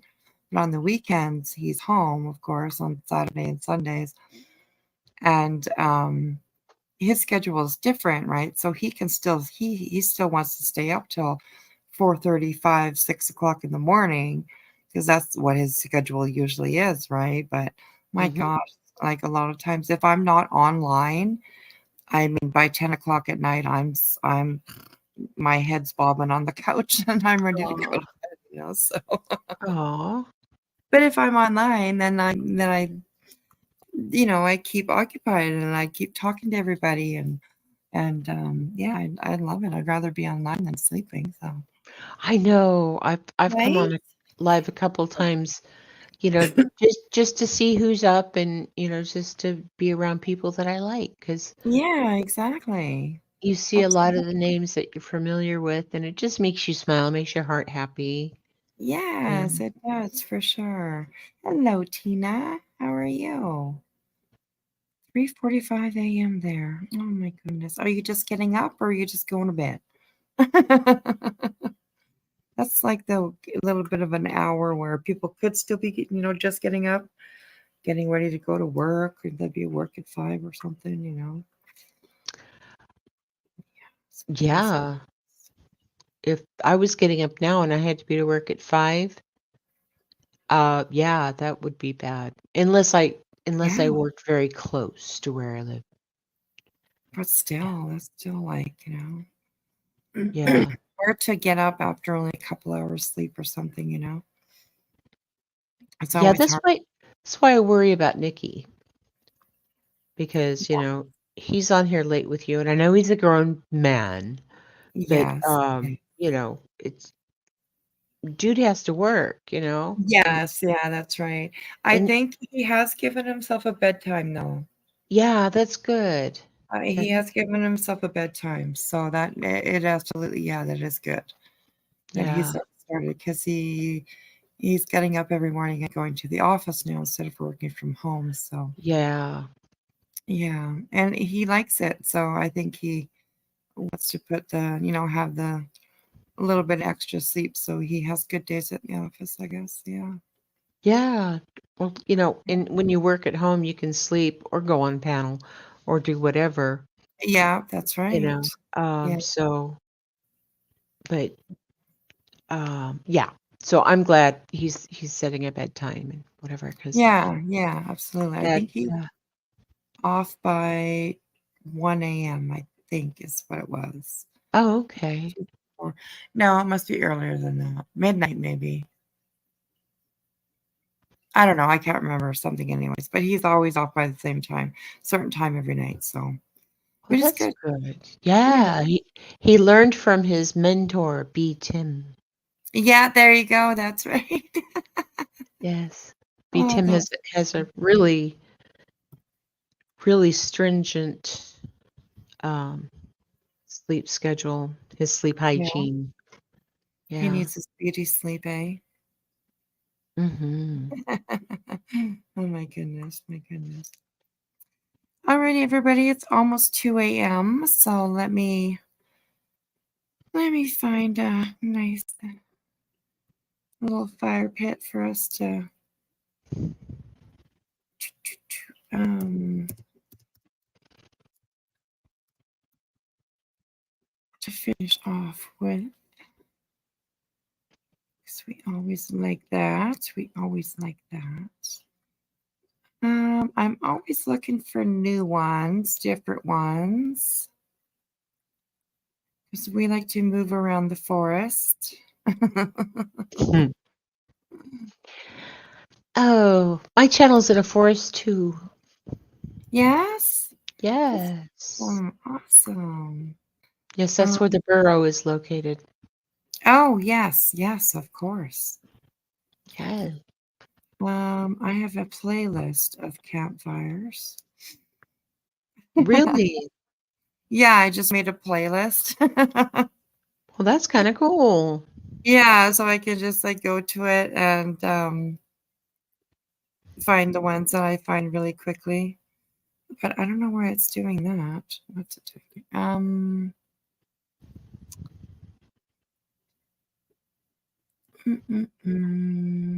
Well, I'll jump down, babe.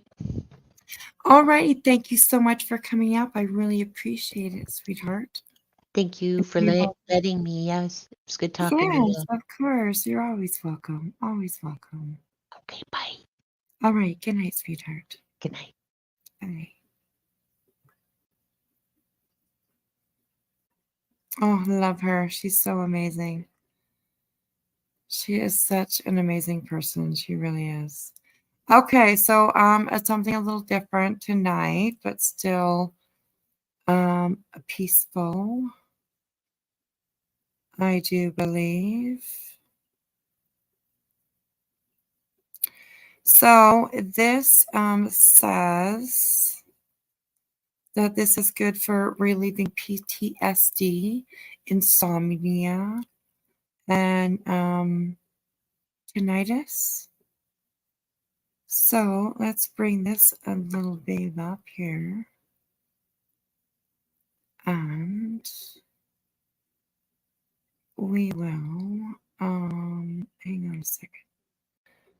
I will put a big screen for you guys.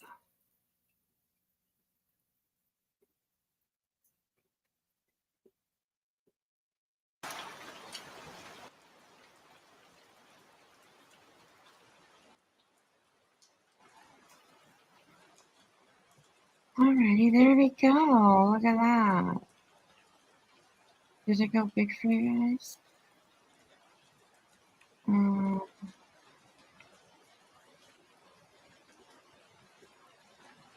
Next will be full screen.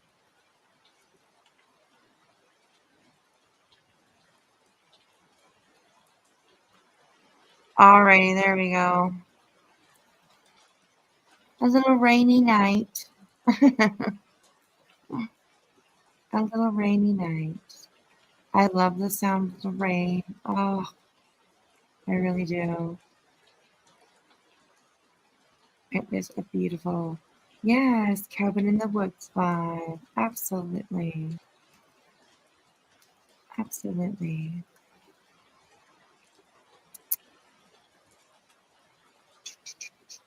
Thank you, Running Bear. You are so appreciated. Cheese, yes. Good night, everyone.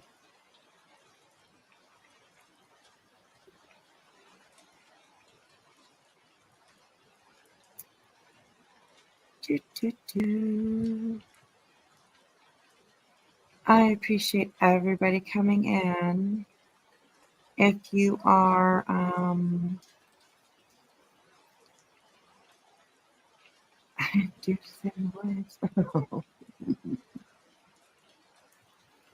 if you guys are still in the backwoods, come on in and say good night.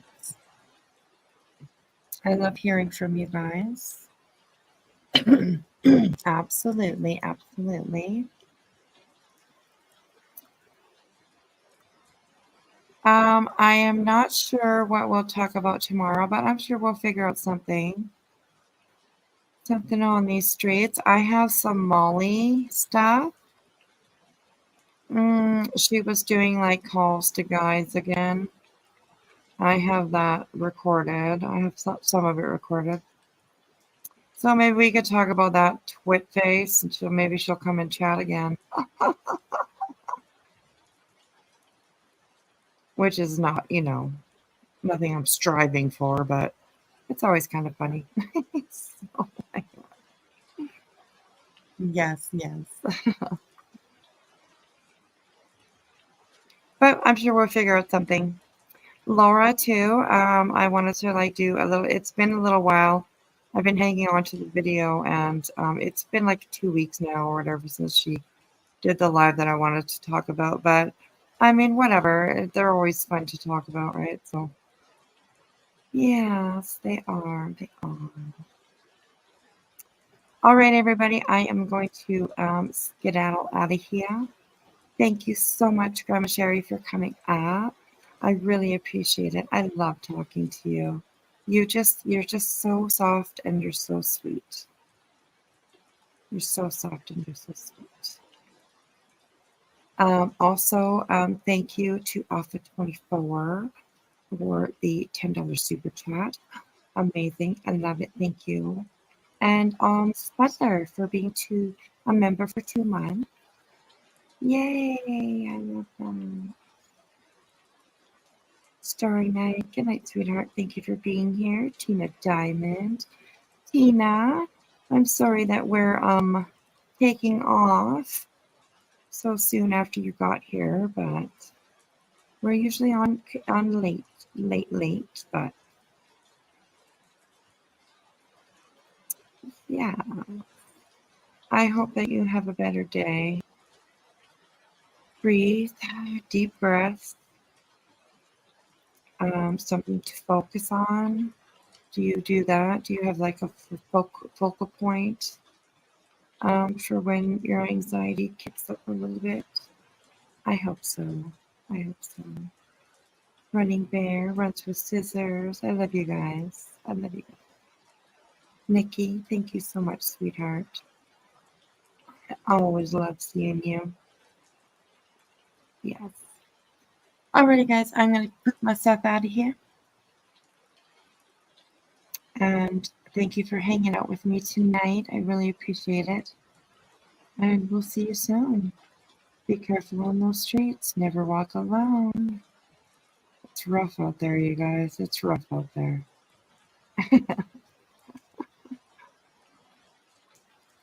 Stick together. That's what I can say. Stick together. All right, you guys. I am out. Much love to you too, Tina. Thank you, sweetheart. I appreciate it. Alrighty, guys. We'll talk to you soon. Have a good night. Be good. Be careful. And be kind. Love you. Bye.